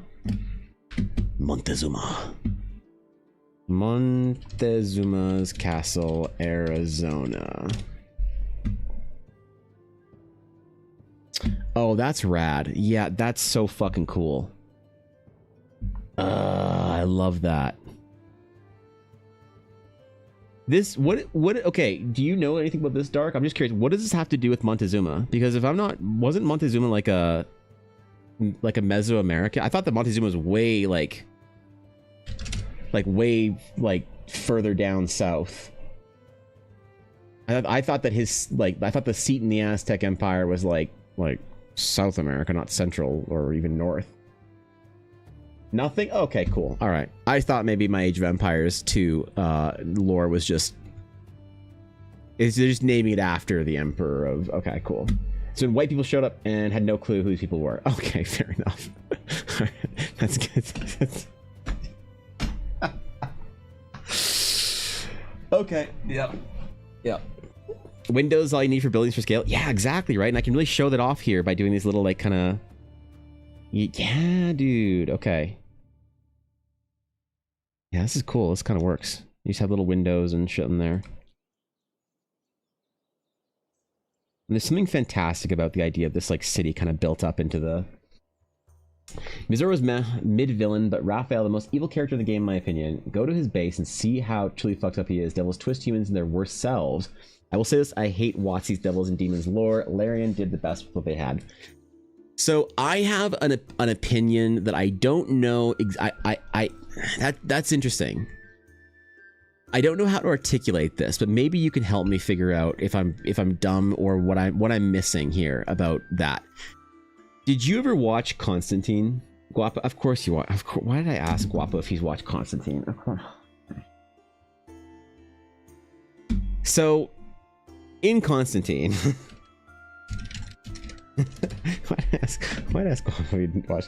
So in Constantine, I thought that one of the most interesting like depictions of Lucifer was in Constantine.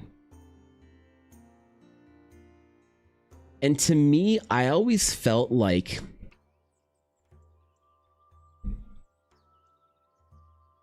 a good devil is in some way like portraying a mask that's sort of a simulacrum of the indulgences or the communication of you know, like desire or whatever that is relatable to you or understandable, but always feels a little foreign and weird, right? Like it is just a mask, or they are just acting as a simulacrum. But the devils and like Raphael in Baldur's Gate 3 felt like that was like him. It was almost like too caricature-y, right? It's like I wanted there to be like a darkness behind that, like, but you're like, oh no, Raphael does just sleep with like silk sheets and shit like that. You know what I mean? Like that was just like it's like the indulgences and stuff wasn't performative. It's just like who he was. He was this like creature of indulgence and whatever, and like morphing and all kind of stuff. And I felt like I much more wanted this kind of like eerie sort of like distance. Like there's a separation between realms. Like you're seeing a portrayal of this ostentationally dressed and well-spoken sort of devil in Baldur's Gate, that then if you go into his realm, there really is like a, oh yeah, this isn't anything relatable. You know what I mean? Like, I don't know how, it's like, it's almost like they made him too human or too relatable. I don't know. Again, I don't know how to describe it really well, but that was my problem with the way they handled devils in Baldur's Gate 3, is they felt too like mortal in their whims. I know that's partly what they're trying to do with a good devil, is make them just like this, you know, indulgent whatever creature. But it's like I just feel like I wanted this strange like kind of like distance in there, you know? His reputation isn't him though. Yes, he's a cartoon Disney villain, but he's such a darkness and hatred for him. In my opinion, the issue is making the face villain-esque. Not just that, but I mean like when you go into his palace, there wasn't an indication of like a separation. Right? You know what I mean? I don't know, because the problem is I know that I didn't like it necessarily as much as I could. Like, I know that there is a problem, I know there's a piece missing, but I can't tell you what the solution would have been. I can't tell you what going to Raphael's, like, bedroom should have looked like, and what his palace, his chamber, his castle should have looked like to me, but I wanted there to be something in there that made it feel like unrelatable. God, what's a good example? I don't know, but you know what the feeling you got from in Constantine, from Lucifer and Constantine, there's just like a weird distance there, of like something's not quite right. This is just a performance or something like that. So I don't know, man. Big fantasy ideas. I can't describe. I can say that there's a problem with it, that I didn't love it, but I can't present the solution. Maybe I can describe the vibes that I wanted, and it's kind of like, yeah, I kind of see where you're coming from, but I certainly don't have the solution for it, so. Maybe Raphael is over-the-top Disney villain, practically a drag queen, and I'm like, whatever, it's a performance and just enjoyed it, which is fine, you know, that's definitely don't think you're wrong for enjoying the character and whatnot. It felt like it was so close to being something awesome, but just didn't hit the mark for me. Maybe this might be completely wrong, but maybe more Bale-esque. Celestial beings should be alien, uncanny valley. Yeah. Like maybe more like Bale from Diablo 2, but that isn't quite right, you know. It's like he shouldn't want to actually drink wine and eat grapes. You know what I mean? That should be something he does to perform the role of this like indulgent person in the mortal plane. But when you go to his like chamber, there shouldn't be wine and grapes and shit like that. That's I don't know. It should be more uncanny, more strange, more. But again, I'm not articulating it well because I haven't thought through this idea that much yet. So, you know, weirdly honest for a devil, yeah. Oh man. Don't listen to me. I'm crazy. I don't have any grounding for this. Dude, the buildings built on the side of the mountain are definitely the play. These are definitely the play. Especially if I have like some sort of large sort of like kind of column structures like supports and things like that. And I can do a couple here and a couple there. Implying there's like sort of like that there's something beyond, like you go into this sort of like darkness, because there's just gonna be darkness in here, and there's something in here, something that kind of worms its way up through this structure, and maybe I can show off the occasional like there's like this entire thing is like an ancient city of some variety, and have like, you know, but not make it look dwarven, you know, because I think a lot of the idea of like the mountain and the buildings coming out from it is like a dwarven city or whatever, but just like have it be that there's like the implication of substance within within this place, like a temple or whatever. He's like half devil. He was Cambion, which are half devils. Oh, does that change it? Like, are the arch devils, I guess, in Baldur's Gate 3, are they more in that kind of like weird sort of all the old ways, devils and demons, lawful evil and chaotic evil? That's interesting, actually. Devil is slick and suave enough to enslave your soul. Demons are pure rage and chaos. Yeah, there should be something intuitively uncomfortable about them, but I don't think WotC canon lore lends itself to that sort of nuanced feelings. You don't see an archdevils in Baldur's Gate 3. No, but I mean like in like as far as like the storyline, because we like allude to archdevils and shit and archdemons and whatnot. But in WotC's handling of them, is it more like that, I guess, is the question. I don't just mean in Baldur's Gate 3, I just mean in like the context of the storyline. Also for Artiflexion, he already built the spreadsheet for building planets you can fill in as much or as little as you want. They're updated versions though. Oh, really? It's like a template then.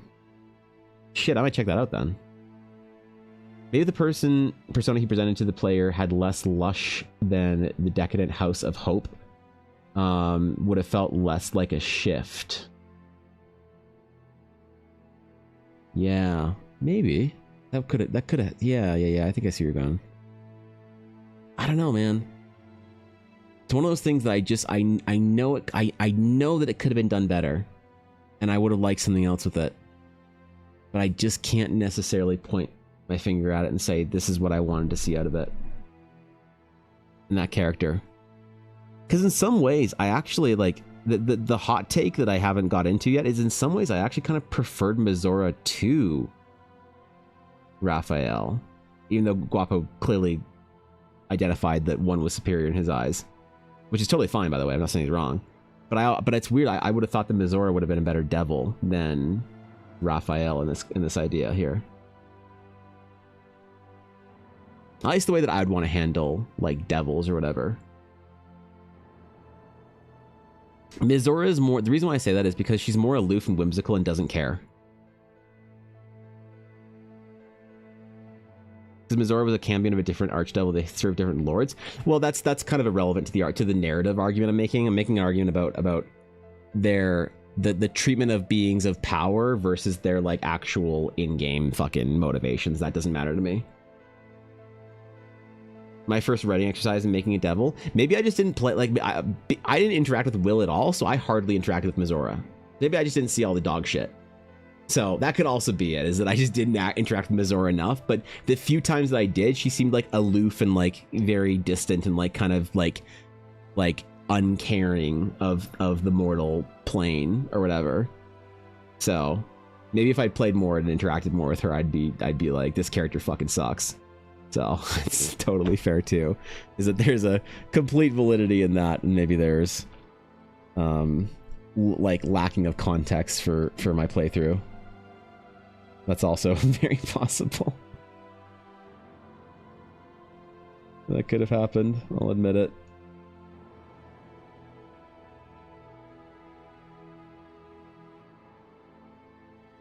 I certainly wasn't a fan of Will as a character. Like, immediately after meeting him. So I didn't really, like, I liked him more in Act 3. More of, like, the Duke and shit. Like when in the story of you, like, saving the Duke and whatnot, then I liked Will a lot more. But in Act 1, I thought Will was just so insufferable. I just didn't want anything to do with him. Oh my god. He was, like, the worst character.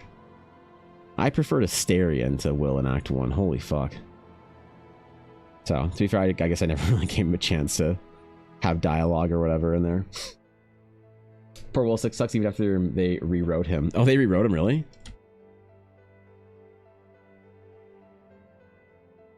I feel like the introductions you had with Will were basically the worst. Like, if I was to think of a way that I'd meme on players for introducing their D&D character to the party, with, like, the worst dialogue you could possibly create for introducing your character to the party, it might be Will's, like, conversation. Not when Will saves you, but when you first meet and talk to him. Like, dude, I get it. You're the Blade of the Frontier and you want to kill the demon. Okay, I get it, man. I get that's your entire fucking personality. Oh my god, shut the fuck up. Let's go not have mind flayers in our head. Holy god, man. And yet, people loved Will. So, I must have missed something. I must have missed my man's charms here. It's probably something about that character that I missed from the get-go, because maybe I just hate warlocks. I don't fucking know. I just thought he was obnoxious. Who loves Will? Where are they? People in my comments in my video for the Shadowheart piece that I did on one of the platforms, maybe TikTok. Like, oh my god, dude, Will is a paladin. Will's the best. He's so handsome. He's so good. The same vibe I got Evan, so you aren't alone. She's very much like, I'm here because I have to be, because contract. Except for the one section where it was more personal for her. I don't remember. In Act 3. I know you could romance Mizora. I never got the opportunity to. My oath was my romance in Baldur's Gate 3, okay? I killed or abandoned all of the main characters aside from Shadowheart. You monster. Did rapid rewrite because he got such bad feedback. He was originally a little darker. Really? I would have liked a darker Will. Like, if he was more, like, kind of tormented and dark fantasy about the whole fucking thing, that might be cool, actually. Like how his clothes. I like how his clothes look on female characters though. There you go. Yeah, I don't know. He just felt a little too like single-minded when you first meet him. The amount of times he mentions that he's the Blade of the Frontier probably could have been cut down by about 4 to 7 times, and it would have still resonated, I think, so. The complaint was that the party in general is too edgy and dark. They tried to balance it. I could see that. I guess if you meet, like, Astarion, who's this fallen vampire spawn, and then, you know, you meet Shadowheart, who's this evil cleric, and then you meet Will, who's this dark necromancer, fucking whatever, and you meet Lae'zel, who's this like ex-wife that's like mad at you and wants like fucking child support. You're not even have a kid, and then you meet like Karlach, and she's like well, I guess Karlach's fine, and like Gale's fine. I could see that. I could see the party being a little too edgy. Yeah. If your first introductions are Lae'zel, Shadowheart, Astarion, and then Will, and then Will was also dark and broody, I could see players being like, ugh. You know, I can understand that. I can see where they're coming from with that. I suppose that makes more sense to me now, I guess. So, damn, I should have played the beta. I'd like to see what the game like looked like when it first came, when it first was like, you know, on first pass or whatever. But I will say, I did. To be fair to Will, I did definitely like him a lot more in Act 3. Act 1, he was just so obnoxious.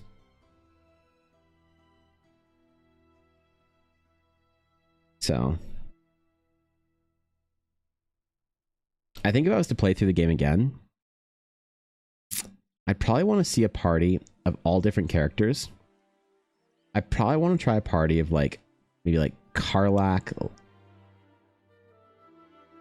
Halsin, and like Jaheira or something like that. I don't know. That could have been fun.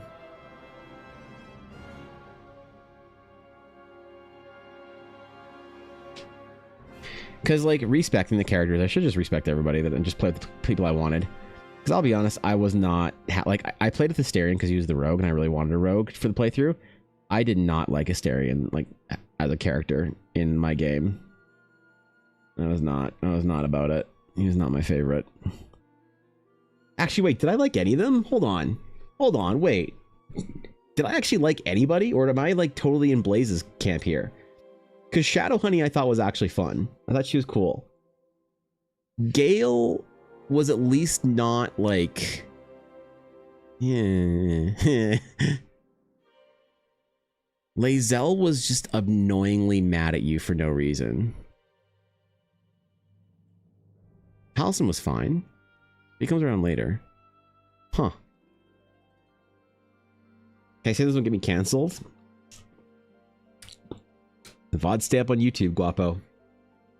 The VODs stay up on YouTube.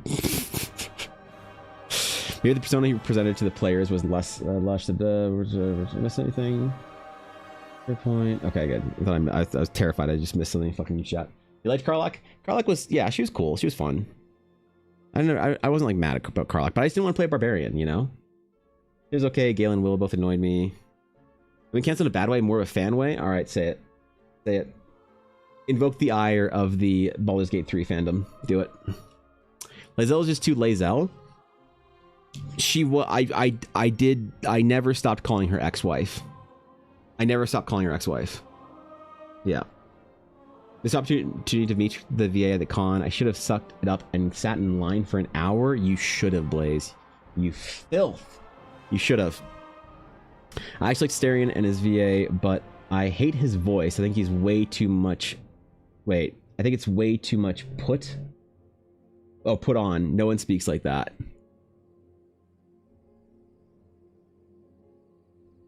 Would I like Astarion more if he wasn't so over the top? That's a good question.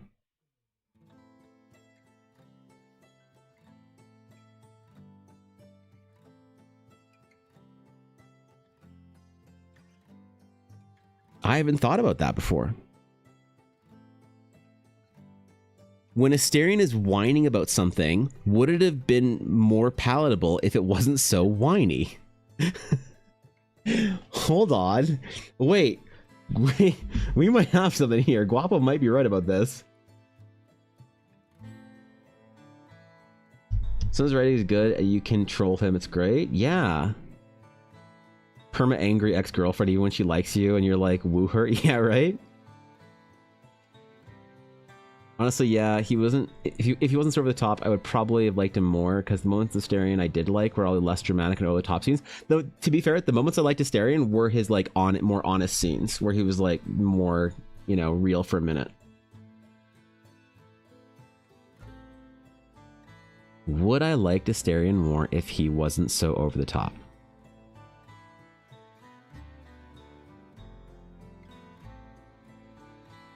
I don't know.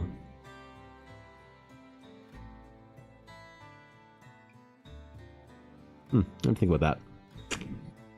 I don't think about that. That's interesting. The more honest and the real him. So basically, Act 3 Asterion. Yeah, to be fair, wait, did I like everybody more in Act 3?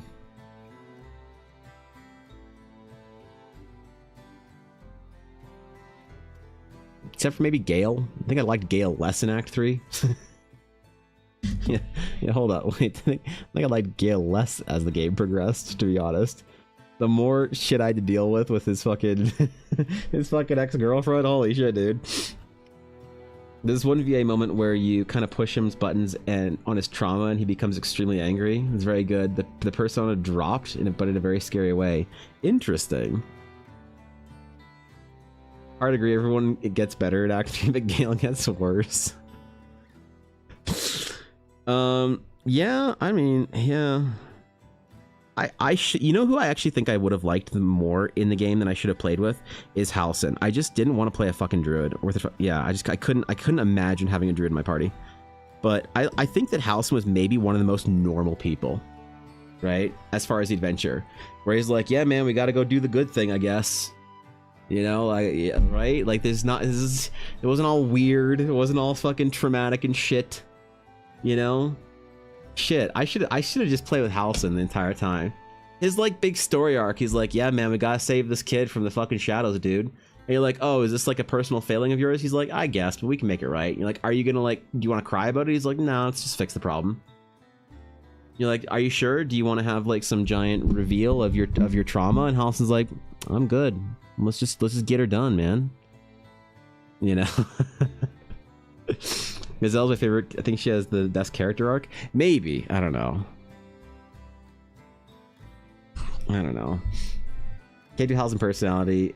He's that guy at Ren Fair who keeps trying to swing with his trying to use swing with his GF, and they don't wear deodorant. That's actually fair. Maybe Hal's flirting with me early on did put me off to him. I was like, I don't want. No, get the fuck away from me. Any character that hit on me in Baldur's Gate 3, I just immediately didn't like. That's true. I didn't think of that actually. That's Monka. That's a good point. That's that's upsetting right there. Now I think about it. Maybe I should try and do a playthrough now that you can play with Minthara or whatever. You know. Here's a big shocker for me. They did such a good job with her. Did all of her quests, and they paid such a beautiful tribute to the first two Baldur's Gate 3 games. Yeah, I don't remember the first two Baldur's Gate 3 games, I'll be honest. I don't remember shit about them. I played them when they were current, so like, what did Dark Alliance's Baldur's Gate 2... Gate 2 Dark Alliance release date. When I played Baldur's Gate 2 in 2004. So... I don't remember shit.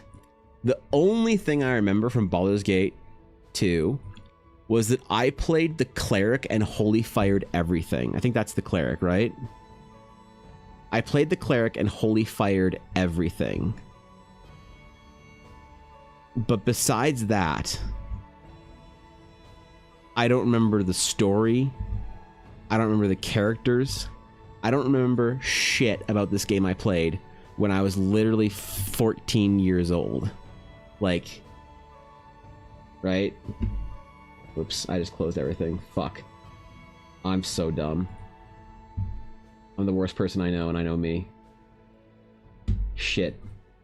The retire sitting in the dead man's thrones. She says she sits on the body of the bloody throne after you kill the guy. That's funny. Yeah, she does have good dialogue. I've seen like clips and stuff, people playing through with Minthara, but I've never actually like played the game with her, obviously, because I did a good playthrough. So I don't know. Oh well, I got D&D tonight. I gotta go prep. I gotta do stuff, and it is 3. So thanks for chilling today, guys. I appreciate it. Thanks for relaxing with me. I don't know what we'll do tomorrow. Maybe we'll do some more Astral Night art, or maybe we'll do some character portrait things and related. Maybe we'll draw August for Fox, who's got a thing. Ooh, can I draw a non-fantasy character on stream? Will people lose their shit at me? Will they lose their fucking mind? I don't know. Maybe I'll just like say she's a rogue or whatever. So, am I drawing August hat on, Fox? Hat on or hat off for Miss Green? What's the gunslinger rogue? Yeah, actually that's true. You want hat on or hat off? Up to you. All right. I'll do a little test without. So maybe we'll do that tomorrow. Maybe we'll do. I got a couple characters I gotta draw. Oh, you know what? I actually do have some stuff that I need to do for the convention. Oh fuck. Maybe I'll do an Astral Night then. I don't know. I will roll a die tomorrow morning. We'll see what we do tomorrow. But either way, I will catch you guys later. I hope you have a great rest of your day. I gotta go play D&D, man. I gotta get some stuff together and do some things and make some prints because I am rocketing to convention season as the first con is on Saturday, and I am not prepared, even in the slightest. And I'm gonna play D&D tonight, and then after that, frantically try and continue prepping while I try and get all my other things done. So wish me luck. But anyway, have a great rest of your day. Have an awesome Thursday night, whatever you're doing. I'll catch you tomorrow for Friday streams, which will be dope.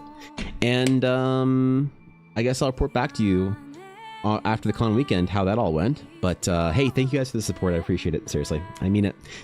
I mean it, man. I wouldn't be able to do any of this without you guys, and it means the world to me that you guys want to hang out with me and chill with me in my stream. So thanks, guys.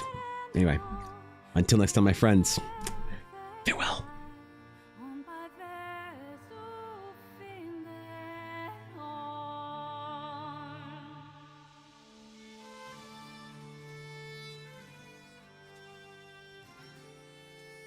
Maybe it's just because Asterion called me darling so much. The only time I want to be referred to as darling is if I'm in some sort of a diner and being fed pie by an older woman. Is that it?